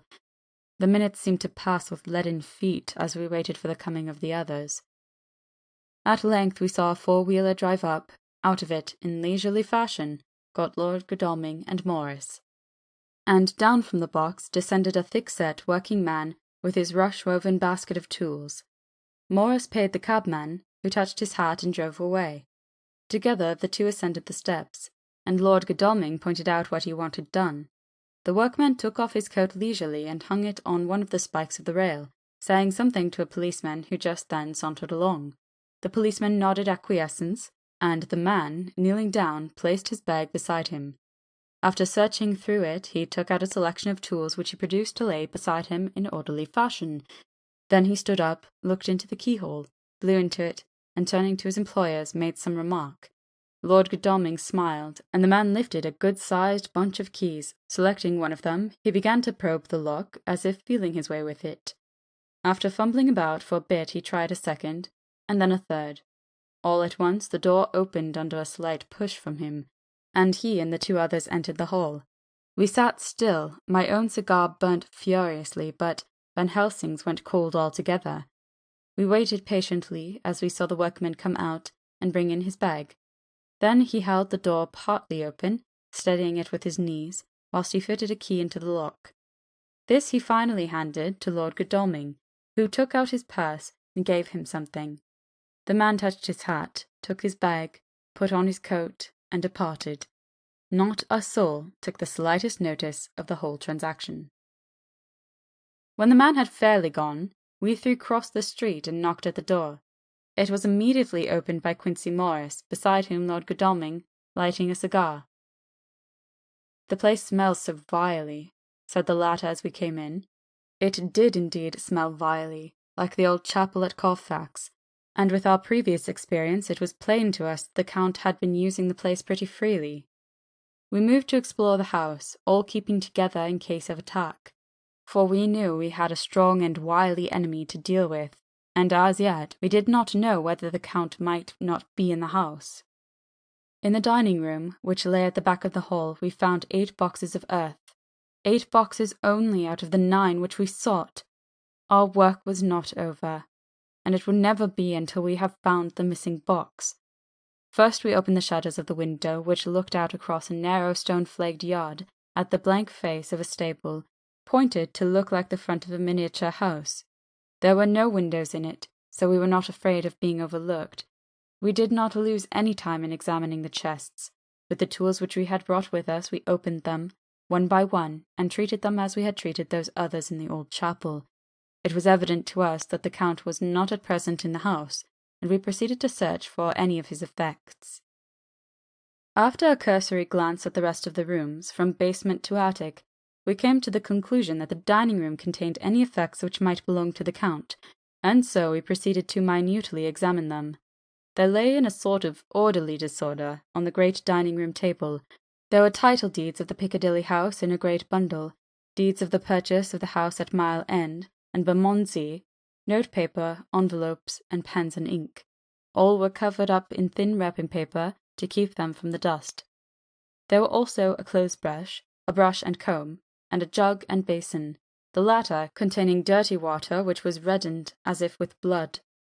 Last of all was a little heap of keys, of all sorts and sizes, probably those belonging to the other houses.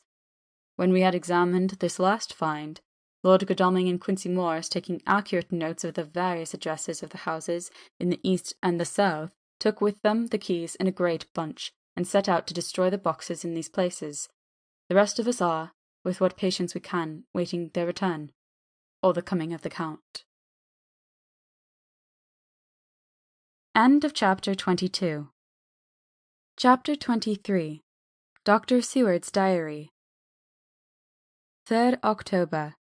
The time seemed terrible long whilst we were waiting for the coming of Godalming and Quincey Morris. The Professor tried to keep our minds active by using them all the time.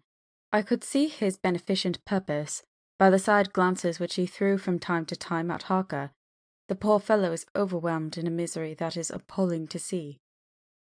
Last night he was a frank, happy-looking man, with strong, youthful face, full of energy, and with dark brown hair. Today he is a drawn, haggard old man, whose white hair matches well with the hollow burning eyes and grief-written lines of his face. His energy is intact. In fact, he is like a living flame. This may be yet his salvation, for, if it all go well, it will tide him over the despairing period. He will then, in a kind of way, wake again to the realities of life.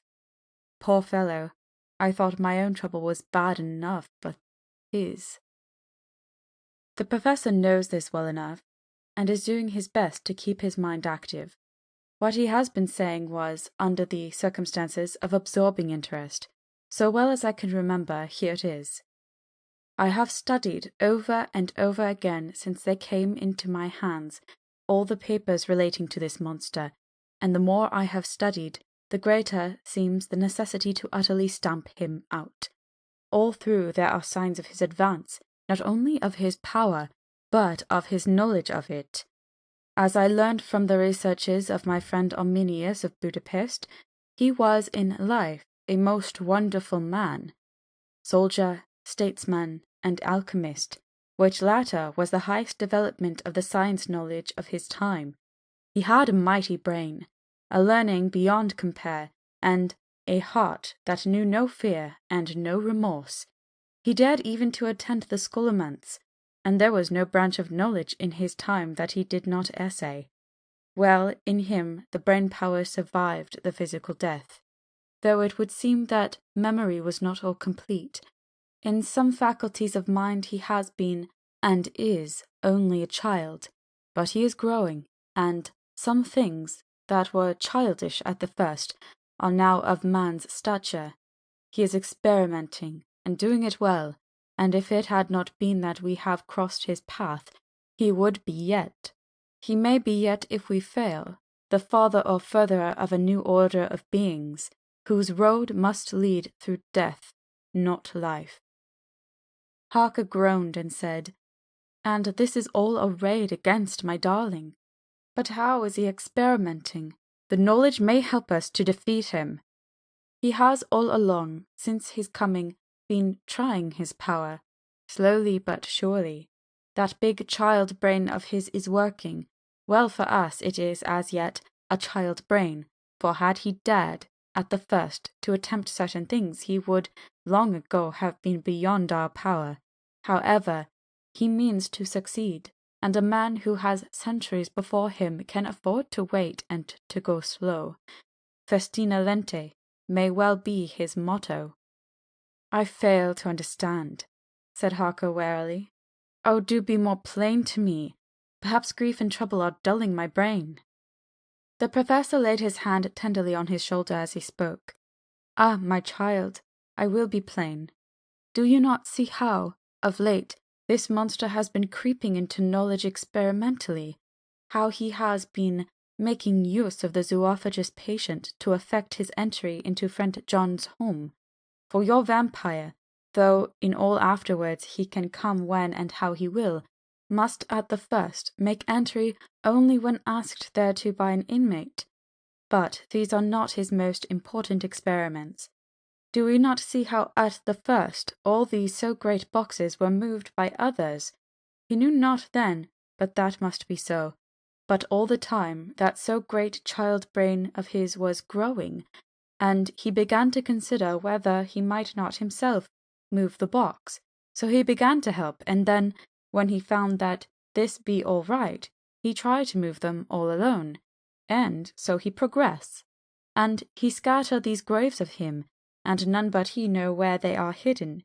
He may have intent to bury them deep in the ground, so that he only use them in the night, or at such time as he can change his form. They do him equal well, and none may know these are his hiding place. But, my child, do not despair. This knowledge come to him just too late. Already all of his layers but one be sterilized as for him, and before the sunset this shall be so. Then we have no place where he can move and hide. I delayed this morning so that we might be sure. Is there not more at stake for us than for him? Then why we not be even more careful than him? By my clock it is 1 hour, and already, if all be well, friend Arthur and Quincey are on the way to us. Today is our day, and we must go sure, if slow, and lose no chance. See, there are 5 of us when those absent ones return. Whilst he was speaking, we were startled by a knock at the hall door, the double postman's knock of the telegraph boy. We all moved out to the hall with one impulse, and Van Helsing, holding up his hand to us to keep silence, stepped to the door and opened it. The boy handed the dispatch. The professor closed the door again, and, after looking at the direction, opened it and read it aloud. Look out for D. He has just now, 12:45, come from Carfax hurriedly and hastened towards the south. He seems to be going the round and may want to see you. Mina. There was a pause, broken by Jonathan Harker's voice. Now God be thanked we shall soon meet. Van Helsing turned to him quickly and said, God will act in his own way and time. Do not fear, and do not rejoice as yet, for what we wish for at the moment may be our undoings. I care for nothing now, he answered hotly, except to wipe out this brood from the face of creation. I would sell my soul to do it. Oh, hush, hush, my child, said Van Helsing. God does not purchase souls in this wise, and the devil, though he may purchase, does not keep faith. But God is merciful and just, and knows your pain and your devotion to that dear Madame Mina. Think you how her pain would be doubled did she but hear your wild words? Do not fear any of us. We are all devoted to this cause, and today shall see the end. The time is coming for action. Today this vampire is limit to the powers of man, and till sunset he may not change. It will take him time to arrive here. See, it is 20 minutes past 1, and there are yet some times before he can hither come, be he never so quick. What we must hope for is that my Lord Arthur and Quincey arrive first. About half an hour after we had received Mrs. Harker's telegram, there came a quiet, resolute knock at the hall door. It was just an ordinary knock, such as is given hourly by the thousands of gentlemen, but it made the professor's heart and mine beat loudly. We looked at each other, and together moved out into the hall. We each held ready to use our various armaments, the spiritual in the left hand, the mortal in the right. Van Helsing pulled back the latch, and, holding the door half open, stood back, having both hands ready for action. The gladness of our hearts must have shown upon our faces when on the step, close to the door, we saw Lord Godalming and Quincey Morris. They came quickly in and closed the door behind them, the former saying as they moved along the hall, It is all right. We found both places, 6 bones in each, and we destroyed them all. Destroyed? Asked the professor. For him. We were silent for a minute, and then Quincey said, There's nothing to do but wait here. If, however, he doesn't turn up by 5 o'clock, we must start off, for it won't do to leave Mrs. Harker alone after sunset. He will be here before long now, said Van Helsing, who had been consulting his pocket-book. Nota bene, in Madame's telegram, he went south from Carfax. That means he went to cross the river, and he could only do so at slack of tide, which should be something before 1 o'clock. That he went south has a meaning for us. He is as yet only suspicious, and he went from Carfax first to the place where he would suspect interference least. You must have been at Bermondsey only a short time before him. That he is not here already shows that he went to Mile End next. This took him some time, for he would then have to be carried over the river in some way. Believe me, my friends, we shall not have long to wait now. We should have ready some plan of attack, so that we may throw away no chance. Hush, there is no time now. Have all your arms. Be ready." He held up a warning hand as he spoke, for we could all hear a key softly inserted in the lock of the hall door.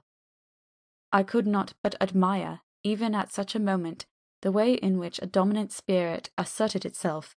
In all our hunting parties and adventures in different parts of the world, Quincey Morris had always been the one to arrange the plan of action, and Arthur and I had been accustomed to obey him implicitly. Now the old habit seemed to be renewed instinctively. With a swift glance around the room, he had once laid out our plan of attack, and without speaking a word, with a gesture, placed us each in position. Van Helsing, Harker, and I were just behind the door, so that when it opened the professor could guard it, whilst we two stepped between the incomer and the door. Godalming behind and Quincey in front stood just out of sight, ready to move in front of the window. We waited in a suspense that made the seconds pass with nightmare slowness. The slow, careful steps came along the hall. The Count was evidently prepared for some surprise. At least he feared it. Suddenly, with a single bound, he leaped into the room, winning a way past us before any of us could raise a hand to stay him. There was something so panther-like in the movement, something so unhuman, that it seemed to sober us all from the shock of his coming. The first to act was Harker, who, with a quick movement, threw himself before the door, leading into the room in front of the house. As the Count saw us, a horrible sort of snarl passed over his face, showing the eye-teeth long and pointed, but the evil smile as quickly passed into a cold stare of lion-like disdain. His expression again changed as, with a single impulse, we all advanced upon him. It was a pity that we had not some better organized plan of attack, for even at the moment I wondered what we were to do. I did not myself know whether our lethal weapons would avail us anything. Harker evidently meant to try the matter, for he had ready his great kukri knife, and made a fierce and sudden cut at him. The blow was a powerful one. Only the diabolical quickness of the Count's leap back saved him. A second less, and the trenchant blade had shorn through his heart. As it was, the point just cut the cloth of his coat, making a wide gap whence a bundle of banknotes and a stream of gold fell out. The expression of the Count's face was so hellish that for a moment I feared for Harker, though I saw him throw the terrible knife aloft again for another stroke. Instinctively I moved forward with a protective impulse, holding the crucifix and wafer in my left hand. I felt a mighty power fly along my arm, and it was without surprise that I saw the monster cower back before a similar movement made spontaneously by each one of us. It would be impossible to describe the expression of hate and baffled malignity, of anger and hellish rage, which came over the Count's face. His waxen hue became greenish-yellow by the contrast of his burning eyes, and the red scar on the forehead showed on the pallid skin like a palpitating wound. The next instant, with a sinuous dive, he swept under Harker's arm ere his blow could fall, and, grasping a handful of the money from the floor, dashed across the room, threw himself at the window. Amid the crash and glitter of falling glass, he tumbled into the flagged area below. Through the sound of the shivering glass, I could hear the ting of some gold as some of the sovereigns fell on the flagging. We ran over and saw him spring unhurt from the ground. He, rushing up the steps, crossed the flagged yard and pushed open the stable door. There he turned and spoke to us. "You think to baffle me, you, with your pale faces all in a row, like sheep in a butcher's. You shall be sorry yet, each one of you. You think you have left me without a place to rest, but I have more. My revenge is just begun. I spread it over centuries, and time is on my side. Your girls, that you all love, are mine already, and through them you and others shall yet be mine. My creatures, to do my bidding, and to be my jackals when I want to feed. Bah!" With a contemptuous sneer, he passed quickly through the door, and we heard the rusty bolt creak as he fastened it behind him. A door beyond opened and shut. The first of us to speak was the professor, as, realizing the difficulty of following him through the stable, we moved towards the hall. "We have learnt something, much, Notwithstanding his brave words, he fears us. He fear time, he fear want, for if not, why he hurry so? His very tone betray him, or my ears deceive. Why take that money? You follow quick, you are hunters of wild beast, and understand it so. For me, I make sure that nothing here may be of use to him, if so that he return. As he spoke, he put the money remaining into his pocket, took the title deeds in a bundle as Harker had left them, and swept the remaining things into the open fireplace, where he set fire to them with a match. Godalming and Morris had rushed out into the yard, and Harker had lowered himself from the window to follow the Count. He had, however, bolted the stable door, and by the time they had forced it open, there was no sign of him. Van Helsing and I tried to make inquiry at the back of the house, but the mews was deserted, and no one had seen him depart. It was now late in the afternoon, and sunset was not far off. We had to recognize that our game was up. With heavy hearts, we agreed with the professor when he said, "Let us go back to Madame Mina. Poor dear Madame Mina, all we can do just now is done, and we can there, at least, protect her. But we need not despair, there is but one more earth box, and we must try to find it. When that is done, all may yet be well." I could see that he spoke as bravely as he could to comfort Harker. The poor fellow was quite broken down. Now and again he gave a low groan which he could not suppress. He was thinking of his wife. With sad hearts we came back to my house, where we found Mrs. Harker waiting us, with an appearance of cheerfulness which did honour to her bravery and unselfishness. When she saw our faces, her own became as pale as death. For a second or two her eyes were closed as if she were in secret prayer, and then she said cheerfully, "I can never thank you all enough. Oh, my poor darling." As she spoke, she took her husband's grey head in her hands and kissed it. "Lay your poor head here and rest it. All will yet be well, dear. God will protect us, if he so will it in his good intent." The poor fellow groaned. There was no place for words in his sublime misery. We had a sort of perfunctory supper together, and I think it cheered us all up somewhat. It was, perhaps, the mere animal heat of food to hungry people, for none of us had eaten anything since breakfast. Or the sense of companionship may have helped us, but anyhow we were all less miserable, and we saw the morrow as not altogether without hope. True to our promise, we told Mrs. Harker everything which had passed, and although she grew snowy white at times when danger had seemed to threaten her husband, and red at others when his devotion to her was manifested, she listened bravely and with calmness. When we came to the part where Harker had rushed at the Count so recklessly, she clung to her husband's arm and held it tight, as though her clinging could protect him from any harm that might come. She said nothing, however, till the narration was all done, and matters had been brought right up to the present time. Then, without letting go of her husband's hand, she stood up amongst us and spoke. Oh, that I could give any idea of the scene, of that sweet, sweet, good woman, in all the radiant beauty of her youth and animation, with the red scar on her forehead, of which she was conscious, and which we saw with grinding of our teeth, remembering whence and how it came, her loving kindness against our grim hate, her tender faith against all our fears and doubting, and we, knowing that, so far as symbols went, she with all her goodness and purity and faith was an outcast from God. "Jonathan," she said, and the words sounded like music on her lips, they were so full of love and tenderness.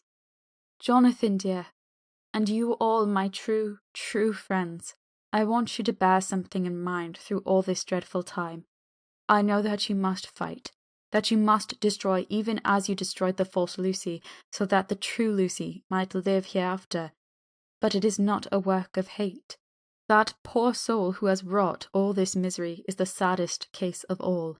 Just think what will be his joy when he, too, is destroyed in his worser part than his better part may have spiritual immorality. You must be pitiful to him, too, though it may not hold your hands from his destruction." As she spoke, I could see her husband's face darken and draw together, as though the passion in him were shrivelling his being to its core. Instinctively, the clasp on his wife's hand grew closer, till his knuckles looked white. She did not flinch from the pain which I knew she must have suffered, but looked at him with eyes that were more appealing than ever. As she stopped speaking, he leapt to his feet, almost tearing his hand from hers as he spoke. May God give him into my hand just for long enough to destroy that earthly life of him which we are aiming at. If beyond it I could send his soul for ever and ever to burning hell, I would do it. Oh, hush, in the name of good God, don't say such things, Jonathan, my husband, or you will crush me with fear and horror. Just think, my dear, I've been thinking all this long, long day of it, that perhaps some day I too may need such pity, and that some other like you, and with equal cause for anger, may deny it to me. Oh, my husband! My husband, indeed I would have spared you such a thought had there been another way, but I pray that God may not have treasured your wild words, except as the heart-broken wail of a very loving and sorely stricken man. Oh God, let these poor white hairs go in evidence of what he has suffered, who all his life has done no wrong, and on whom so many sorrows have come. We men were all in tears now. There was no resisting them, and we wept openly. She wept too to see that her sweeter counsels had prevailed. Her husband flung himself on his knees beside her, and putting his arms around her, hid his face in the folds of her dress. Van Helsing beckoned to us, and we stole out of the room, leaving the two loving hearts alone with their God. Before they retired, the professor fixed up the room against any coming of the vampire, and assured Mrs. Harker that she might rest in peace. She tried to school herself to the belief, and manifestly, for her husband's sake, tried to seem content. It was a brave struggle, and was, I think and believe, not without its reward. Van Helsing had placed at hand a bell which either of them was to sound in case of any emergency. When they had retired, Quincey, Godalming, and I arranged that we should sit up, dividing the night between us, and watch over the safety of the poor stricken lady. The first watch falls to Quincey, so the rest of us shall be off to bed as soon as we can. Godalming has already turned in, for his is the second watch. Now that my work is done, I, too, shall go to bed. Jonathan Harker's Journal. 3-4 October, close to midnight. I thought yesterday would never end. There was over me a yearning for sleep, in some sort of blind belief that to wake would be to find things changed, and that any change must now be for the better. Before we parted, we discussed what our next step was to be, but we could arrive at no result. All we knew was that one earth box remained, and that the Count alone knew where it was. If he chooses to lie hidden, he may baffle us for years, and in the meantime... The thought is too horrible. I dare not think of it even now. This I know, that if ever there was a woman who was all perfection, that one is my poor wronged darling. I love her 1,000 times more for her sweet pity of last night, a pity that made my own hate of the monster seem despicable. Surely God would not permit the world to be the poorer by the loss of such a creature. This is hope to me. We are all drifting reefwards now, and faith is our only anchor. Thank God Mina is sleeping, and sleeping without dreams. I fear what her dreams might be like, with such terrible memories to ground them in. She has not been so calm, within my seeing, since the sunset. Then for a while there came over her face a repose, which was like spring after the blasts of March. I thought at the time that it was the softness of the red sunset on her face, but somehow now I think it has a deeper meaning.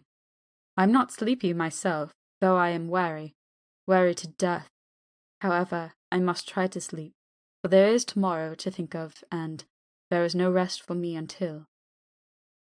Later. I must have fallen asleep, for I was awaked by Mina, who was sitting up in bed with a startled look on her face. I could see easily, for we did not leave the room in darkness. She had placed a warning hand over my mouth, and now she whispered in my ear, "Hush, there is someone in the corridor." I got up softly, and crossing the room, gently opened the door. Just outside, stretched on a mattress, lay Mr. Morris, wide awake. He raised a warning hand for silence as he whispered to me, "Hush, go back to bed. It is all right. One of us will be here all night. We don't mean to take any chances." His look and gesture forbade discussion, so I came back and told Mina. She sighed, and positively a shadow of a smile stole over her poor pale face as she put her arms around me and said softly, "Oh, thank God for good brave men." With a sigh, she sank back again to sleep. I write this now, as I am not sleepy, though I must try again. 4 October, morning. Once again during the night I was awakened by Mina. This time we had all had a good sleep, for the grey of the coming dawn was making the windows into sharp oblongs, and the gas flame was like a speck rather than a disk of light. She said to me hurriedly, "Go, call the professor. I want to see him at once." "Why?" I asked. "I have an idea. I suppose it must have come in the night and matured without my knowing it. He must hypnotize me before the dawn, and then I shall be able to speak. Go quick, dearest, the time is getting close." I went to the door. Dr. Seward was resting on the mattress, and, seeing me, he sprang to his feet. "Is anything wrong?" he asked in alarm. "No," I replied, "but Mina wants to see Dr. Van Helsing at once." "I will go," he said, and hurried into the professor's room. In 2 or 3 minutes later, Van Helsing was in the room in his dressing gown, and Mr. Morris and Lord Godalming were with Dr. Seward at the door asking questions. When the professor saw Mina, a smile, a positive smile, ousted the anxiety of his face. He rubbed his hands as he said, "Oh, my dear Madame Mina, this is indeed a change. See, friend Jonathan, we have got our dear Madame Mina, as of old, back to us today." Then, turning to her, he said cheerfully, "And what am I do for you? For at this hour you do not want me for nothings." "I want you to hypnotize me," she said. "Do it before the dawn, for I feel that then I can speak, and speak freely. Be quick, for the time is short." Without a word, he motioned her to sit upon the bed. Looking fixedly at her, he commenced to make passes in front of her, from over the top of her head downward, with each hand in turn. Mina gazed at him fixedly for a few minutes, during which my own heart beat like a trip hammer, for I felt that some crisis was at hand. Gradually her eyes closed, and she sat, stock still. Only by the gentle heaving of her bosom could one know that she was alive. The professor made a few more passes and then stopped, and I could see that his forehead was covered in great beads of perspiration. Mina opened her eyes, but she did not seem the same woman. There was a far-away look in her eyes, and her voice had a sad dreaminess which was new to me. Raising his hand to impose silence, the professor motioned me to bring the others in. They came on tiptoe, closing the door behind them, and stood at the foot of the bed, looking on. Mina appeared not to see them. The stillness was broken by Van Helsing's voice, speaking in a low level tone which would not break the current of her thoughts. "Where are you?" The answer came in a neutral way. "I do not know. Sleep has no place it can call its own." For several minutes there was silence. Mina sat rigid, and the professor stood staring at her fixedly. The rest of us hardly dared to breathe. The room was growing lighter. Without taking his eyes from Mina's face, Dr. Van Helsing motioned me to pull up the blind. I did so, and the day seemed just upon us. A red streak shot up, and a rosy light seemed to diffuse itself through the room. On the instant, the professor spoke again. "Where are you now?" The answer came dreamily, but with intention. It were as though she were interpreting something. I have heard her use the same tone when reading her shorthand notes. "I do not know. It is all strange to me." "What do you see?" "I can see nothing. It is all dark." "What do you hear?" I could detect the strain in the professor's patient voice. "The lapping of water. It is gurgling by, and little waves leap. I can hear them on the outside." "Then you are on a ship?" We all looked at each other, trying to glean something each from the other. We were afraid to think. The answer came quick. "Oh, yes." "What else do you hear?" "The sound of men stamping overhead as they run about. There is the creaking of a chain, and the loud tinkle as the check of the capstan falls into the ratchet." "What are you doing?" "I'm still.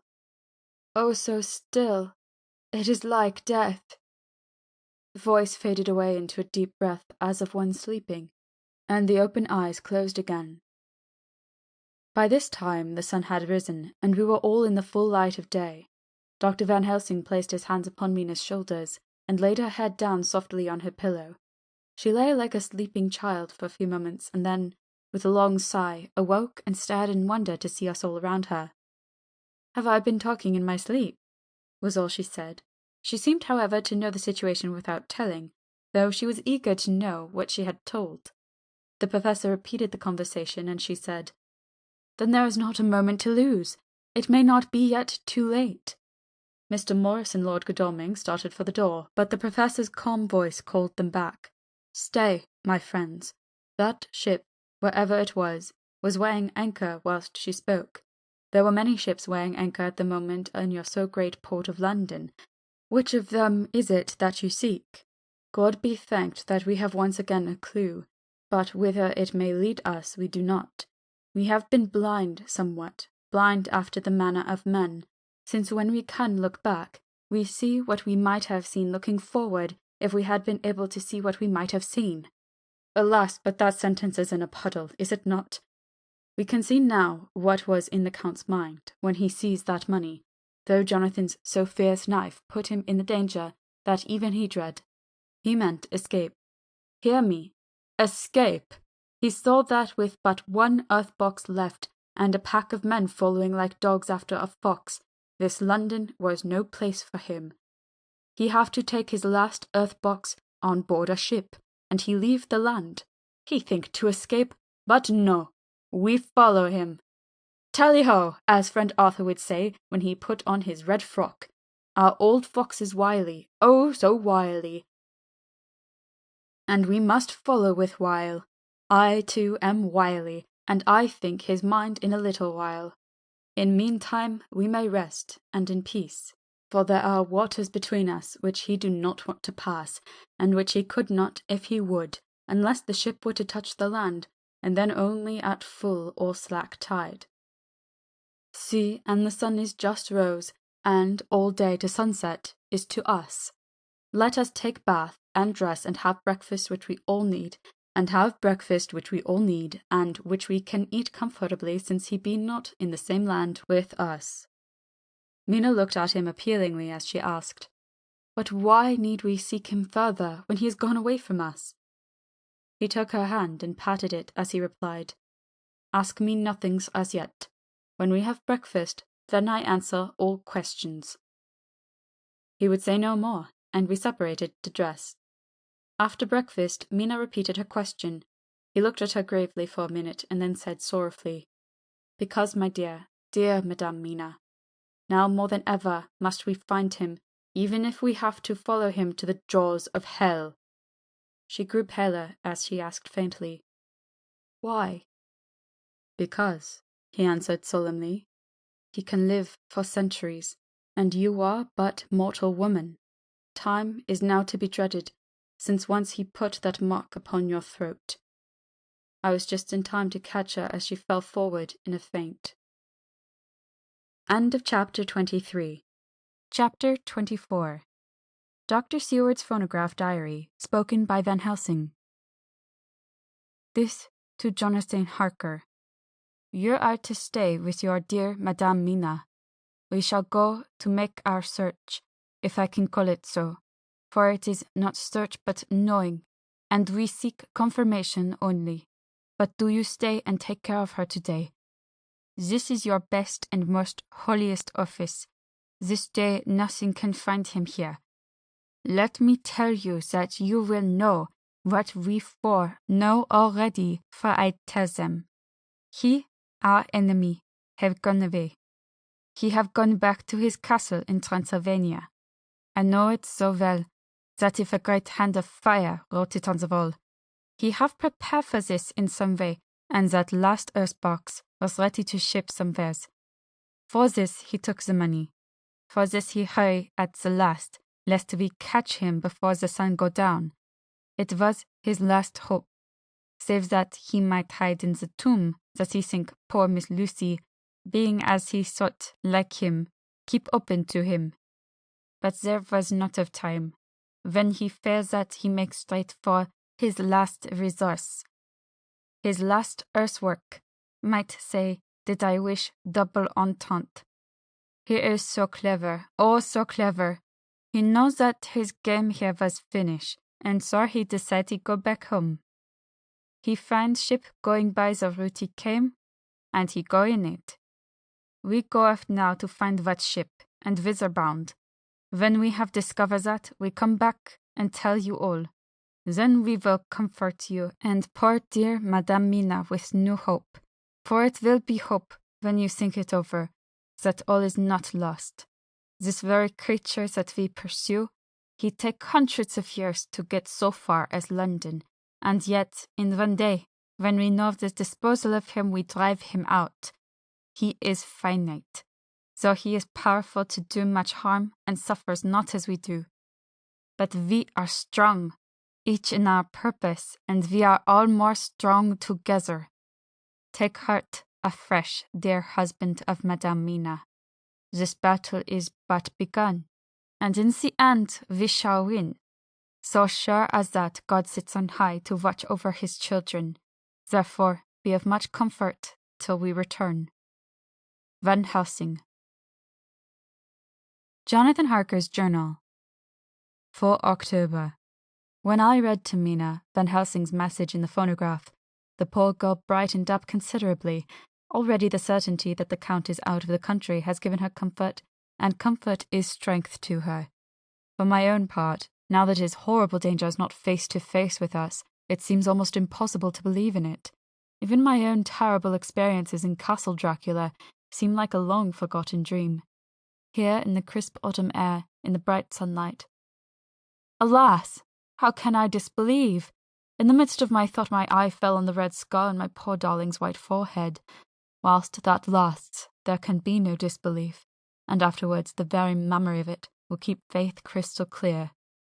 Mina and I fear to be idle, so we have been all over the diaries again and again. Somehow, although the reality seems greater each time, the pain and fear seem less. There is something of a guiding purpose manifest throughout which is comforting. Mina says that perhaps we are the instruments of ultimate good. It may be. I shall try to think as she does. We have never spoken to each other yet of the future. It is better to wait till we see the Professor and the others after the investigations. The day is running by more quickly than I ever thought a day could run for me again. It is now 3 o'clock. Mina Harker's Journal. 5 October, 5 p.m. Our meeting for report. Present, Professor Van Helsing, Lord Godalming, Dr. Seward, Mr. Quincey Morris, Jonathan Harker, Mina Harker. Dr. Van Helsing described what steps were taken during the day to discover on what boat and whither bound Count Dracula made his escape. As I knew that he wanted to get back to Transylvania, I felt sure that he must go by the Danube mouth, or by somewhere in the Black Sea, since by that way he come. It was a dreary blank that was before us, omne ignotium pro magnifico, and so with heavy hearts we start to find what ships leave for the Black Sea last night. He was in sailing ship, since Madame Mina tell of sails being set. These not so important as to go in your list of the shipping in the Times, and so we go, by suggestion of Lord Godalming, to your Lloyd's, which are note of all ships that sail, however so small. There we find that only one Black Sea-bound ship go out with the tide. She is the Tsarina Catherine, and she sail from Doolittle's Wharf for Varna, and thence on to other parts and up the Danube. So, said I, this is the ship whereon is the Count. So off we go to Doolittle's Wharf, and there we find a man in an office of wood so small that the man looked bigger than the office. From him we inquire of the goings-on of the Tsarina Catherine. He sware much, and he red face and loud of voice, but he good fellow all the same. And when Quincey gave him something from his pocket, which crackle as he roll it up, and put it in a so small bag which he have hid deep in his clothing, he still better fellow and humble servant to us. He come with us, and ask many men who are rough and hot. These be better fellows too, when they have been no more thirsty. They say much of blood and bloom, and of others which I comprehend not, though I guess what they mean, but nevertheless they tell us things which we want to know. They make known to us among them how last afternoon at about 5 o'clock comes a man so hairy, a tall man, thin and pale, with high nose and teeth so white and eyes that seem to be burning, that he be all in black except he have a hat of straw which not suit him nor the sails for the Black Sea, and for wear. Some took him to the office and then to the ship, where he will not go aboard, but halt at shore at end of gangplank, and ask the captain come to him. The captain come, when told he will be pay well, and though he swear much at first, he agreed to come. Then the thin man go, and someone tell him where horse and cart can be hired. He go there, and soon he come again, himself driving cart on which a great box. This he himself lift down, though it take several to put it on truck for the ship.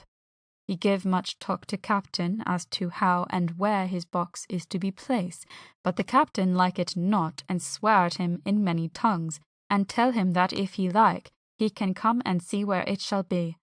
But he say, no, that he come not yet, for that he have much to do. Whereupon the captain tell him that he had better be quick, with blood, for that his ship will leave the place of blood before the turn of the tide, with blood. Then the thin man smile and say that, of course, he must go when he think fit, but he will be surprised if he go quite so soon. The captain swear again, polyglot, and the thin man make him bow and thank him, and say he will so far intrude on his kindness as to come aboard before sailing. Final, the captain, more red than ever, and in more tongues tell him that he doesn't want no Frenchmen, with bloom upon them, and also with blood, on his ship, with blood on her also. And so, after asking where there might be close at hand a ship where he might purchase ship forms, he departed. No one knew where he went or bloomin' were cared, as they said, for they had something else to think of, well with blood again. For it soon became apparent to all that the Tsarina Catherine would not sail as was expected. A thin mist began to creep up from the river, and it grew and grew, till soon a dense fog enveloped the ship and all around her. The captain swore polyglot, very polyglot, polyglot with bloom and blood. But he could do nothing. The water rose, and he began to fear that he would lose the tide altogether. He was in no friendly mood, when just at full tide the thin man came up the gangplank again and asked to see where his box had been stowed. Then the captain replied that he wished he and his box, old and with much bloom and blood, were in hell. But the thin man did not be offend, and went down with the mate and saw where it was placed, and came up and stood a while on deck in fog. He must have come off by himself, for none noticed him. Indeed, they thought not of him, for soon the fog began to melt away, and all was clear again. My friends of the thirst, and the language that was of bloom and blood laughed, as they told how the captain's swears exceeded even his usual polyglot, and was more than ever full of picturesque, when on questioning other mariners who were on movement up and down on the river that hour, he found that few of them had seen any fog at all, except where it lay around the wharf. However, the ship went out on the ebb tide, and was doubtless by morning far down the river mouth. She was by then, when they told us, well out to sea. And so, my dear Madame Mina, it is that we have to rest for a time, for our enemy is on the sea, with the fog at his command, on his way to the Danube mouth. To sail a ship takes time, go she never so quick, and then we go on land more quick, and we meet him there. Our best hope is to come on him when in the box between sunrise and sunset, for then he can make no struggle, and we may deal with him as we should. There are days for us, in which we can make ready our plan. We know all about where he go, for we have seen the owner of the ship, who have shown us invoices and all papers that can be. The box we seek is to be landed in Varna, and be given to an agent, one Ristix, who will there present his credentials, and so our merchant friend will have done his part. But he asked if there be any wrong, for that so he can telegraph and have inquiry made at Varna. We say no, for what is to be done is not for police or of the customs. We must be done by us alone, and in our own way. When Dr. Van Helsing had done speaking, I asked him if he were certain that the Count had remained on board the ship. He replied, "We have the best proof of that, your own evidence, when in the hypnotic trance this morning. I asked him again if it were really necessary that they should pursue the Count, for, oh, I dread Jonathan leaving me, and I know that he would surely go if the others went." He answered in growing passion, at first quietly. As he went on, however, he grew more angry and more forceful, till, in the end, we could not but see wherein was at least some of the personal dominance which made him so long a master amongst men. Yes, it is necessary, for your sake in the first, and then for the sake of humanity. This monster has done much harm already in the narrow scope where he finds himself, and in the short time when as yet he was only as a body groping his so small measure in darkness and not knowing. All this I have told these others. You, my dear Madame Mina, will learn it on the phonograph of my friend John, or in that of your husband. I have told them how the measure of leaving his own barren land, barren of peoples, and coming to a new land where life of man teems, till they are like the multitude of standing corn, was the work of centuries. Were another of the undead like him to try to do what he has done, perhaps not all the centuries of the world that have been, or that will be, could aid him. With this one, all the forces of nature that are occult and deep and strong must have worked together in some wondrous way. The very place where he have been alive, undead for all these centuries, is full of strangeness of the geologic and chemical world. There are deep caverns and fissures that reach none know whither. There have been volcanoes, some of whose openings still sent out waters of strange properties, and gases that kill or make to vivify. Doubtless there is something magnetic or electric in some of these combinations of occult forces which work for physical life. In strange way, and in himself were from the first some great qualities. In a hard and warlike time he was a celebrate that he have more iron nerve, more subtle brain, more braver heart than any man. In him some vital principle have in strange way found their utmost, and as his body keeps strong and grow and thrive, so his brain grow too. All this without that diabolical aid which is surely to him, for it have to yield to the powers that come from and are symbolic of good. And now this is what he is to us. He have infect you. Oh, forgive me, my dear, that I must say such, but it is for good of you that I speak. He infect you in such wise that, even if he do no more, you have only to live your own old sweet way, and so in time, death, which is of man's common lot with God's sanction, shall make you like to him. This must not be. We have sworn together that it must not. Thus we are ministers of God's own wish, that the world, and man for whom his Son died, will not be given over to monsters, whose very existence would defame him. He have allowed us to redeem one soul already, and we go out as the old knights of the cross to redeem more. Like them, we shall travel towards the sunrise, and like them, if we fall in good cause. He paused, and I said, "But will not the Count take his rebuff wisely? Since he has been driven from England, will he not avoid it, as a tiger does the village from which he has been hunted?" "Aha!" he said, "your smile of the tiger good for me, and I shall adopt him. Your man-eater, as they of India call the tiger who has once tasted the blood of the human, care no more for the other prey, but prowl unceasingly till he get him. This that we hunt from our village is a tiger too. a man-eater, and he never ceased to prowl. Nay, in himself, he is not one to retire and stay afar. In his life, his living life, he go over the Turkey frontier and attack his enemy on his own ground. He be beaten back, but did he stay? No, he come again and again and again. Look at his persistence and endurance. With the child brain that was to him, he have long since conceived the idea of coming to a great city. What does he do? He find out the place of all the world most of promise for him. Then he deliberately set himself down to prepare for the task. He find in patience just how is his strength and what are his powers. He study new tongues.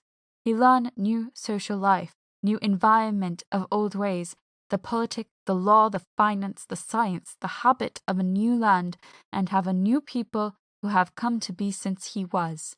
His glimpse that he have had, whet his appetite only, and enkeen his desire. Nay, it help him to grow as to his brain, for it all proved to him how right he was at the first in his surmises. He have done this alone, all alone, from a ruined tomb in a forgotten land.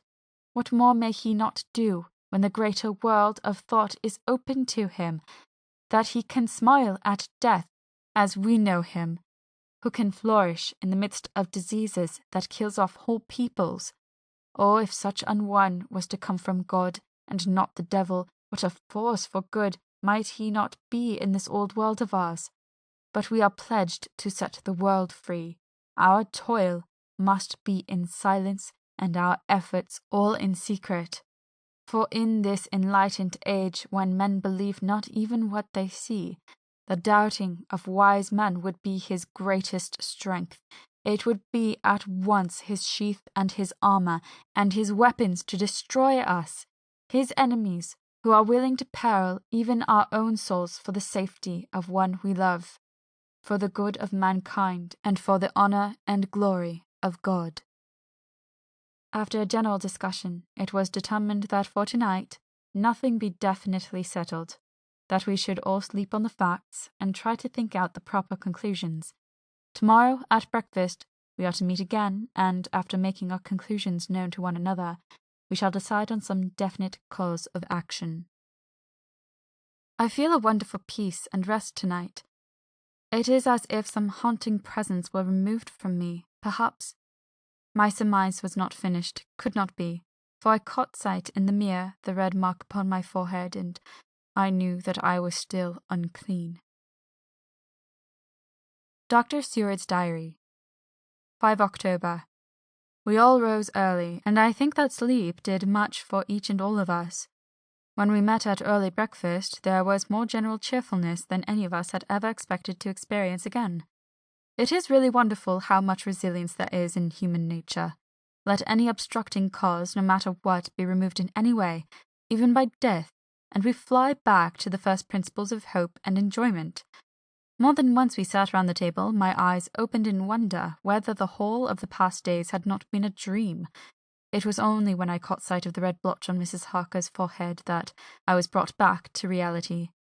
Even now, when I am gravely revolving the matter, it is almost impossible to realize that the cause of all our troubles is still existent. Even Mrs. Harker seems to lose sight of her trouble for whole spells. It is only now and again, when something recalls to her mind, that she thinks of her terrible scar. We are to meet here in my study in half an hour and decide on our course of action. I see only one immediate difficulty. I know it by instinct rather than reason. We shall all have to speak frankly, and yet I fear that in some mysterious way poor Mrs. Harker's tongue is tied.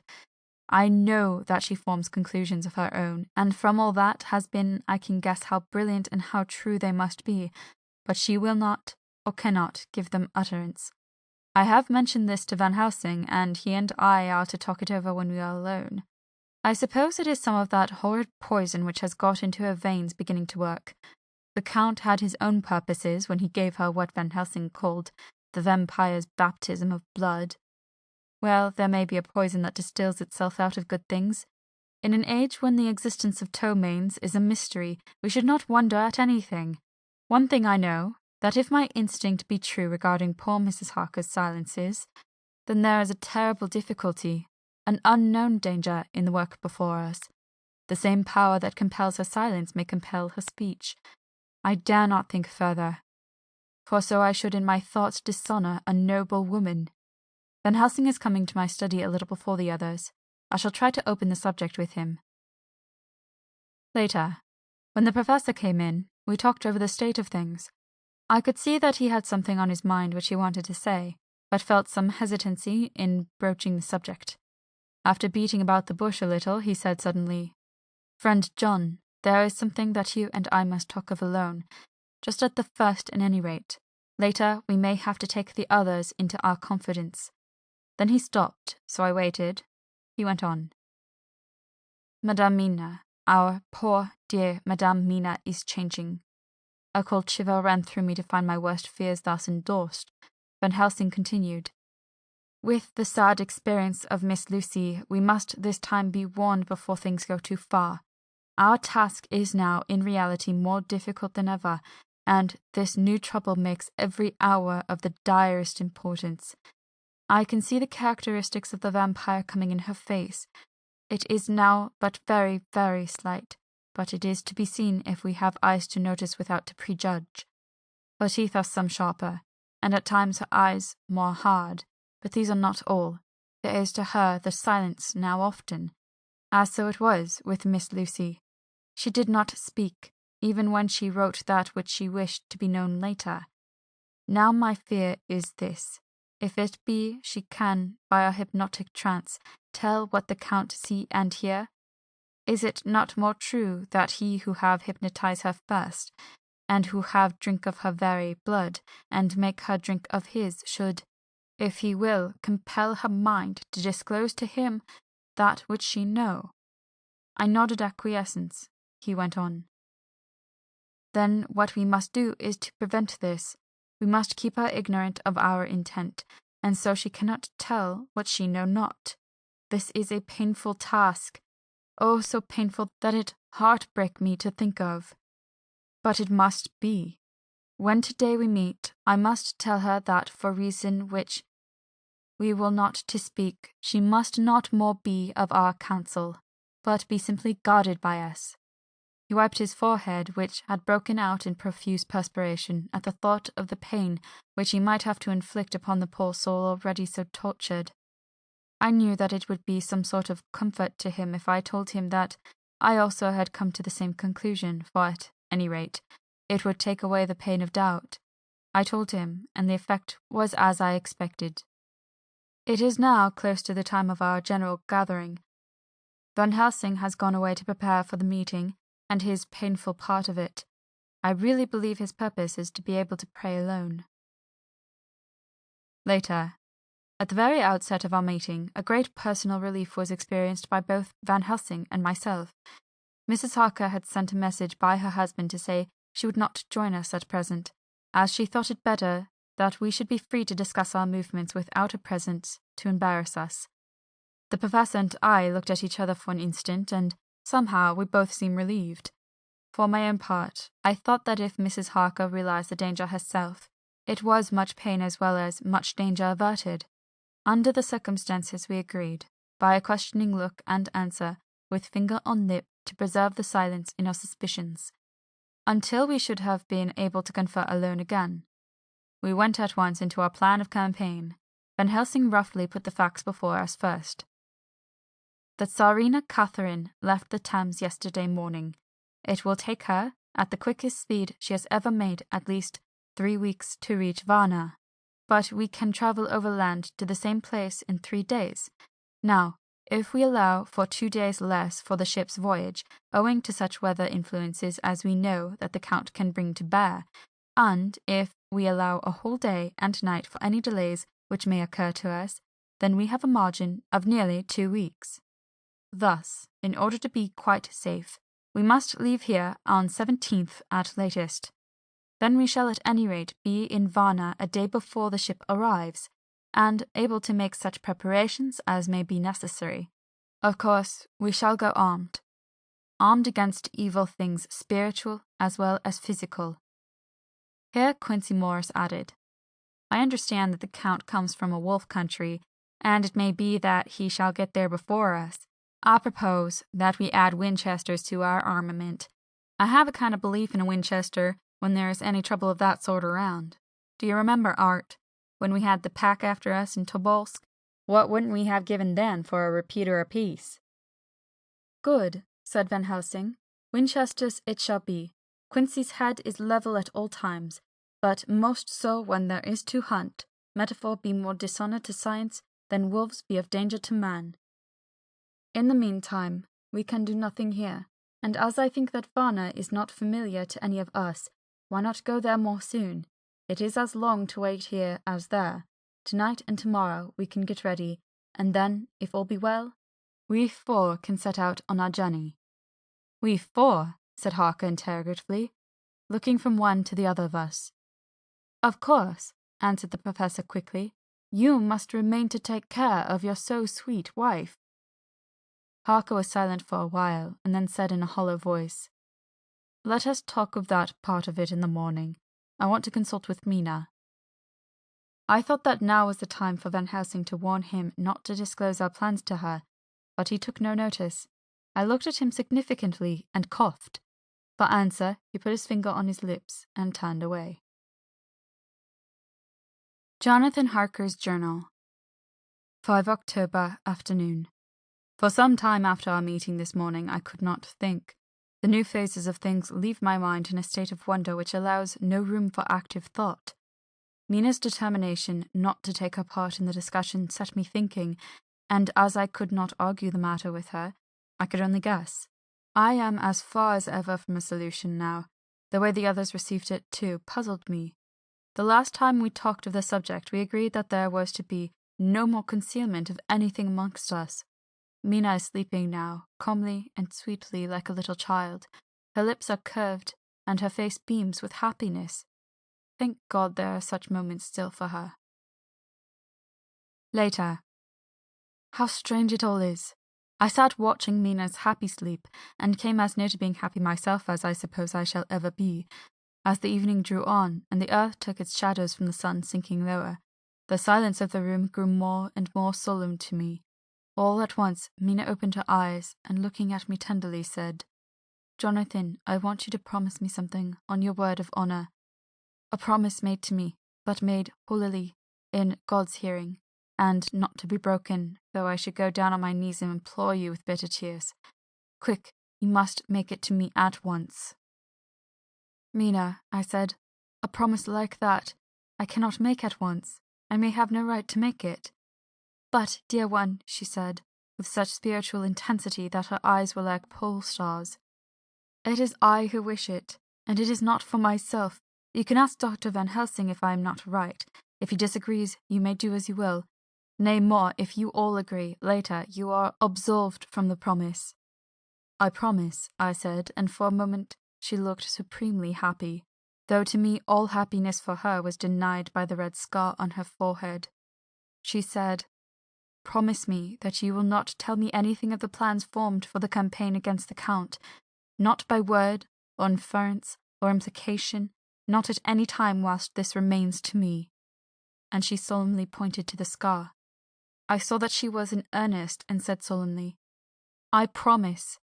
And as I said it, I felt that from that instant a door had been shut between us.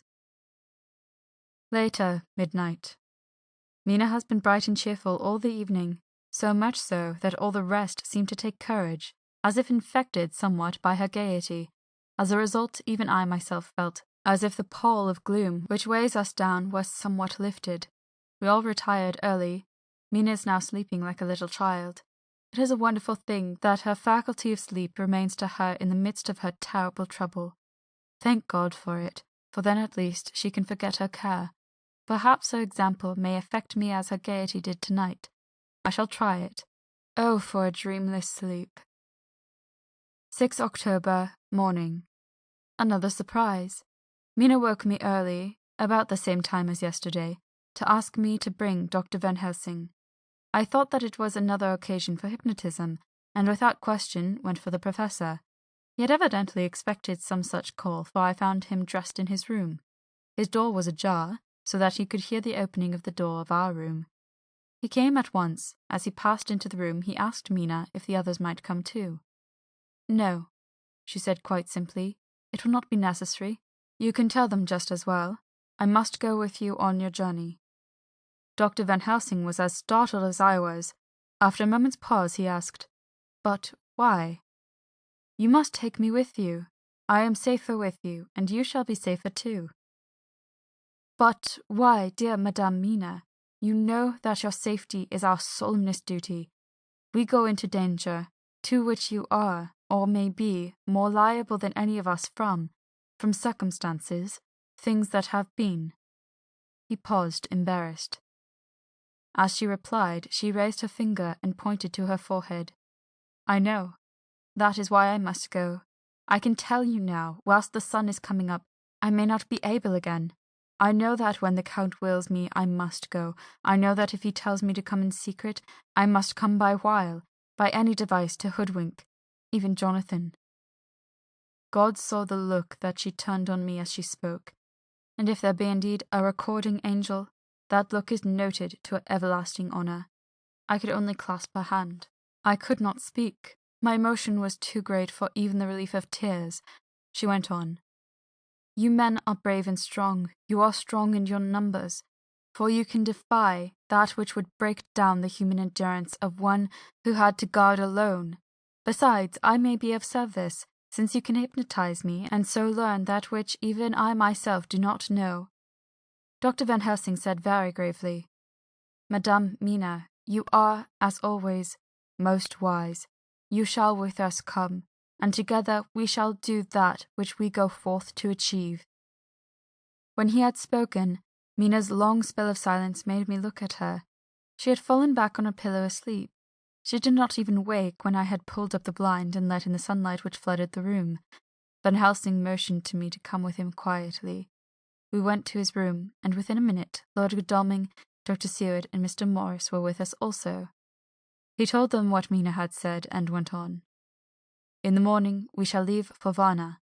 We have now to deal with a new factor, Madame Mina. Oh, but her soul is true. It is to her agony to tell us so much as she has done, but it is most right, and we are warned in time. There must be no chance lost, and in Varna we must be ready to act the instant that the ship arrives. What shall we do exactly? Asked Mr. Morris laconically. The professor paused before replying. We shall at the first board that ship. Then, when we have identified the box, we shall place a branch of the wild rose on it. This we shall fasten, for when it is there, none can emerge. So at least says superstition. And so superstition must we trust at the first. It was man's faith in the early, and it have its root in faith still. Then, when we get the opportunity that we seek, when none are near to see, we shall open the box and all will be well. I shall not wait for any opportunity, said Morris. When I see the box, I shall open it and destroy the monster, though there were 1,000 men looking on, and if I am to be wiped out for it next moment. I grasped his hand instinctively and found it as firm as a piece of steel. I think he understood my look. I hope he did. Good boy, said Dr. Van Helsing. Brave boy. Quincey is all man. God bless him for it. My child, believe me, none of us shall lag behind or pause from any fear. I do but say what we may do, what we must do, but indeed we cannot say what we shall do. There are so many things which may happen, and their ways and their ends are so various, that until the moment we may not say. We shall be armed in all ways, and when the time for the end has come, our effort shall not be lack. Now let us today put all our affairs in order. Let all things which touch on others dear to us, and who upon us depend, be complete, for none of us can tell what, or when, or how the end may be. As for me, my own affairs are regulate, and I have nothing else to do. I shall go make arrangements for the travel. I shall have all tickets and so forth for our journey. There was nothing further to be said, and we parted. I shall now settle up all my affairs of earth, and be ready for whatever may come. Later. It is all done. My will is made, and all complete. Mina, if she survive, is my sole heir. If it should not be so, then the others who have been so good to us shall have remainder. It is now drawing towards the sunset. Mina's uneasiness calls my attention to it. I am sure that there is something on her mind which the time of exact sunset will reveal. These occasions are becoming harrowing times for us all, for each sunrise and sunset opens up some new danger, some new path, which, however, may in God's will be means to a good end. I write all these things in the diary, since my darling must not hear them now. But if it may be that she can see them again, they shall be ready. She is calling to me. End of Chapter 24. Chapter 25. Dr. Seward's Diary. 11 October evening. Jonathan Harker has asked me to note this, as he says he is hardly equal to the task, and he wants an exact record kept. I think that none of us were surprised when we were asked to see Mrs. Harker a little before the time of sunset. We have come late to understand that sunrise and sunset are to her times of peculiar freedom, when her old self can be manifest without any controlling force subduing or restraining her, or inciting her to action. This mood or condition begins some half hour or more before actual sunrise or sunset, and lasts till either the sun is high, or whilst the clouds are still aglow with the rays of streaming above the horizon. At first there is a sort of negative condition, as if some tie were loosened, and then the absolute freedom quickly follows. Then, however, the freedom ceases. The change back or relapse comes quickly, preceded by only a spell of warning silence. Tonight, when we met, she was somewhat constrained, and bore all the signs of an internal struggle. I put it down myself to her making a violent effort at the earliest instant she could do so. A very few minutes, however, gave her complete control of herself. Then, motioning to her husband to sit beside her on the sofa, where she was half reclining, she made the rest of us bring chairs up close. Taking her husband's hand in hers, began, "We are all here together in freedom, for perhaps the last time. I know, dear, I know that you will always be with me till the end." This was to her husband, whose hand had, as we could see, tightened upon hers.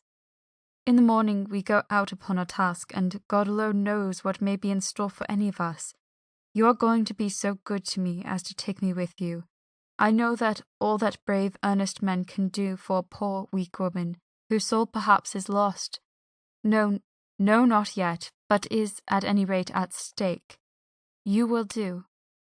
But you must remember that I am not as you are.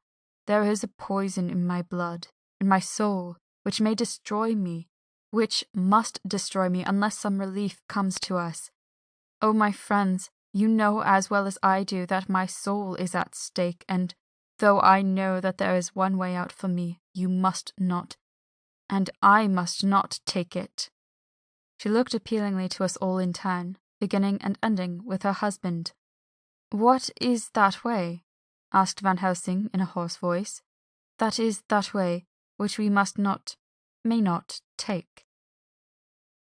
"That I may die now, either by my own hand, or that of another, before the greater evil is entirely wrought. I know, and you know, that were I once dead, you could and would set free my immortal spirit, even as you did my poor Lucy's. Were death, or the fear of death, the only thing that stood in the way, I would not shrink to die here, now, amidst the friends who loved me. But death is not all. I cannot believe that to die in such a case, when there is hope before us and a bitter task to be done, is God's will. Therefore I, on my part, give up here and the certainty of eternal rest, and go out into the dark where may be the blackest things that the world or the nether world holds." We were all silent, for we knew instinctively that this was only a prelude. The faces of the others were set, and Harker's grew ashen grey. Perhaps he guessed better than any of us what was coming. She continued, "This is what I can give into the hotch pot." I could not but note the quaint legal phrase which she used in such a place, and with all seriousness. What will each of you give? Your lives, I know," she went on quickly. "That is easy for brave men. Your lives are God's, and you can give them back to him. But what will you give to me?" She looked again questioningly, but this time avoided her husband's face. Quincey seemed to understand. He nodded, and her face lit up.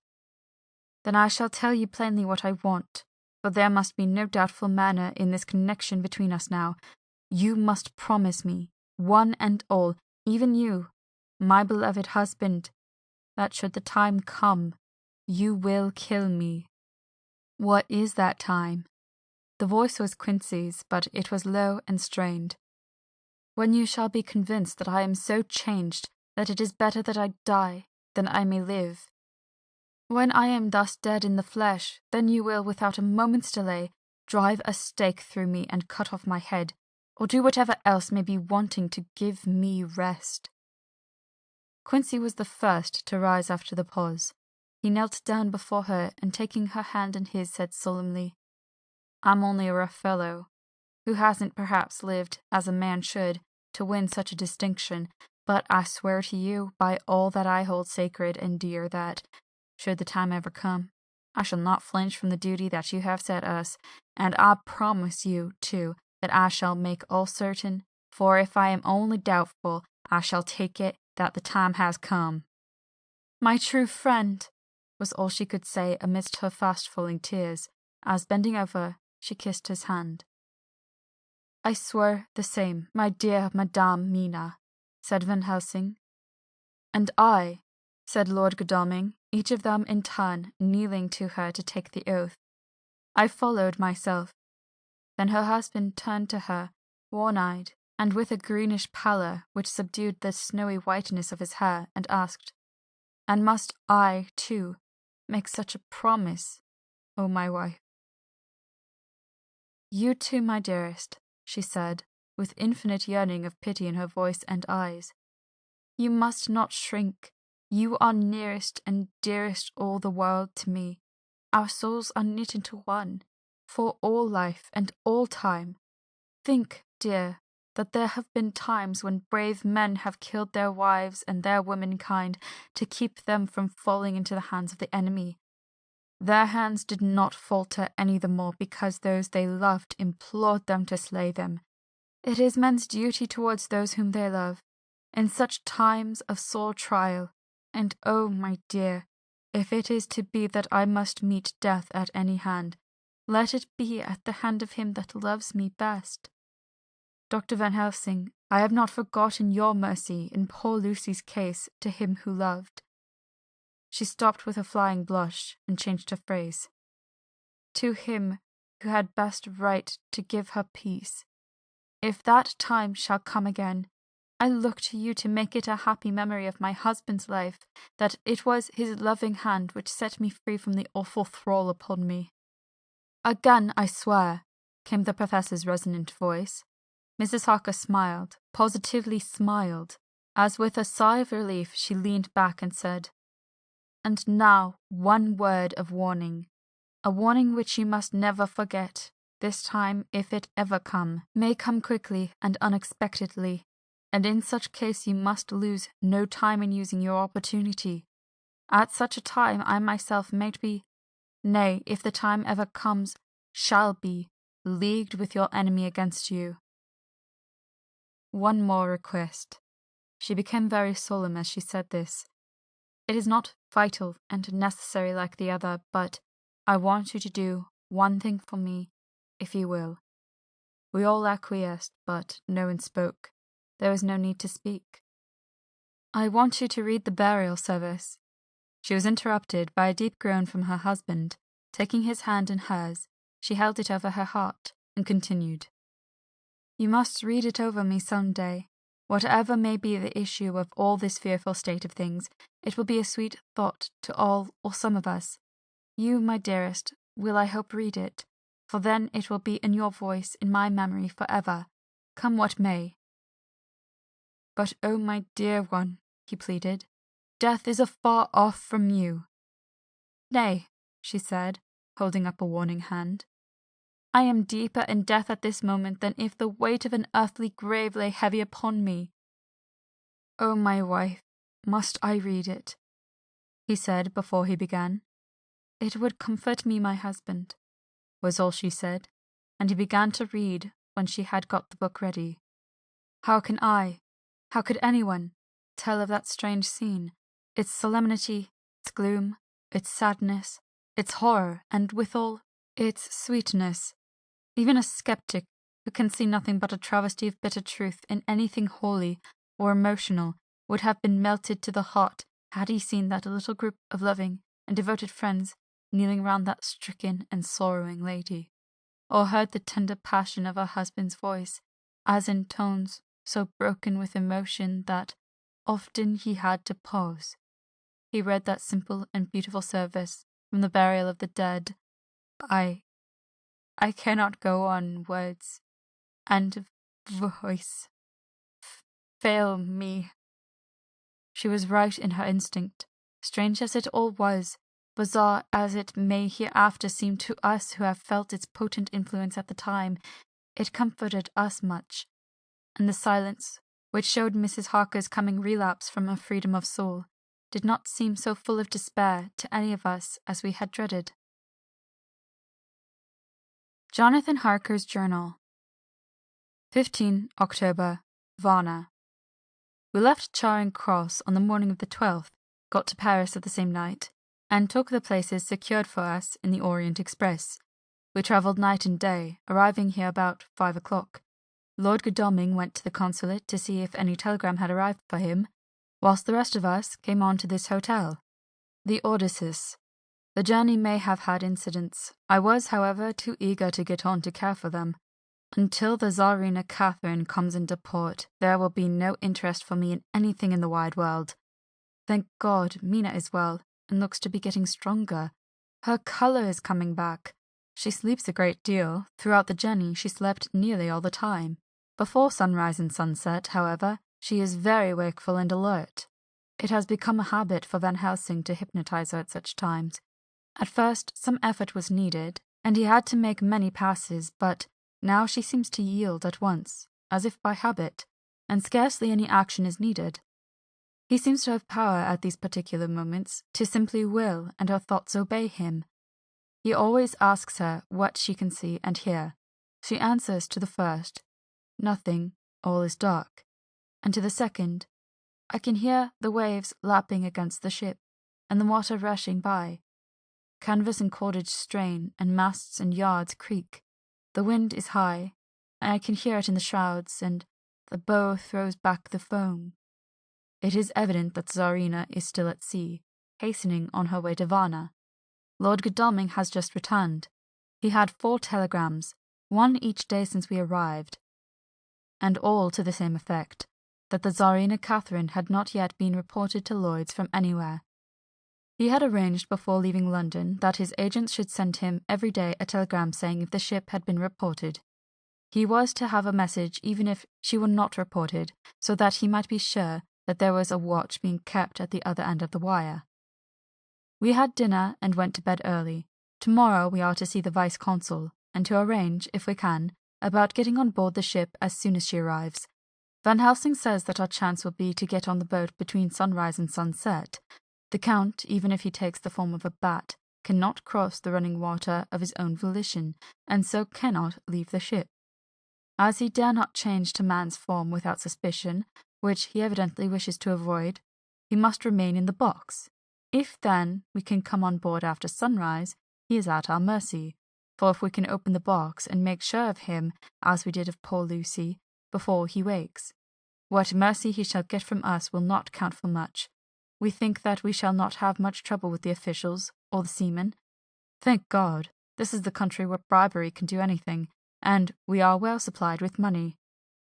We have only to make sure that the ship cannot come into port between sunset and sunrise without our being warned, and we shall be safe.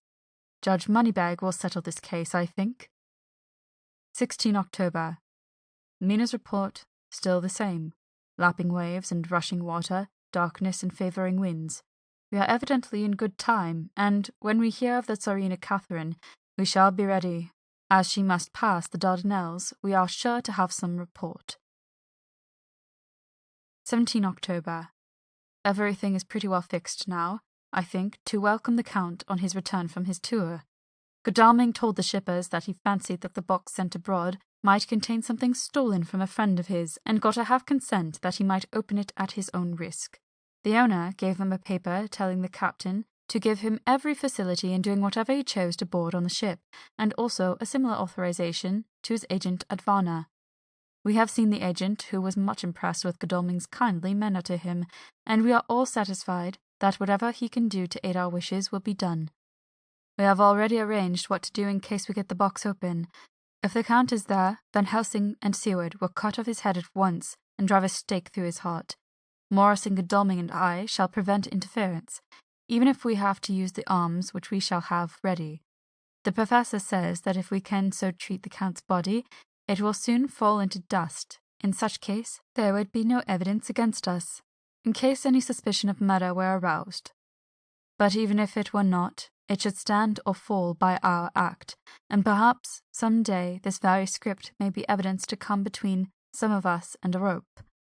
For myself, I should take the chance only too thankfully if it were to come. We mean to leave no stone unturned to carry out our intent. We have arranged with certain officials that the instant that Tsarina Catherine is seen, we are to be informed by a special messenger. 24 October. A whole week of waiting. Daily telegrams to Godalming, but only the same story. Not yet reported. Mina's morning and evening hypnotic answer is unvaried, lapping waves, rushing water, and creaking masts. Telegram, October 24th. Rufus Smith, Lloyd's, London, to Lord Godalming, care of H.B.M., Vice-Consul, Varna. Tsarina Catherine reported this morning from Dardanelles. Dr. Seward's Diary, 25 October. How I miss my phonograph! To write a diary with a pen is irksome to me, but Van Helsing says I must. We were all wild with excitement yesterday when Godalming got his telegram from Lloyd's. I know now what men feel in battle when the call to action is heard. Mrs. Harker, alone of our party, did not show any signs of emotion. After all, it is not strange that she did not, for we took special care not to let her know anything about it, and we tried not to show any excitement when we were in her presence. In the old days she would, I am sure, have noticed no matter how we might have tried to conceal it, but in this way she is greatly changed during the past 3 weeks. The lethargy grows upon her, and though she seems strong and well, and is getting back some of her colour, Van Helsing and I are not satisfied. We talk of her often. We have not, however, said a word to the others. It would break poor Harker's heart, certainly his nerve, if he knew that we had even a suspicion on the subject. Van Helsing examines, he tells me, her teeth very carefully, whilst she is in the hypnotic condition, for he says that so long as they do not begin to sharpen, there is no active danger of a change in her. If this change should come, it would be necessary to take steps. We both know what those steps would have to be, though we do not mention our thoughts to each other. We should neither of us shrink from the task, awful though it may be to contemplate. Euthanasia is an excellent and comforting word. I am grateful to whoever invented it. It is only about 24 hours' sail from the Dardanelles to here. At the rate the Tsarina Catherine has come from London, she should therefore arrive some time in the morning, but as she cannot possibly get in before then, we are all about to retire early. We shall get up at 1 o'clock so as to be ready. 25 October noon. No news yet of the ship's arrival. Mrs. Harker's hypnotic report this morning was the same as usual, so it is possible that we may get news at any moment. We men are all in a fever of excitement, except Harker, who is calm. His hands are cold as ice, and an hour ago I found him wetting the edge of the great Gurkha knife, which he now always carries with him. It will be a bad lookout for the Count if the edge of that kukri ever touches his throat, driven by that stern, ice-cold hand. Van Helsing and I were a little alarmed about Mrs. Harker today. About noon, she got into a sort of lethargy which we did not like, although we kept silence to the others. We were neither of us happy about it. She had been restless all morning, so that we are at first glad to know that she was sleeping. When, however, her husband mentioned casually that she was sleeping so soundly that he could not wake her, we went to her room to see for ourselves. She was breathing naturally and looked so well and peaceful that we agreed that the sleep was better for her than anything else. Poor girl, she has so much to forget that it is no wonder that sleep, if it brings oblivion to her, does her good. Later, our opinion was justified, for when after a refreshing sleep of some hours she woke up, she seemed brighter and better than she had been for days. At sunset she made the usual hypnotic report. Whoever he may be in the Black Sea, the Count is hurrying to his destination. To his doom, I trust. 26 October. Another day, and no tidings of the Tsarina Catherine. She ought to be here by now. That she is still journeying somewhere is apparent, for Mrs. Harker's hypnotic report at sunrise was still the same.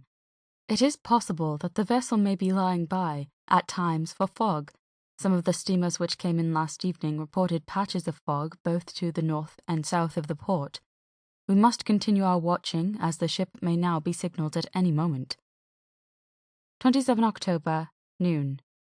Most strange. No news yet of the ship we wait for. Mrs. Harker reported last night and this morning as usual, lapping waves and rushing water, though she added that the waves were very faint. The telegrams from London have been the same. No further report. Van Helsing is terribly anxious and told me just now that he fears the Count is escaping us. He added significantly, I did not like that lethargy of Madame Mina's. Souls and memories can do strange things during trance. I was about to ask him more, but Harker just then came in, and he held up a warning hand. We must try tonight at sunset to make her speak more fully when in her hypnotic state. 28 October. Telegram. Rufus Smith, London, to Lord Godalming, Care HBM, Vice-Consul, Varna. Tsarina Catherine reported entering Galatz at 1 o'clock today. Dr. Seward's Diary. 28 October. When the telegram came announcing the arrival in Galatz, I do not think it was such a shock to any of us as might have been expected. True, we did not know whence or how or when the bolt would come, but I think we all expected that something strange would happen. The delay of arrival at Varna made us individually satisfied that things would not be just as we had expected. We only waited to learn where the change would occur. Nonetheless, however, was it a surprise. I suppose that nature works on such hopeful basis that we believe against ourselves that things will be as they ought to be, not as we should know they will be. Transcendentalism is a beacon to the angels, even if it be will-o'-the-wisp to man. It was an odd experience, and we all took it differently. Van Helsing raised his hand over his head for a moment, as though in remonstrance with the Almighty. But he said not a word, and in a few seconds stood up with his face sternly set. Lord Godalming grew very pale, and sat breathing heavily. I was myself half stunned, and looked in wonder at one after another. Quincey Morris tightened his belt with that quick movement which I knew so well.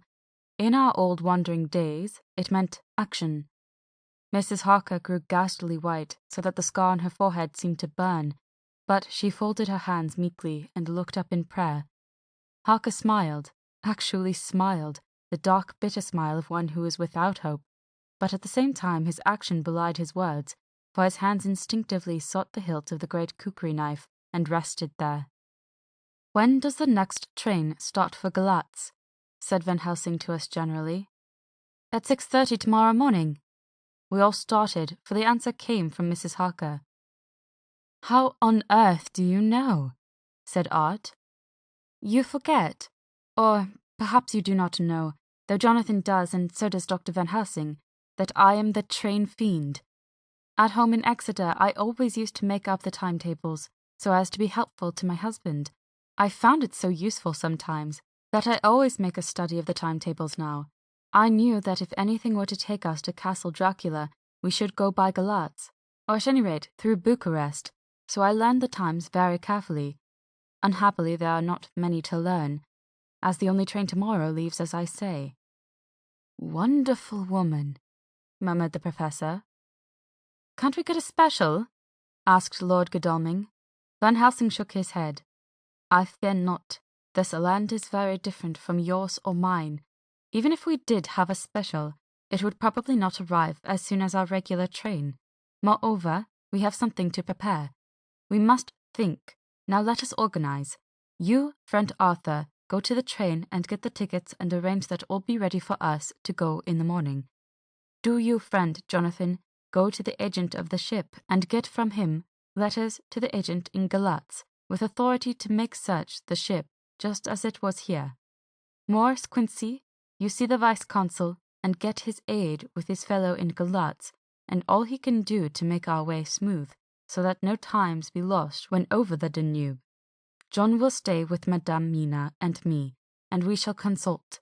For so, if time be long, you may be delayed, and it will not matter when the sun set, since I am here with Madame to make report.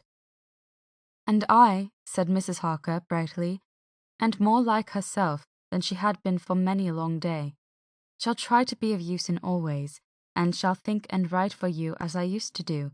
Something is shifting from me in some strange way, and I feel freer than I have been of late. The three younger men looked happier at the moment as they seemed to realize the significance of her words, but Van Helsing and I, turning to each other, met a grave and troubled glance. We said nothing at the time, however. When the three men had gone out to their tasks, Van Helsing asked Mrs. Harker to look up the copy of the diaries and find him the part of Harker's journal at the castle. She went away to get it. When the door was shut upon her, he said to me, "We mean the same. Speak out." "There is some change. It is a hope that makes me sick, for it may deceive us." "Quite so. Do you know why I asked her to get the manuscript?" "No," said I, "unless it was to get an opportunity of seeing me alone." "You are in part right, friend John, but only in part. I want to tell you something, and oh, my friend, I am taking a terrible risk, but I believe it is right. In the moment when Madame Mina said those words that arrest both our understanding, an inspiration came to me. In the trance of 3 days ago, the Count sent her his spirit to read her mind. Or more like he took her to see him in his earth box, in the ship with water rushing, just as it go free at rise and set of sun. He learned that then we are here, for she have more to tell in her open life, with eyes to see and ears to hear, than he, shut, as he is, in his coffin box. Now he make his most effort to escape us. At present he want her not. He is sure, with his so great knowledge, that she will come at his call, but he cut her off. Take her, as he can do, out of his own power, that so she come not to him. Ah! There I have hope that our man-brains, that have been of man so long, and that have not lost the grace of God, will come higher than his child-brain, that lie in his tomb for centuries, that grow not yet to our stature, and that do only work selfish, and therefore small. Here comes Madame Mina, not a word to her of her trance. She know it not, and it would overwhelm her and make despair just when we want all her hope, all her courage. When most we want her great brain, which is trained like man's brain, but is of sweet woman, and have a special power which the Count give her, and which he may not take away altogether, though he think not so. Hush, let me speak, and you shall learn.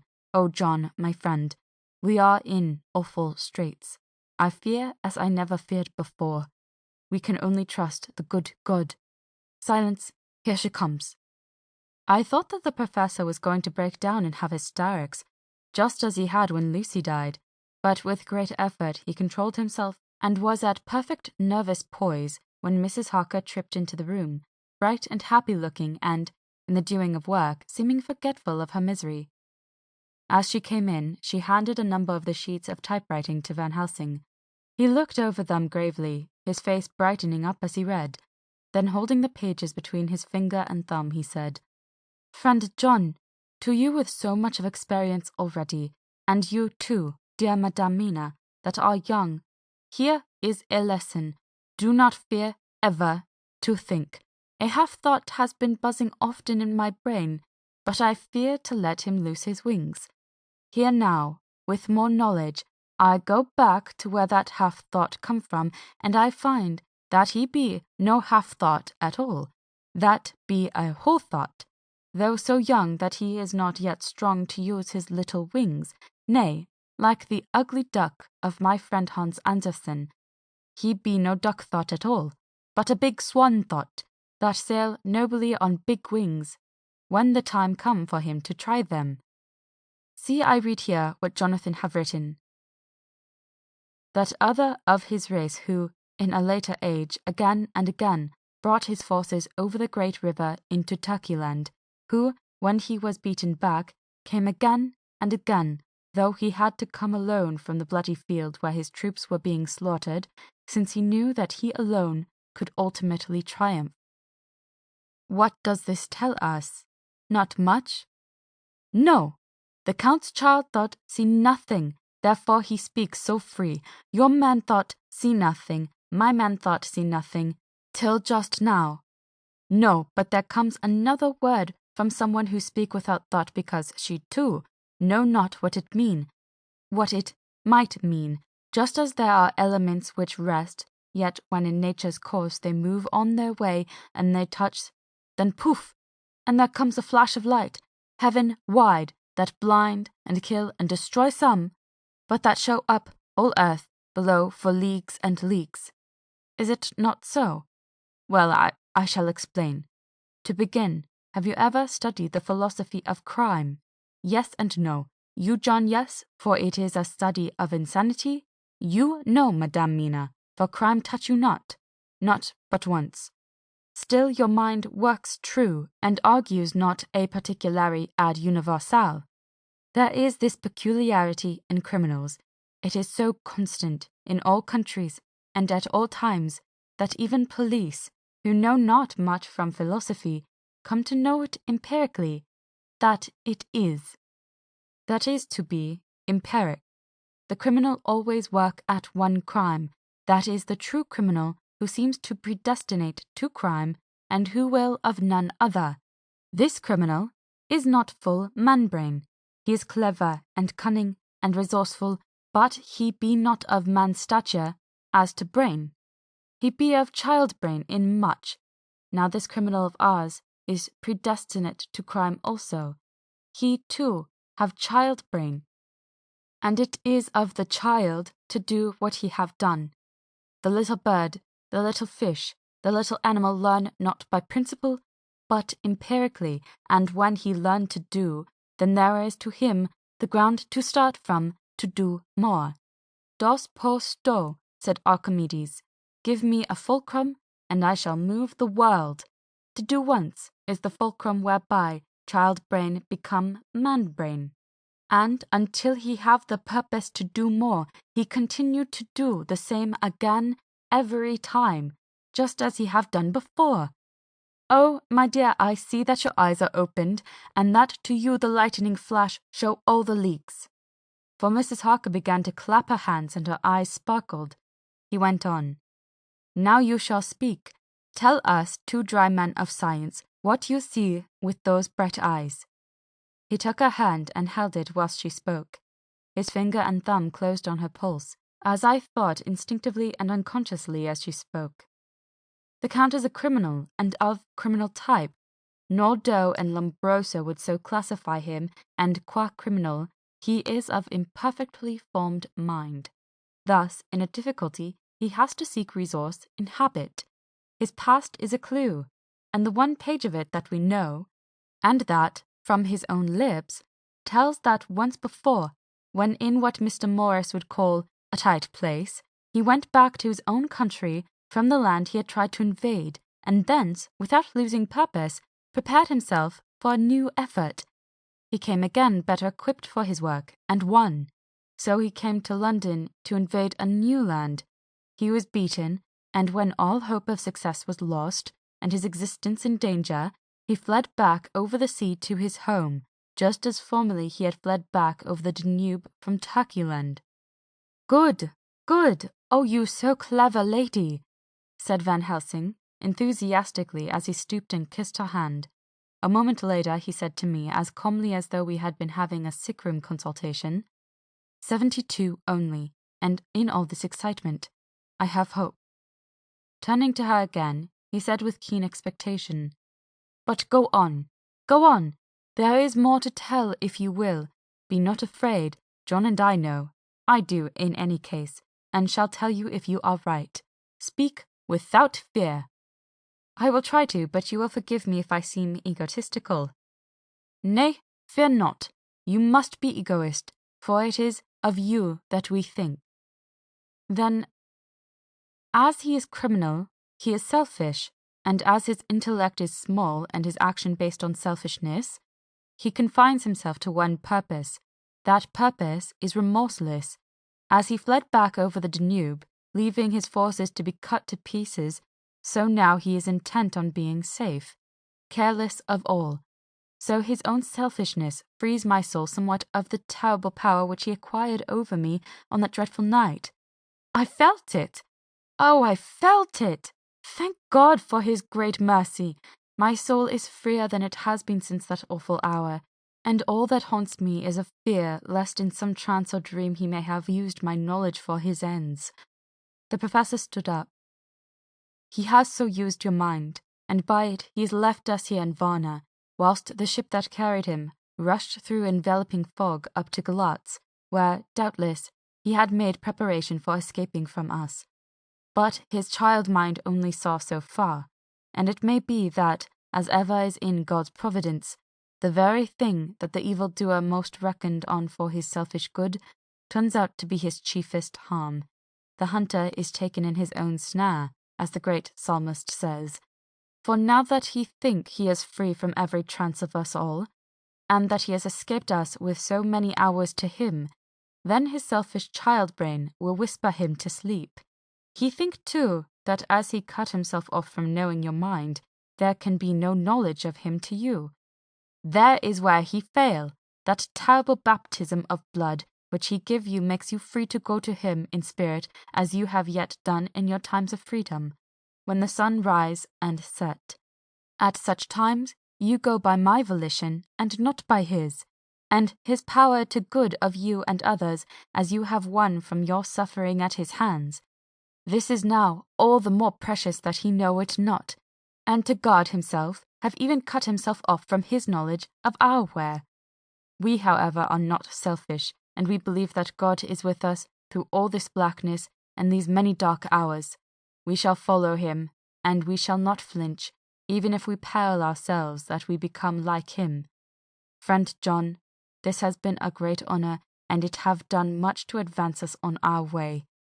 You must be scribe and write him all down, so that, when the others return from their work, you can give it to them, then they shall know as we do. And so I have written it whilst we wait the return, and Mrs. Harker has written with her typewriter all since she brought the manuscript to us. End of Chapter 25. Chapter 26. Dr. Seward's Diary. 29 October. This is written in the train from Varna to Galatz. Last night we all assembled a little before the time of sunset. Each of us had done his work as well as he could. So far as thought and endeavour and opportunity go, we are prepared for the whole of our journey and for our work when we get to Galatz. When the usual time came round, Mrs. Harker prepared herself for her hypnotic effort, and after a longer and more serious effort on the part of Van Helsing than has been usually necessary, she sank into the trance. Usually she speaks on a hint, but this time the professor had to ask her questions, and to ask them pretty resolutely, before we could learn anything. At last her answer came. "I can see nothing. We are still. There are no waves lapping, but only a steady swirl of water, softly running against the hawser. I can hear men's voices calling, near and far, and the roll and creak of oars in the rowlocks. A gun is fired somewhere. An echo of it seems far away. There is trampling of feet overhead, and ropes and chains are dragged along. What is this? There is a gleam of light. I can feel the air blowing upon me." Here she stopped. She had risen, as if impulsively, from where she lay on the sofa, and raised both her hands, palms upwards, as if lifting a weight. Van Helsing and I looked at each other with understanding. Quincey raised his eyebrows slightly and looked at her intently, whilst Harker's hand instinctively closed around the hilt of his kukri. There was a long pause. We all knew that the time when she could speak was passing, but we felt that it was useless to say anything. Suddenly she sat up, and, as she opened her eyes, said sweetly, "Would none of you like a cup of tea? You must all be so tired." We could only make her happy, and so acquiesced. She bustled off to get tea. When she had gone, Van Helsing said, "You see, my friends, he is close to land. He has left his earth chest, but he has yet to get on shore. In the night he may lie hidden somewhere, but if he be not carried on shore, or if the ship do not touch it, he cannot achieve the land. In such case he can, if it be in the night, change his form and can jump or fly on shore, as he did in Whitby. But if the day come before he get on shore, then, unless he be carried, he cannot escape. And if he be carried, then the customs men may discover what the box contain. Thus, in fine, if he escape not on shore tonight or before dawn, there will be the whole day lost to him.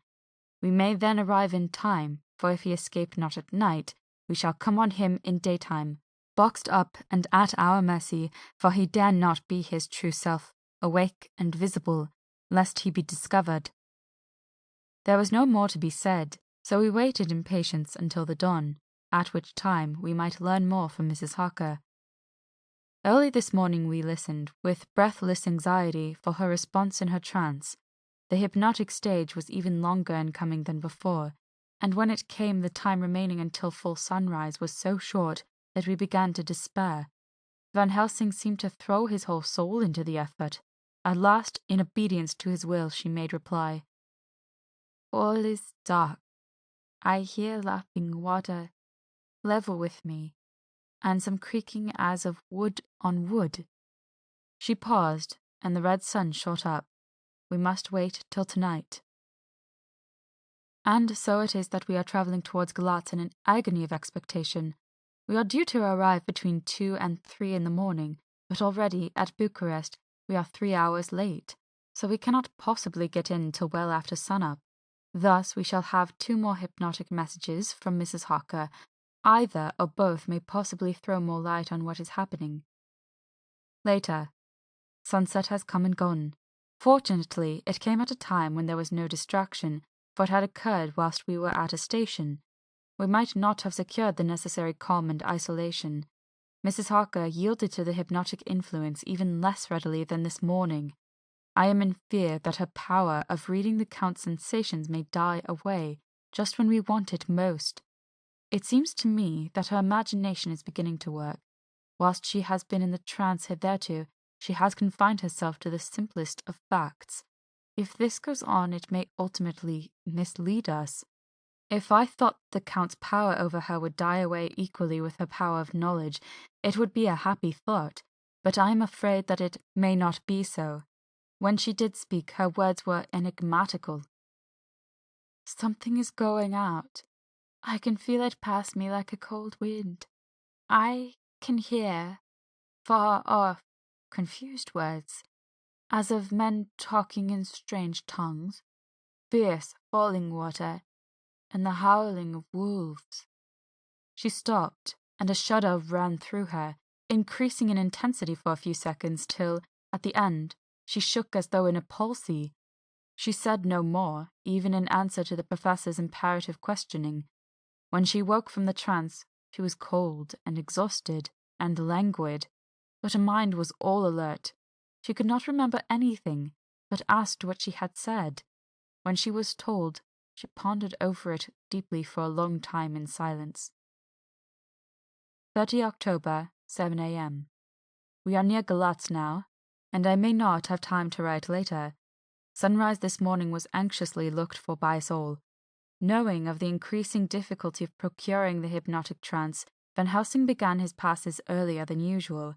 They produced no effect, however, until the regular time, when she yielded with a still greater difficulty, only a minute before the sun rose. The professor lost no time in his questioning. Her answer came with equal quickness. All is dark. I hear water swirling by, level with my ears and the creaking of wood on wood. Cattle, low far off. There is another sound, a queer one like. She stopped and grew white, and whiter still. Go on! Go on! Speak, I command you! Said Van Helsing in an agonized voice. At the same time there was a despair in his eyes, for the risen sun was reddening even Mrs. Harker's pale face. She opened her eyes, and we all started as she said, sweetly, and seemingly with the utmost concern, Oh, Professor, why ask me to do what you know I can't? I don't remember anything. Then, seeing the look of amazement on our faces, she said, turning from one to the other with a troubled look, What have I said? What have I done? I know nothing, only that I was lying here half asleep, and heard you say, Go on, speak, I command you. It seems so funny to hear you order me about as if I were a bad child. Oh, Madame Mina, he said sadly, it is proof, if proof be needed, of how I love and honor you, when a word for your good, spoken more earnest than ever, can seem so strange because it is an order to her whom I am proud to obey. The whistles are sounding. We are nearing Galatz. We are on fire with anxiety and eagerness. Mina Harker's Journal. 30 October. Mr. Morris took me to the hotel where our rooms had been ordered by telegraph, he being the one who could best be spared, since he does not speak any foreign language. The forces were distributed much as they had been at Varna, except that Lord Godalming went to the vice-consul, as his rank might serve as an immediate guarantee of some sort to the official, we being in extreme hurry. Jonathan and the 2 doctors went to the shipping agent to learn particulars of the arrival of the Tsarina Catherine. Later. Lord Godalming has returned. The consul is away, and the vice-consul sick, so the routine work has been attended to by a clerk. He was very obliging and offered to do anything in his power. Jonathan Harker's Journal. 30 October. At 9 o'clock, Dr. Van Helsing, Dr. Seward, and I called on Messrs. Mackenzie and Steinkopf, the agents in the London firm of Hopgood. They had received a wire from London in answer to Lord Godalming's telegraphed request, asking us to show them any civility in their power. They were more than kind and courteous, and took us at once on board the Tsarina Catherine, which lay at anchor in the river harbour. There we saw the captain, Donaldson by name, who told us of his voyage. He said that in all his life he had never had so favourable a run. Man, he said, but it made us afeard, for we expected that we should have to pay for it with some rare piece of luck, so as to keep up the average. It's no canny to run frae London to the Black Sea wi' a wind ahint ye, as though the Deil himself were blowing on your sail for his ain purpose, and at the time we could not spare a thing. Gin we were nigh a ship, or a port, or a headland, a fog fell on us and trow wi' us, till when after it had lifted, we looked out, the Deil a thing we could see. We ran by Gibraltar without being able to signal, and till we came to the Dardanelles we had to wait to get our permit to pass. We never were within a hail out. At first I inclined to slack off sail and beat about till the fog was lifted, but whilst I thought that if the Deil was minded to get us into the Black Sea quick, he was like to do it whether we would or no. If we had a quick voyage it would be no to our miscredit with the honours, or no hurt to our traffic, and the old man who had served his ain purpose would be decently grateful to us for not hindering him. This mixture of simplicity and cunning, of superstition and commercial reasoning, aroused Van Helsing, who said, Mine friend, that devil is more clever than he is thought by some, and he know when he meet his match. The skipper was not displeased with the compliment, and went on. When we got past the Bosphorus, the men began to grumble. Some of them, the Romanians, came and asked me to heave overboard a big box which had been put on board by a queer-looking old man just before we had started frae London. I had seen them speer at the fellow, and put out their 12 fingers when they saw him to guard against the evil eye. Man, but the superstition of foreigners is perfectly ridiculous. I sent them about their business pretty quick, but just after a fog closed in on us, I felt a wee bit that we did and then something, though I wouldn't say it was again the big bucks. Well, on we went, and as the fog didn't let up for 5 days, I just let the wind carry us, for if the Dale wanted to get somewheres, well, he would fetch it up all right. And if he didn't, well, we'd keep a sharp lookout anyhow. Sure enough, we had a fair way on deep water all the time, and 2 days ago, when the morning sun came through the fog, we found ourselves just on the river opposite Galatz.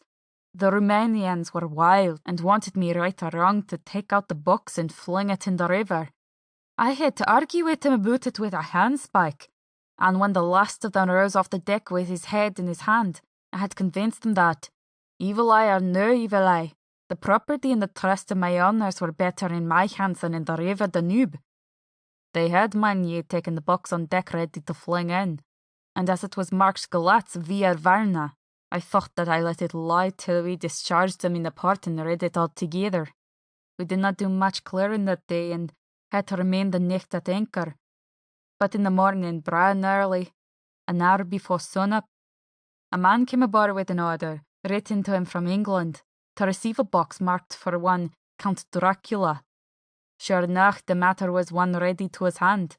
He had his papers a read, and glad I was to be rid of the damn thing, for I was beginning myself to feel uneasy at it. If the Dale had any luggage aboard that ship, I'm thinking it was none other than that same. What was the name of the man who took it? Asked Dr. Van Helsing with restrained eagerness. I'll be telling you quick, he answered, and, stepping down to his cabin, produced a receipt signed Emanuel Hildesheim. Bergenstrasse, 16 was the address. We found out that this was all the captain knew, so with thanks we came away. We found Hildesheim in his office, a Hebrew of rather the Adelphi theatre type, with a nose like a sheep and a fez. His arguments were pointed with a specie, we doing the punctuation, and with a little bargaining he told us what he knew. This turned out to be simple but important. He had received a letter from Mr. Deville of London, telling him to receive, if possible before sunrise, as to avoid customs, a box which would arrive at Galatz in the Tsarina Catherine. This he was to give in charge to a certain Petrov Skinsky, who dealt with the Slovaks who traded down the river to the port. He had been paid for his work by an English banknote, which had been duly cashed for gold at the Danube International Bank. When Skinsky had come to him, he had taken him to the ship and handed over the box so as to save porterage. That was all he knew. We then sought for Skinsky, but were unable to find him. One of his neighbours, who did not seem to bear him any affection, said that he had gone away 2 days before, no one knew whither. This was corroborated by his landlord, who had received by messenger the key of the house together with the rent due in English money. This had been between 10 and 11 o'clock last night. We were at a standstill again. Whilst we were talking, one came running and breathlessly gasped out that the body of Skinsky had been found inside the wall of the churchyard of St. Peter, and that the throat had been torn open as if by some wild animal. Those we had been speaking with ran off to see the horror, the women crying out, "This is the work of a Slovak!" We hurried away, lest we should have been in some way drawn into the affair, and so detained. As we came home, we could arrive at no definite conclusion. We were all convinced the box was on its way, by water, to somewhere, but where that might be we would have to discover. With heavy hearts, we came home to the hotel, to Mina. When we met together, the first thing was to consult as to taking Mina again into our confidence.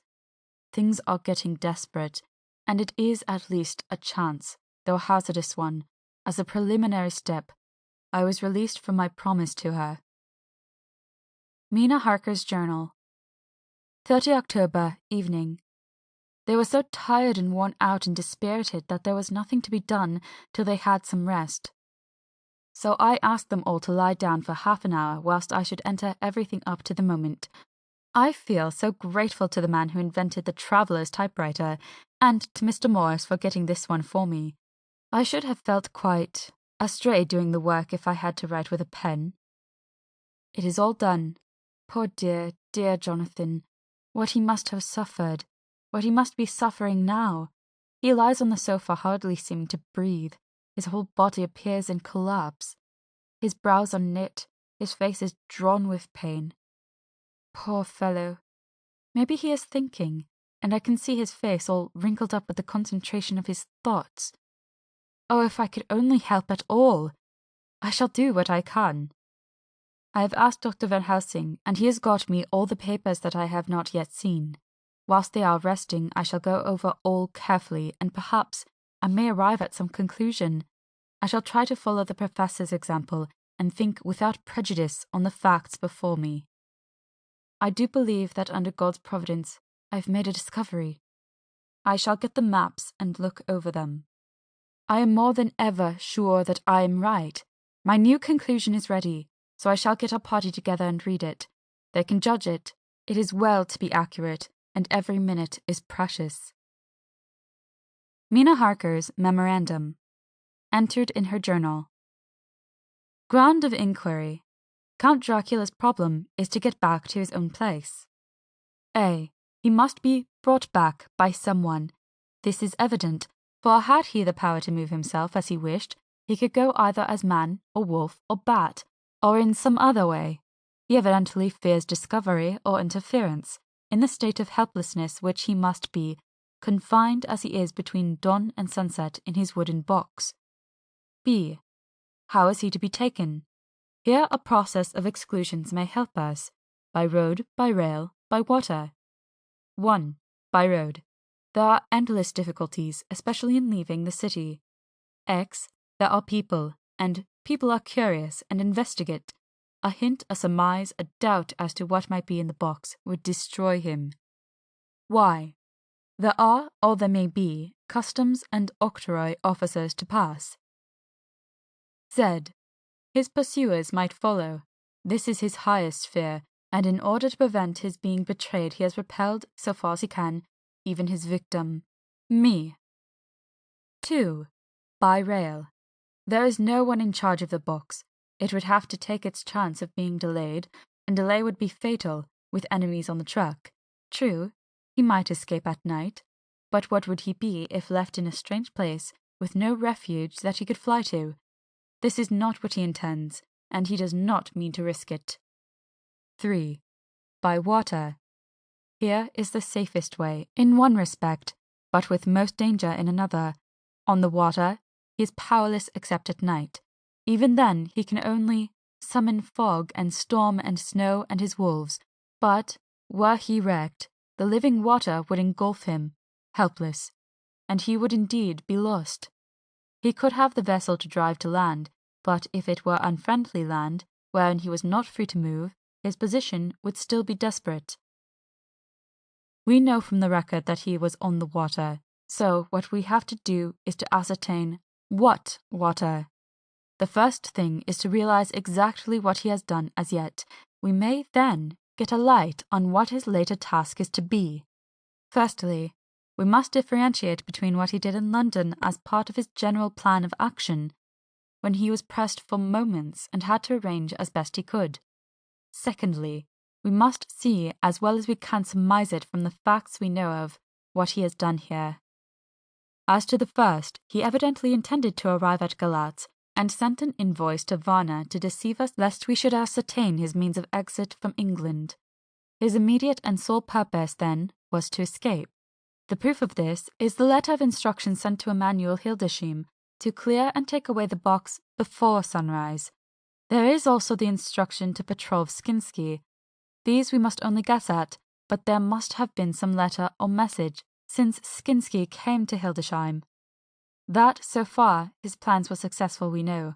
The Tsarina Catherine made a phenomenally quick journey, so much so that Captain Donelson's suspicions were aroused, but his superstition united with his canniness played the Count's game for him, and he ran with his favouring wind, through fogs and all till he brought up blindfold in Galatz. That the Count's arrangements were well made has been proved. Hildesheim cleared the box, took it off, and gave it to Skinsky. Skinsky took it, and here we lose the trail. We only know that the box is somewhere on the water, moving along. The customs and the octroi, if there be any, have been avoided. Now we come to what the Count must have done after his arrival, on land, at Galatz. The box was given to Skinsky before sunrise. At sunrise the Count could appear in his own form.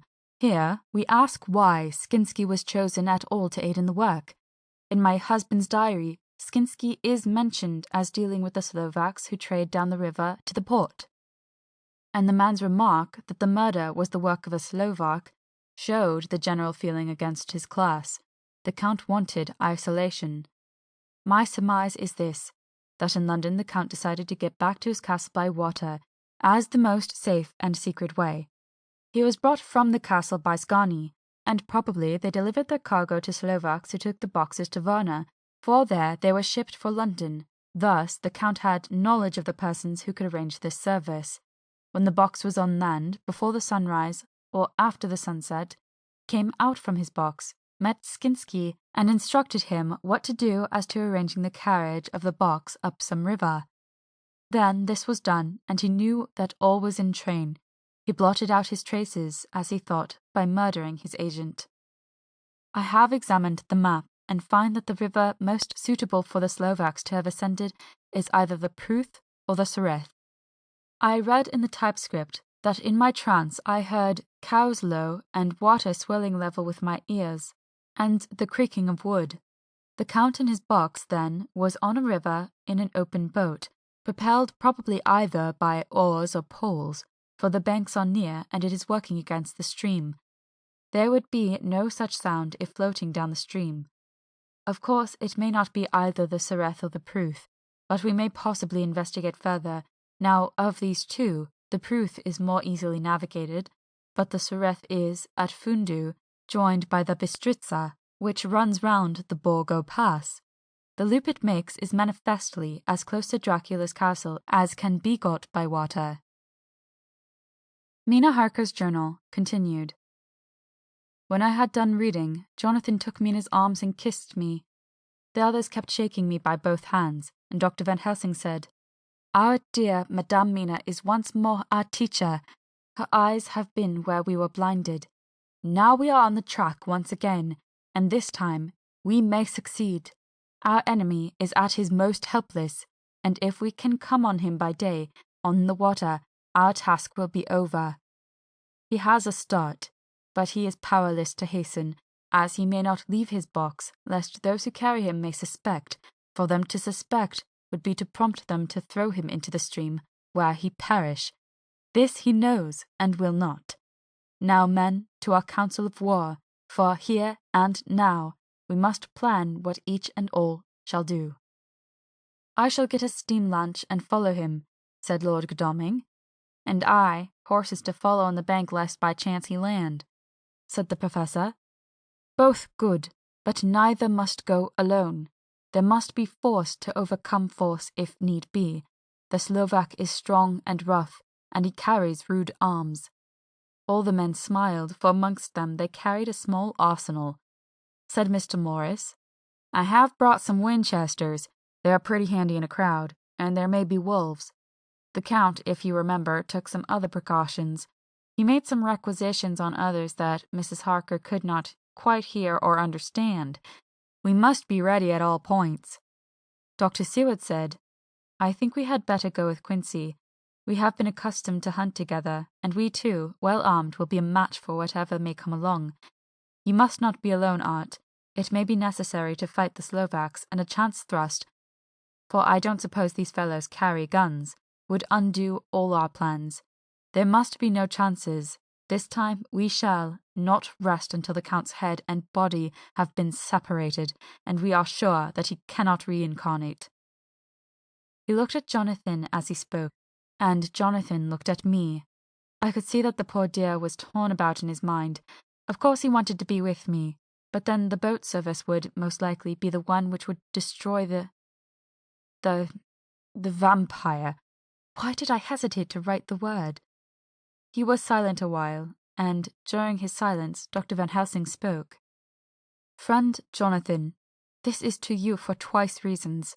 First, because you are young and brave and can fight, and all energies may be needed at the last, and again, that it is your right to destroy him, that, which has wrought such woe to you and yours. Be not afraid for Madame Mina. She will be my care, if I may. I am old.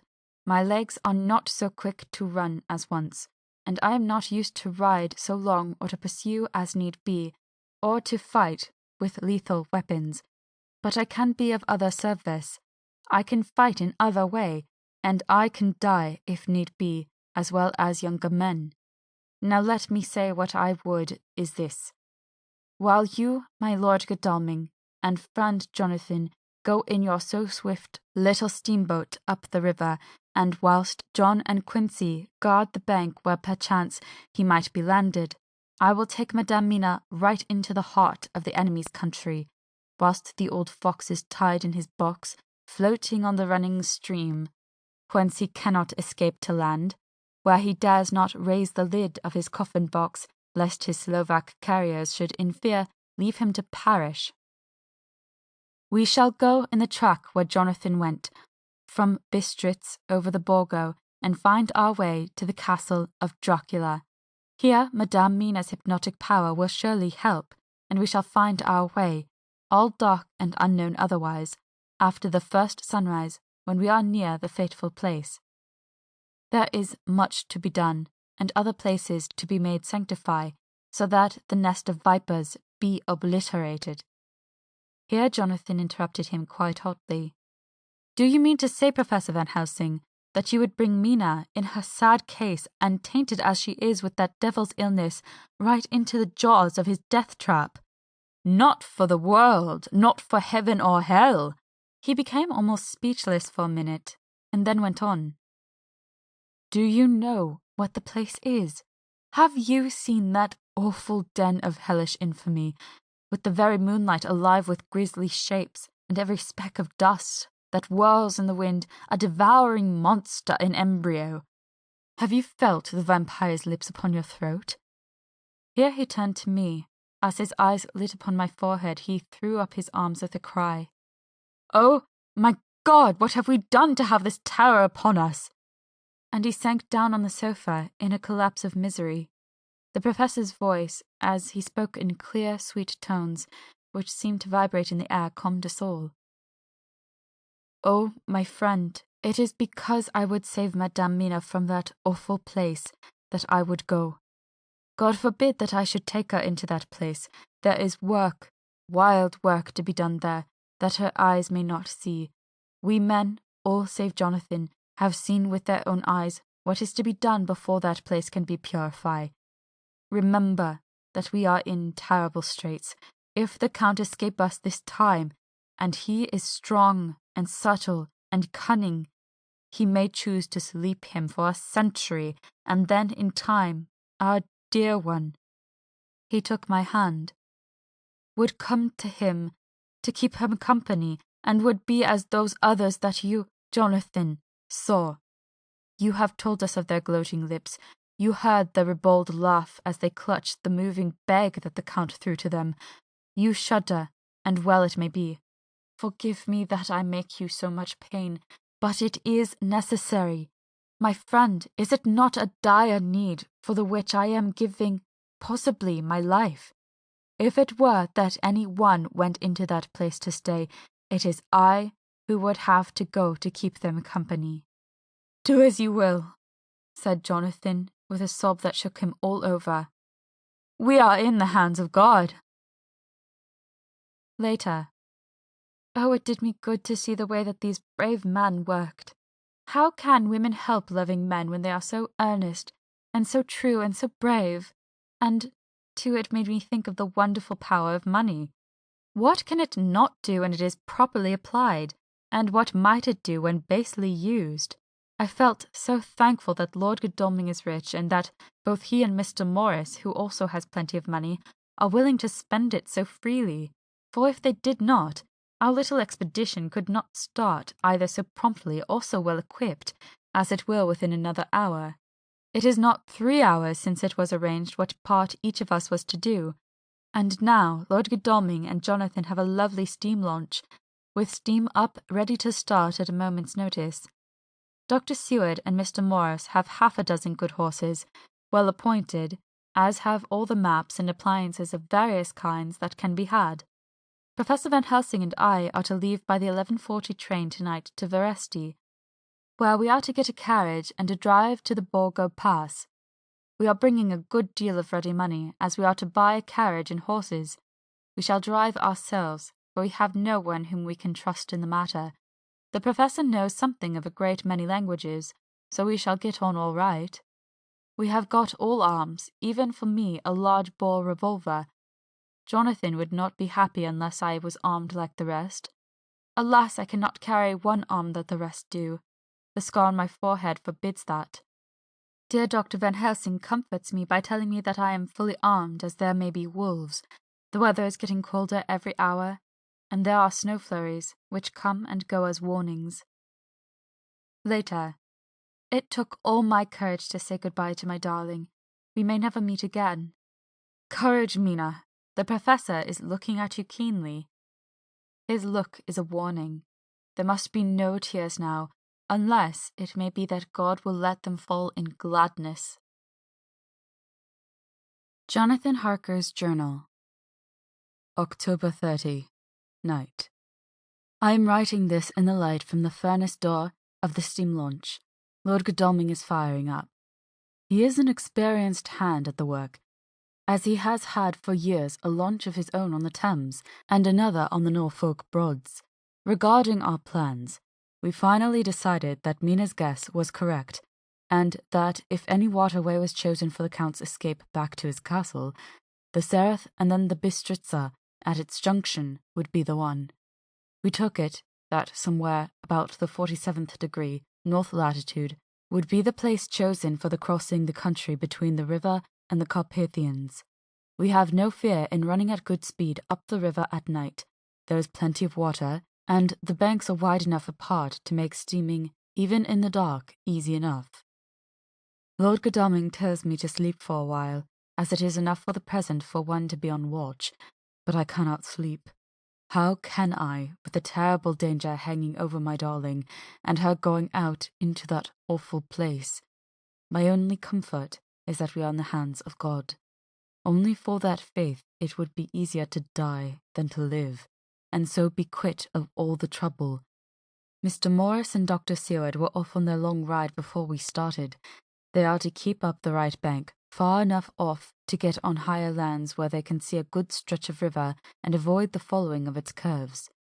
They have, for the first stages, 2 men to ride and lead their spare horses, 4 in all, so as not to excite curiosity. When they dismiss the men, which shall be shortly, they shall themselves look after the horses. It may be necessary for us to join forces. If so, they can mount our whole party. One of the saddles has a movable horn and can be easily adapted for Mina if required.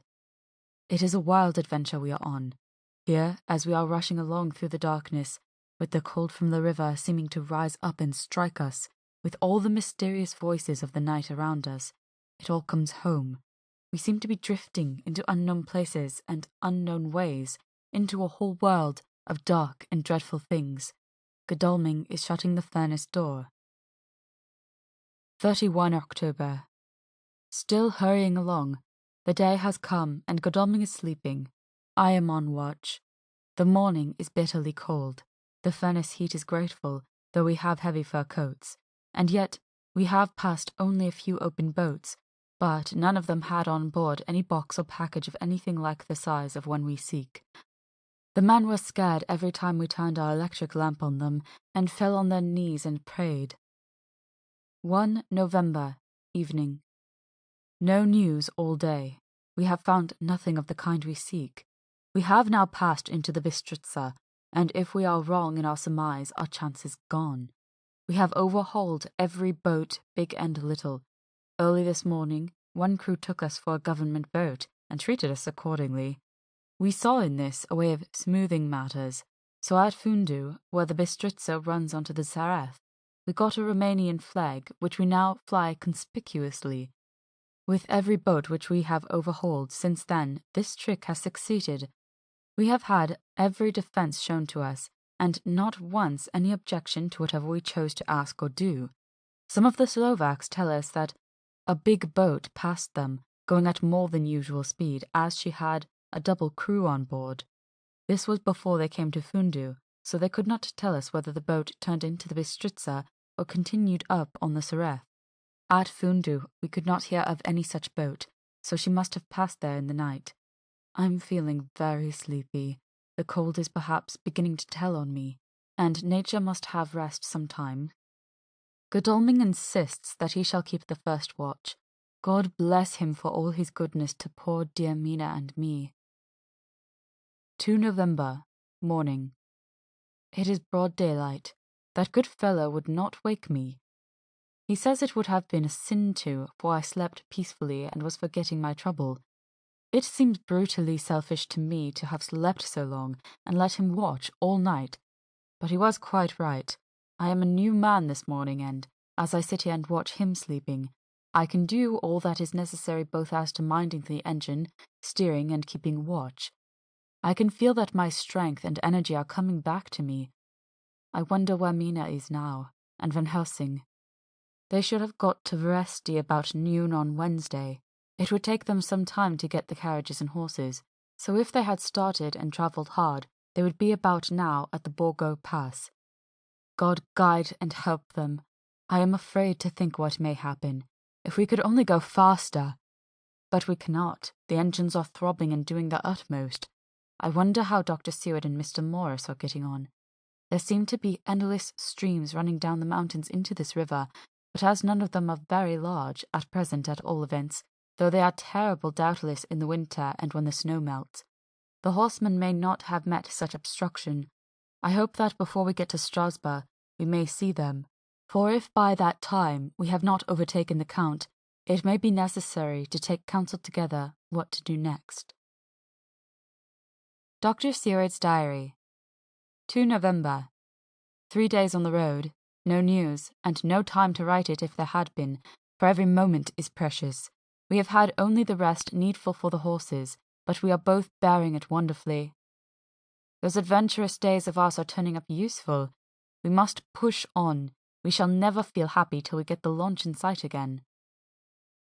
3 November. We heard at Fundu that the launch had gone up the Bistritza. I wish it wasn't so cold. There are signs of snow coming, and if it falls heavy it will stop us. In such case we must get a sledge and go on, Russian fashion. 4 November. Today we heard of the launch having been detained by an accident when trying to force a way up the rapids.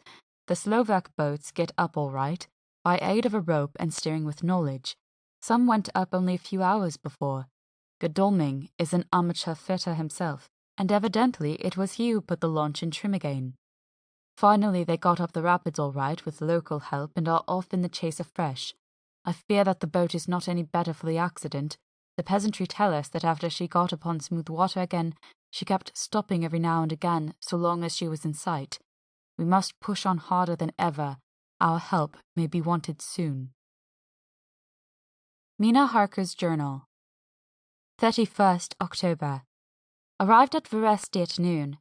The professor tells me that this morning at dawn he could hardly hypnotize me at all, and that all I could say was dark and quiet. He is off now buying a carriage and horses. He says that he will later on try to buy additional horses so that we may be able to change them on the way. We have something more than 70 miles before us. The country is lovely and most interesting. If only we were under different conditions, how delightful it would be to see it all. If Jonathan and I were driving through it alone, what a pleasure it would be to stop and see people and learn something of their life, and to fill our minds and memories with all the colour and picturesqueness of the whole wild, beautiful country and the quaint people. But alas! Later. Dr. Van Helsing has returned. He has got the carriage and horses. We are to have some dinner and to start in an hour. The landlady is putting us up a huge basket of provisions. It seems enough for a company of soldiers. The professor encourages her and whispers to me that it may be a week before we can get any food again. He has been shopping too, and has sent home such a wonderful lot of fur coats and wraps, and all sorts of warm things. There will not be any chance of our being cold. We shall soon be off. I am afraid to think of what may happen to us. We are truly in the hands of God.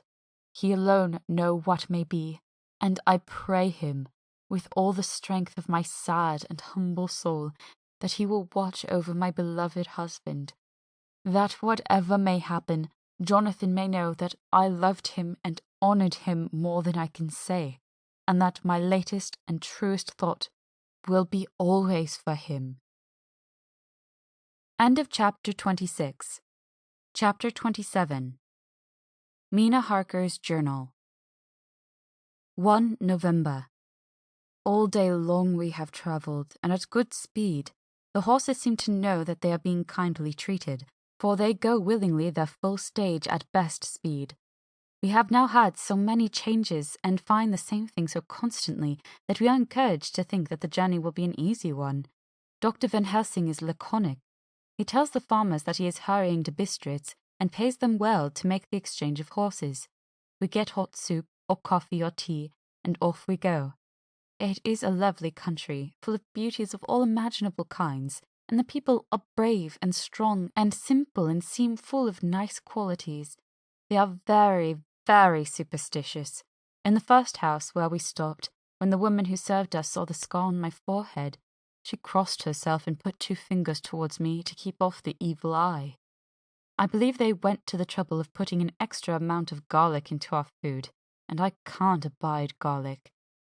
Ever since then I have taken care not to take off my hat or veil, and so have escaped their suspicions. We are travelling fast, and we have no driver with us to carry tales. We go ahead of scandal, but I dare say that fear of the evil eye will follow hard behind us all the way. The professor seems tireless. All day he would not make any rest, though he made me sleep for a long spell. At sunset time he hypnotized me, and he says that I answered as usual.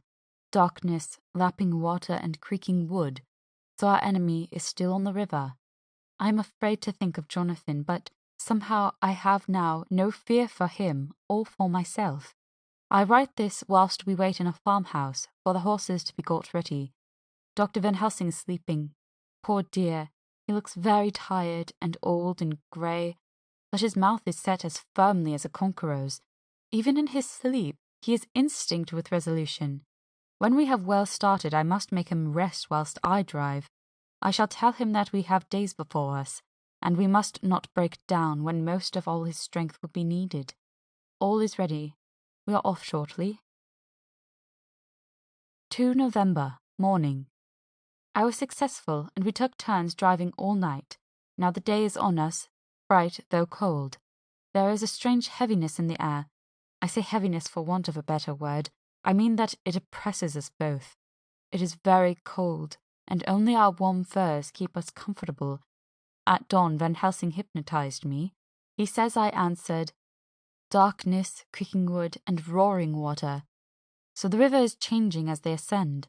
I do hope that my darling will not run any chance of danger, more than need be, but we are in God's hands. 2 November, night. All day long driving. The country gets wild as we go, and the great spurs of the Carpathians, which at Veresti seemed so far from us and so low on the horizon, now seems to gather around us and tower in front. We both seem in good spirits. I think we make an effort each to cheer the other. In the doing so, we cheer ourselves. Dr. Van Helsing says that by morning we shall reach the Borgo Pass. The houses are very few here now, and the professor says that the last horse we got will have to go on with us, as we may not be able to change. He got 2 in addition to the 2 we changed, so that now we have a rude 4 in hand. The dear horses are patient and good, and they give us no trouble. We are not worried with other travellers, and so even I can drive. We shall get to the pass in daylight. We do not want to arrive before, so we take it easy, and each have a long rest in turn. Oh, what will tomorrow bring to us? We go to seek the place where my poor darling suffered so much. God grant that we may be guided aright, and that he will design to watch over my husband, and those dear to us both, and who are in such deadly peril. As for me, I am not worthy in his sight. Alas, I am unclean to his eyes, and shall be until he may deign to let me stand forth in his sight as one of those who have not incurred his wrath. Memorandum by Abraham van Helsing. 4 November. This to my old and true friend John Seward, M.D. of Purfleet, London. In case I may not see him, it may explain.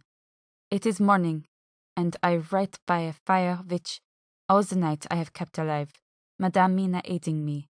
It is cold, so cold that the grey heavy sky is full of snow, which, when it falls, will settle for all winter as the ground is hardening to receive it.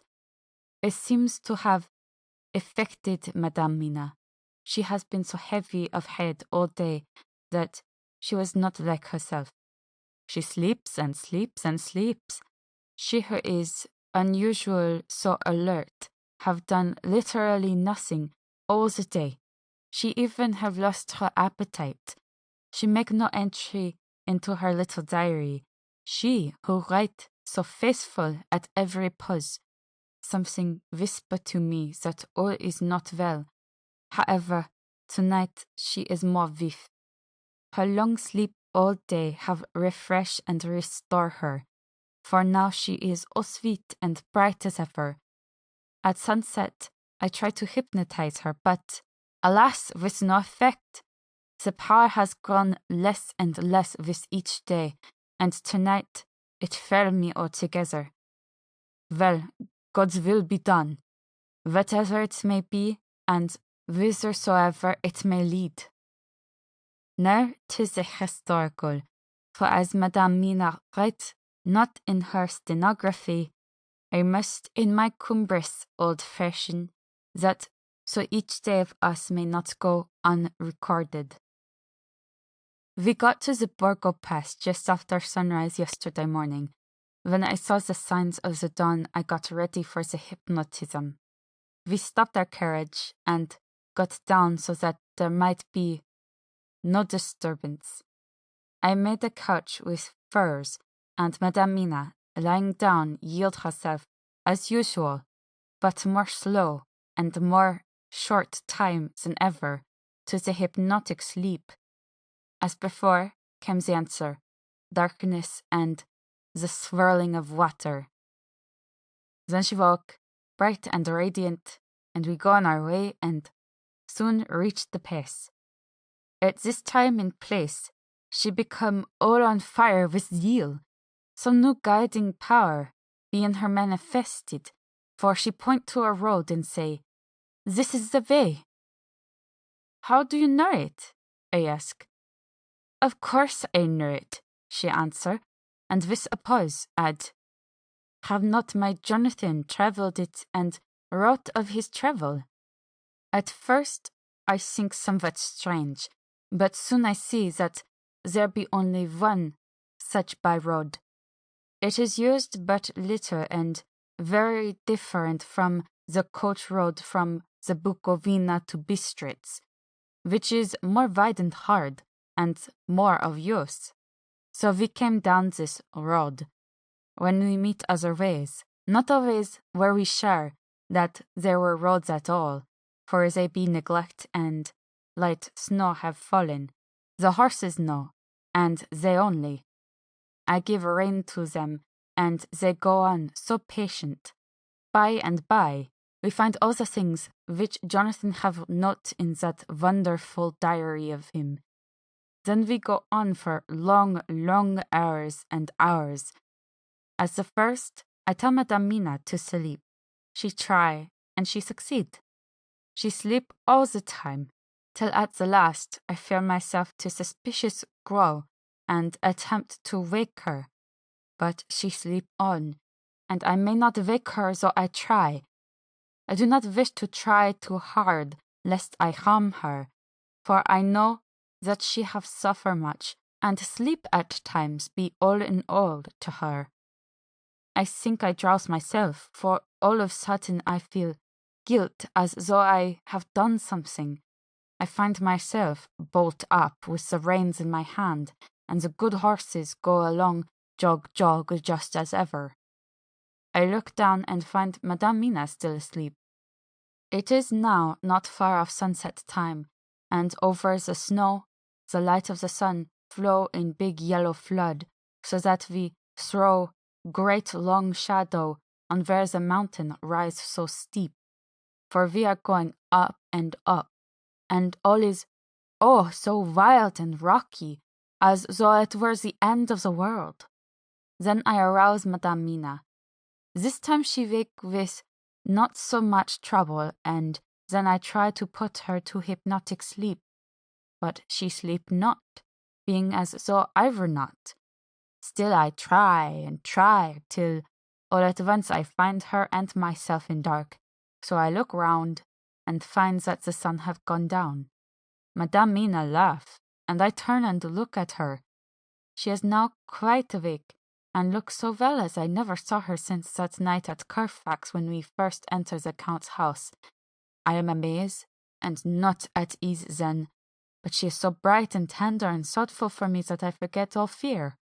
I light a fire, for we have brought supply of wood with us, and she prepare food while I undo the horses and set them, tethered and shelter, to feed.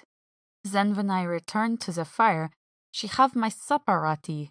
I go to help her, but she smile, and she tell me that she have eat already, that she was so hungry that she would not wait.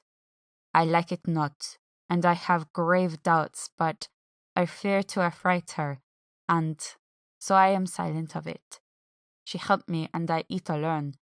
And then we wrap in fur and lie beside the fire, and I tell her to sleep while I watch. But presently I forget all of watching, and when I suddenly remember that I watch, I find her lying quiet, but awake, and looking at me with so bright eyes. Once, twice more the same occur, and I get much sleep till before morning.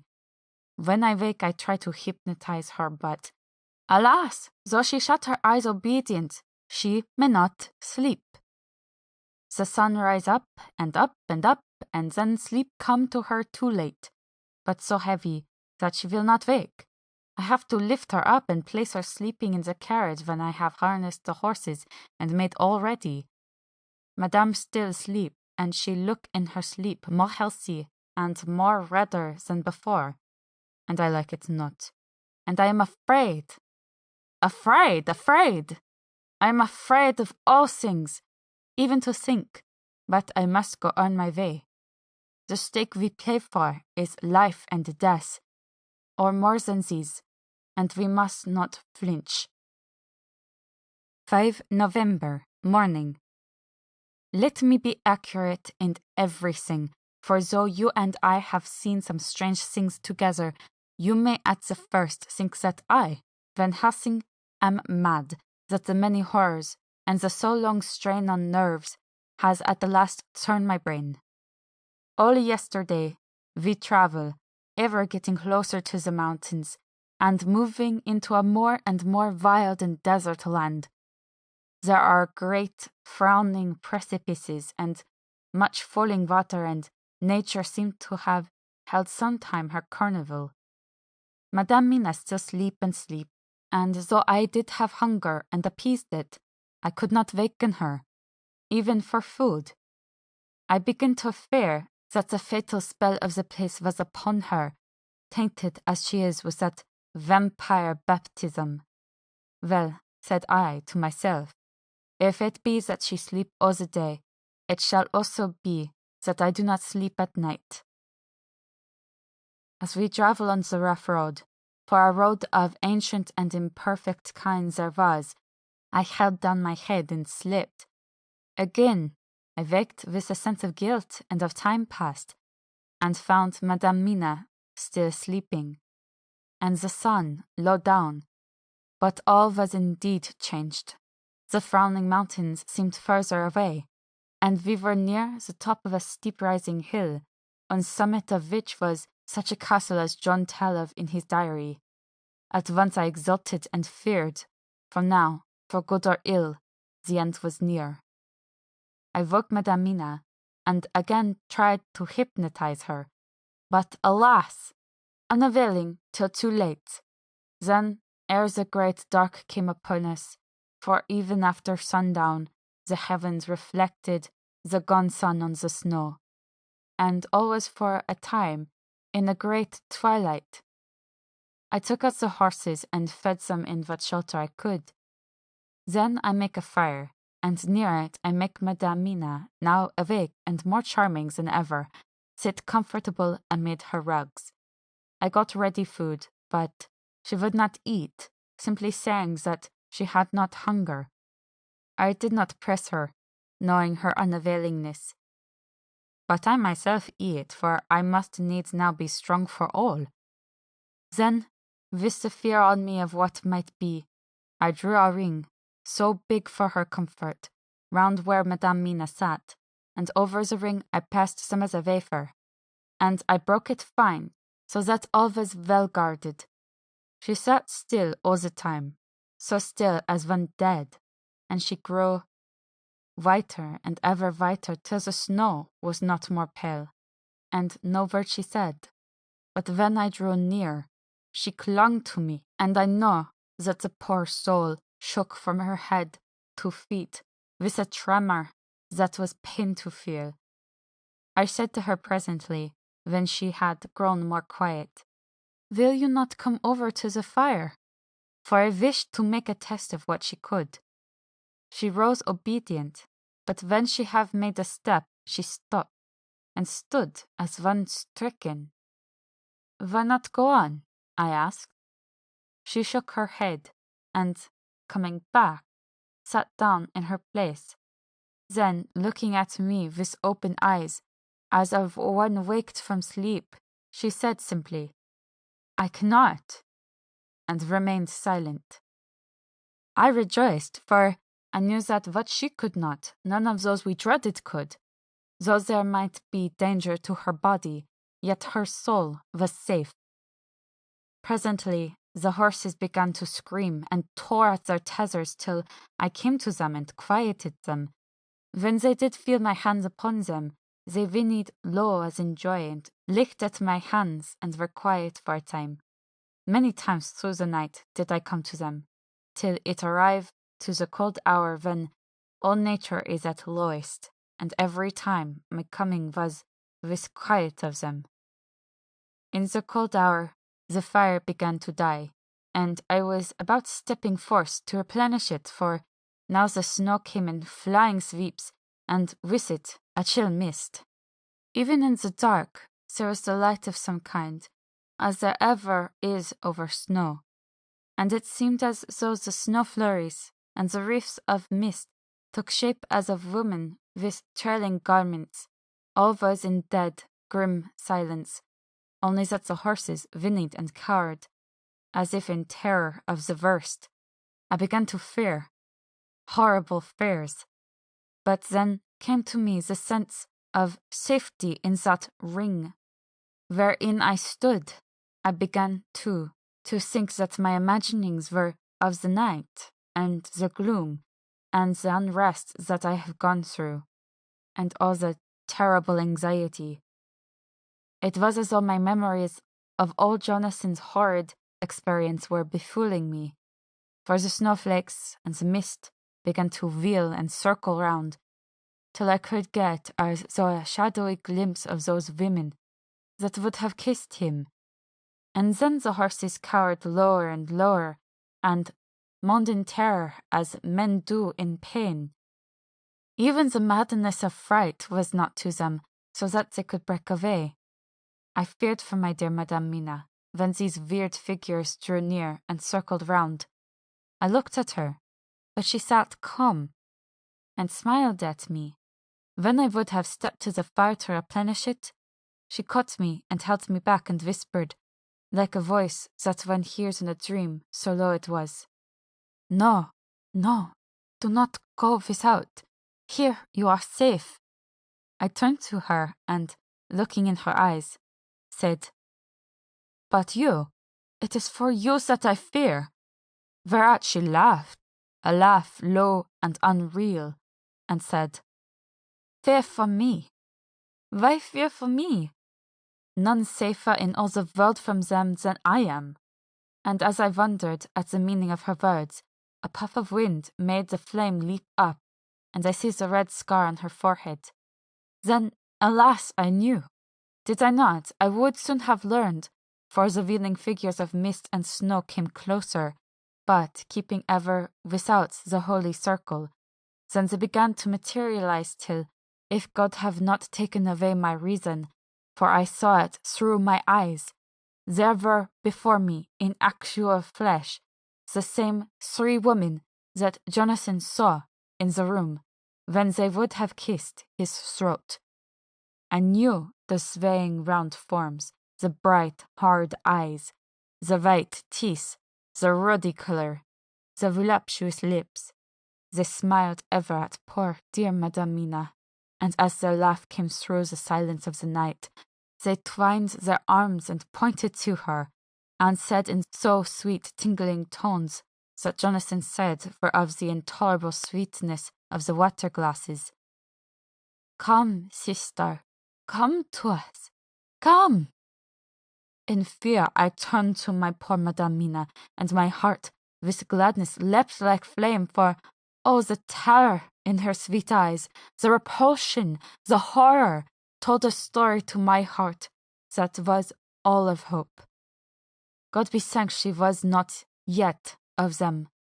I seized some of the firewood which was by me, and holding out some of the wafer, advanced on them towards the fire. They drew back before me, and laughed their low, horrid laugh. I fed the fire, and feared them not, for I knew that we were safe within our protections. They could not approach me, whilst so armed, nor Madame Mina, whilst she remained within the ring, which she could not leave no more than they could enter. The horses had ceased to moan, and lay still on the ground. The snow fell on them softly, and they grew whiter. I knew that there was for the poor beasts no more of terror. And so we remained till the red of dawn, to fall through the snow gloom. I was desolate and afraid, and full of woe and terror, but when that beautiful sun began to climb the horizon, life was to me again. At the first coming of the dawn, the horrid figures melted in the whirling mist and snow. The wreaths of transparent gloom moved away towards the castle and were lost. Instinctively, with the dawn coming, I turned to Madame Mina, intending to hypnotize her, but she lay in a deep and sudden sleep, from which I could not wake her. I tried to hypnotize through her sleep, but she made no response, none at all, and the day broke. I fear yet to stir. I have made my fire, and have seen the horses. They are all dead. Today I have much to do here, and I keep waiting till the sun is up high, for there may be places where I must go, where that sunlight, though snow and mist obscure it, will be to me a safety. I will strengthen me with breakfast, and then I will to my terrible work.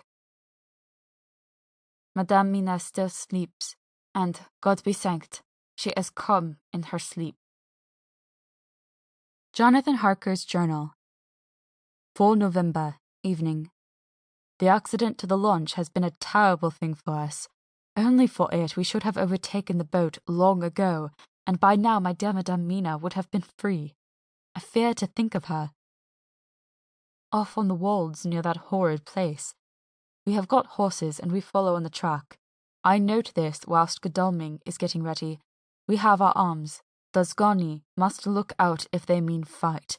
Oh, if only Morris and Seward were with us. We must only hope. If I write no more, goodbye, Mina. God bless and keep you. Dr. Seward's Diary. 5th November.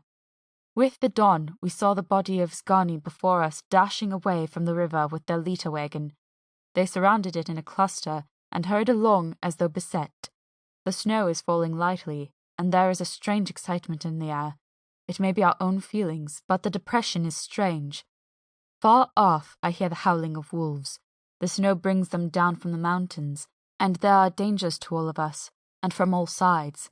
The horses are nearly ready, and we are soon off. We ride to death of someone. God alone knows who, or where, or what, or when, or how it may be. Dr. Van Helsing's Memorandum. 5 November afternoon. I am at least sane. Thank God for that mercy at all events, though the proving of it has been dreadful. When I left Madame Mina sleeping within the holy circle, I took my way to the castle. The blacksmith's hammer, which I took in the carriage from Veresti, was useful. Though the doors were all open, I broke them off the rusty hinges, lest some ill intent or ill chance should close them, so that, being entered, I might not get out. Jonathan's bitter experience served me here. By memory of his diary, I found my way to the old chapel, for I knew that here my work lay. The air was oppressive. It seemed as if there was some sulphurous fume, which at times made me dizzy. Either there was a roaring in my ears, or I heard afar off the howl of wolves. Then I bethought me of my dear Madame Mina, and I was in terrible plight. The dilemma had me between his horns. Her I had not dared to take into this place, but left safe from the vampire in that holy circle. And yet, even there would be the wolf.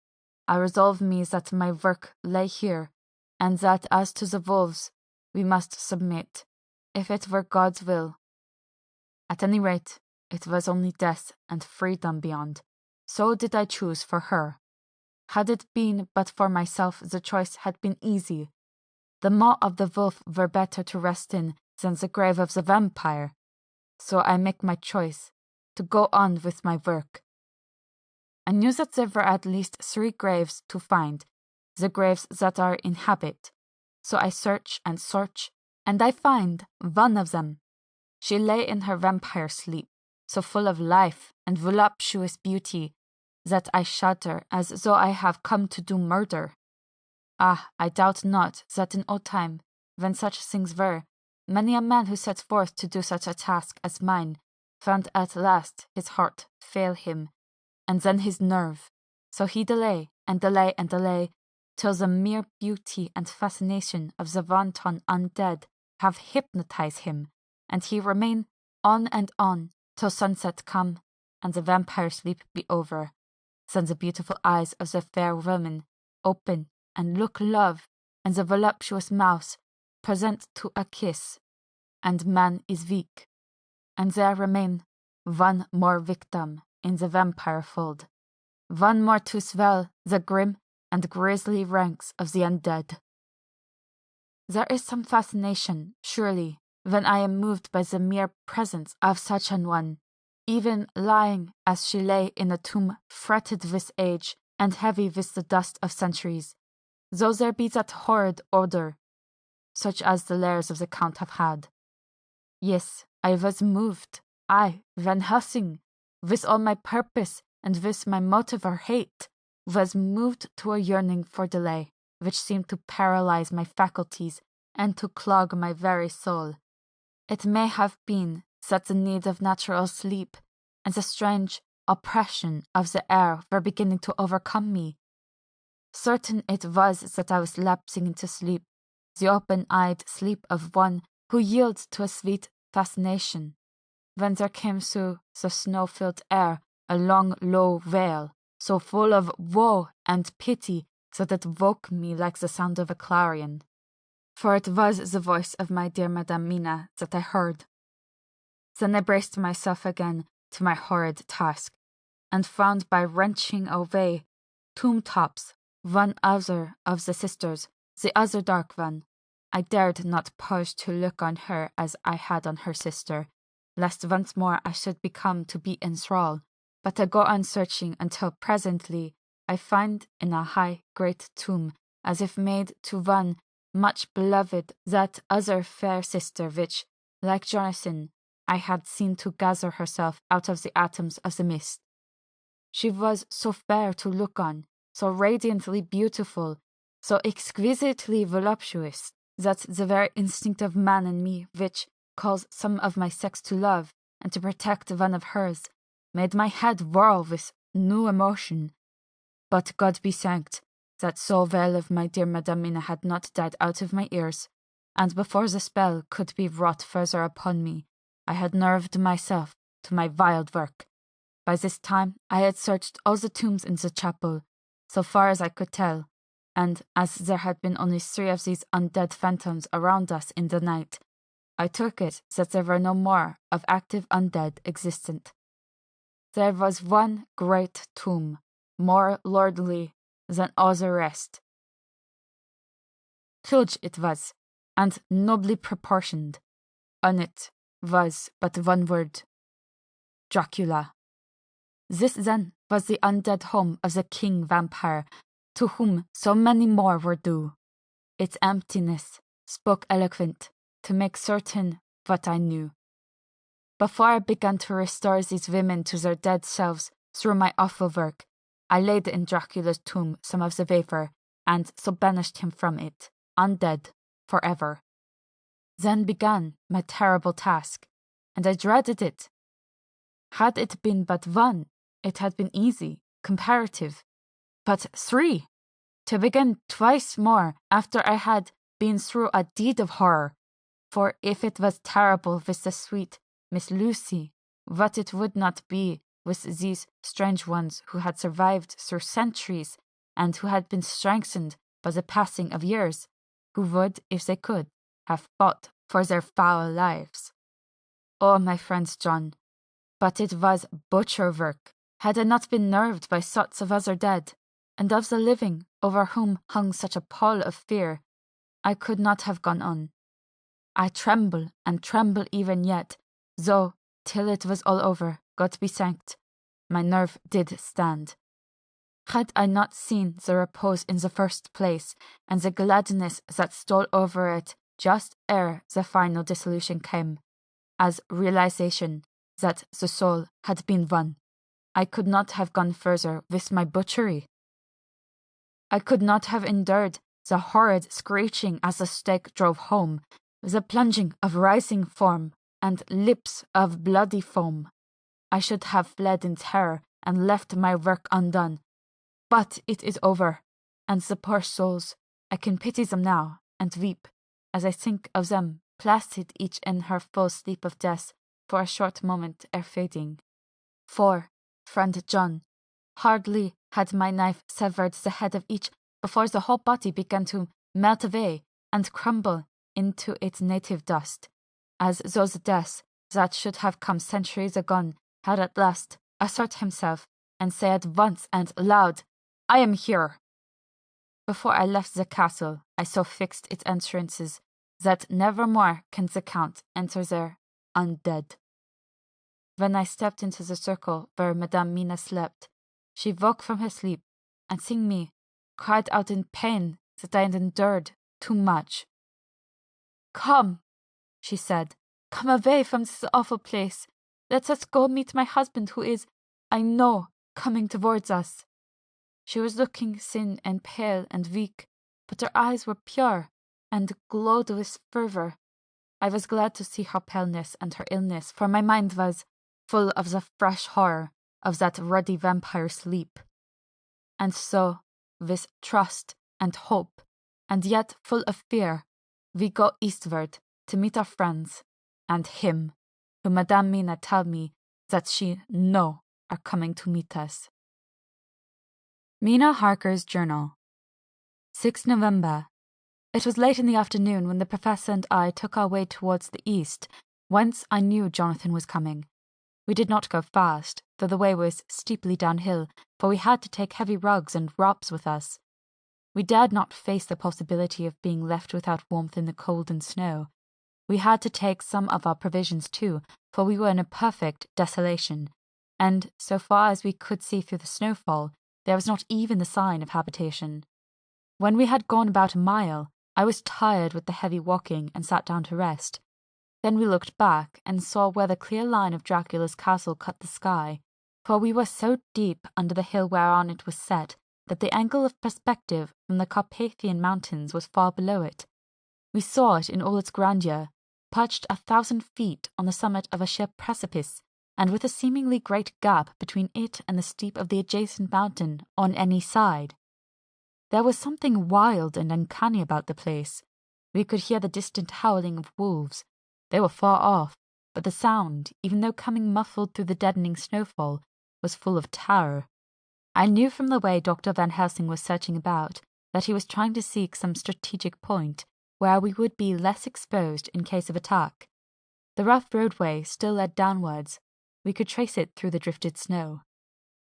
In a little while the professor signalled to me, so I got up and joined him. He had found a wonderful spot, a sort of natural hollow in a rock, with an entrance like a doorway between two boulders. He took me by the hand and drew me in. "See," he said, "here you will be in shelter, and if the wolves do come, I can meet them one by one." He brought in our furs and made a snug nest for me, and got out some provisions and forced them upon me, but I could not eat. To even try to do so was repulsive to me, and, much as I would have liked to please him, I could not bring myself to the attempt. He looked very sad, but did not reproach me. Taking his field glasses from the case, he stood on the top of the rock and began to search the horizon. Suddenly he called out, "Look, Madame Mina! Look! Look!" I sprang up and stood beside him on the rock. He handed me his glasses and pointed. The snow was now falling more heavily and swirled about fiercely, for a high wind was beginning to blow. However, there were times when there were pauses between the snow flurries, and I could see a long way round. From the height where we were, it was possible to see a great distance, and far off, beyond the white waste of snow, I could see the river lying like a black ribbon in kinks and curls as it wound its way. Straight in front of us, and not far off, in fact so near that I wondered we had not noticed before, came a group of mounted men hurrying along. In the midst of them was a cart, a long leiter wagon, which swept from side to side like a dog's tail, wagging with each stern inequality of the road. Outlined against the snow as they were, I could see from the men's clothes that they were peasants or gypsies of some kind. On the cart was a great square chest. My heart leapt as I saw it, for I felt that the end was coming. The evening was now drawing close, and well I knew that at sunset the thing, which was till then imprisoned there, would take new freedom and could in any of many forms elude all pursuit. In fear I turned to the professor. To my consternation, however, he was not there. An instant later I saw him below me. Round the rock he had drawn a circle, which we had found shelter in last night. When he had completed it, he stood beside me again, saying, "At least you shall be safe here from him." He took the glasses from me, and at the next lull of snow swept the whole space below us. "See," he said, "they come quickly. They are flogging the horses and galloping as hard as they can." He paused and went on in a hollow voice. "They are racing for the sunset. We may be too late. God's will be done." Down came another blinding rush of driving snow, and the whole landscape was blotted out. It soon passed, however, and once more his glasses were fixed on the plain. Then came a sudden cry. "Look! Look! Look! See, 2 horsemen follow fast, coming up from the south. It must be Quincey and John. Take the glass. Look before the snow blots it all out." I took it and looked. The 2 men might be Dr. Seward and Mr. Morris. I knew at all events that neither of them was Jonathan. At the same time, I knew that Jonathan was not far off. Looking around, I saw on the north side of the coming party the 2 other men, riding at breakneck speed. One of them I knew was Jonathan, and the other I took of course to be Lord Godalming. They too were pursuing the party with the cart. When I told the professor, he shouted in glee like a schoolboy, and, after looking intently till a snowfall made sight impossible, he laid his Winchester rifle ready for use against the boulder at the opening of our shelter. "They are all converging," he said.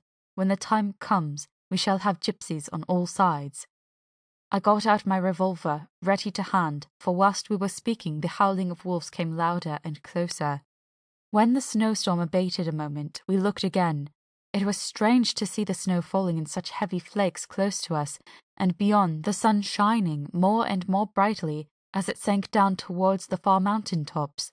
Sweeping the glass all around us, I could see here and there dots moving singly and in twos and threes and larger numbers.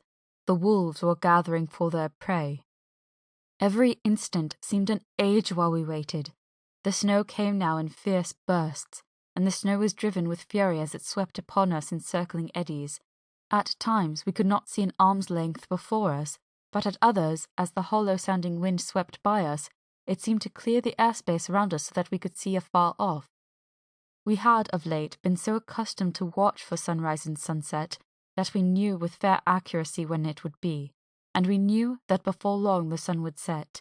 It was hard to believe that by our watches it was less than an hour that we waited in that rocky shelter before the various bodies began to converge close upon us. The wind came now with fiercer and more bitter sweeps, and more steadily from the north. It seemingly had driven the snow clouds from us, for, with only occasional bursts, the snow fell. We could distinguish clearly the individuals of each party, the pursued and the pursuers. Strangely enough, those pursued did not seem to realize, or at least to care, that they were pursued.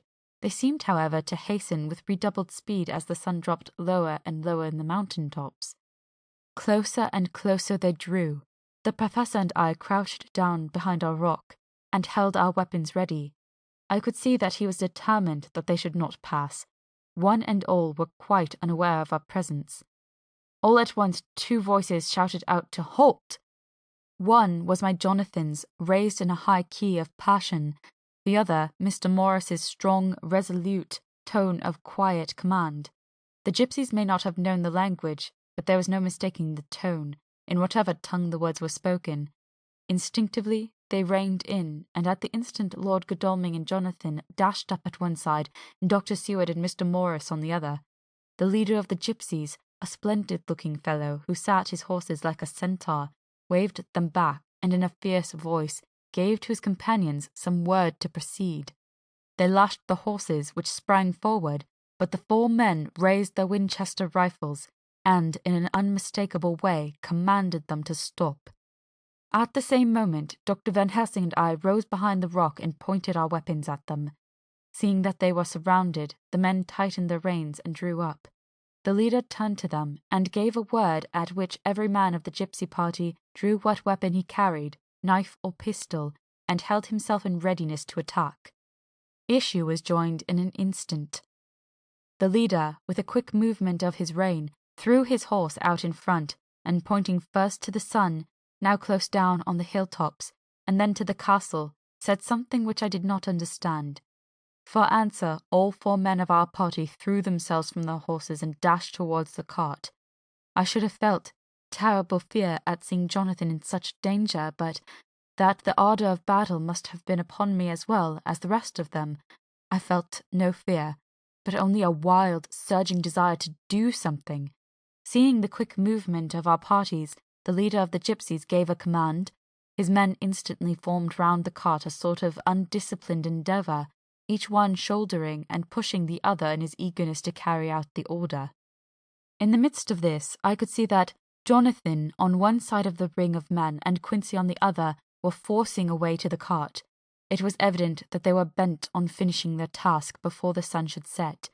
Nothing seemed to stop or even to hinder them.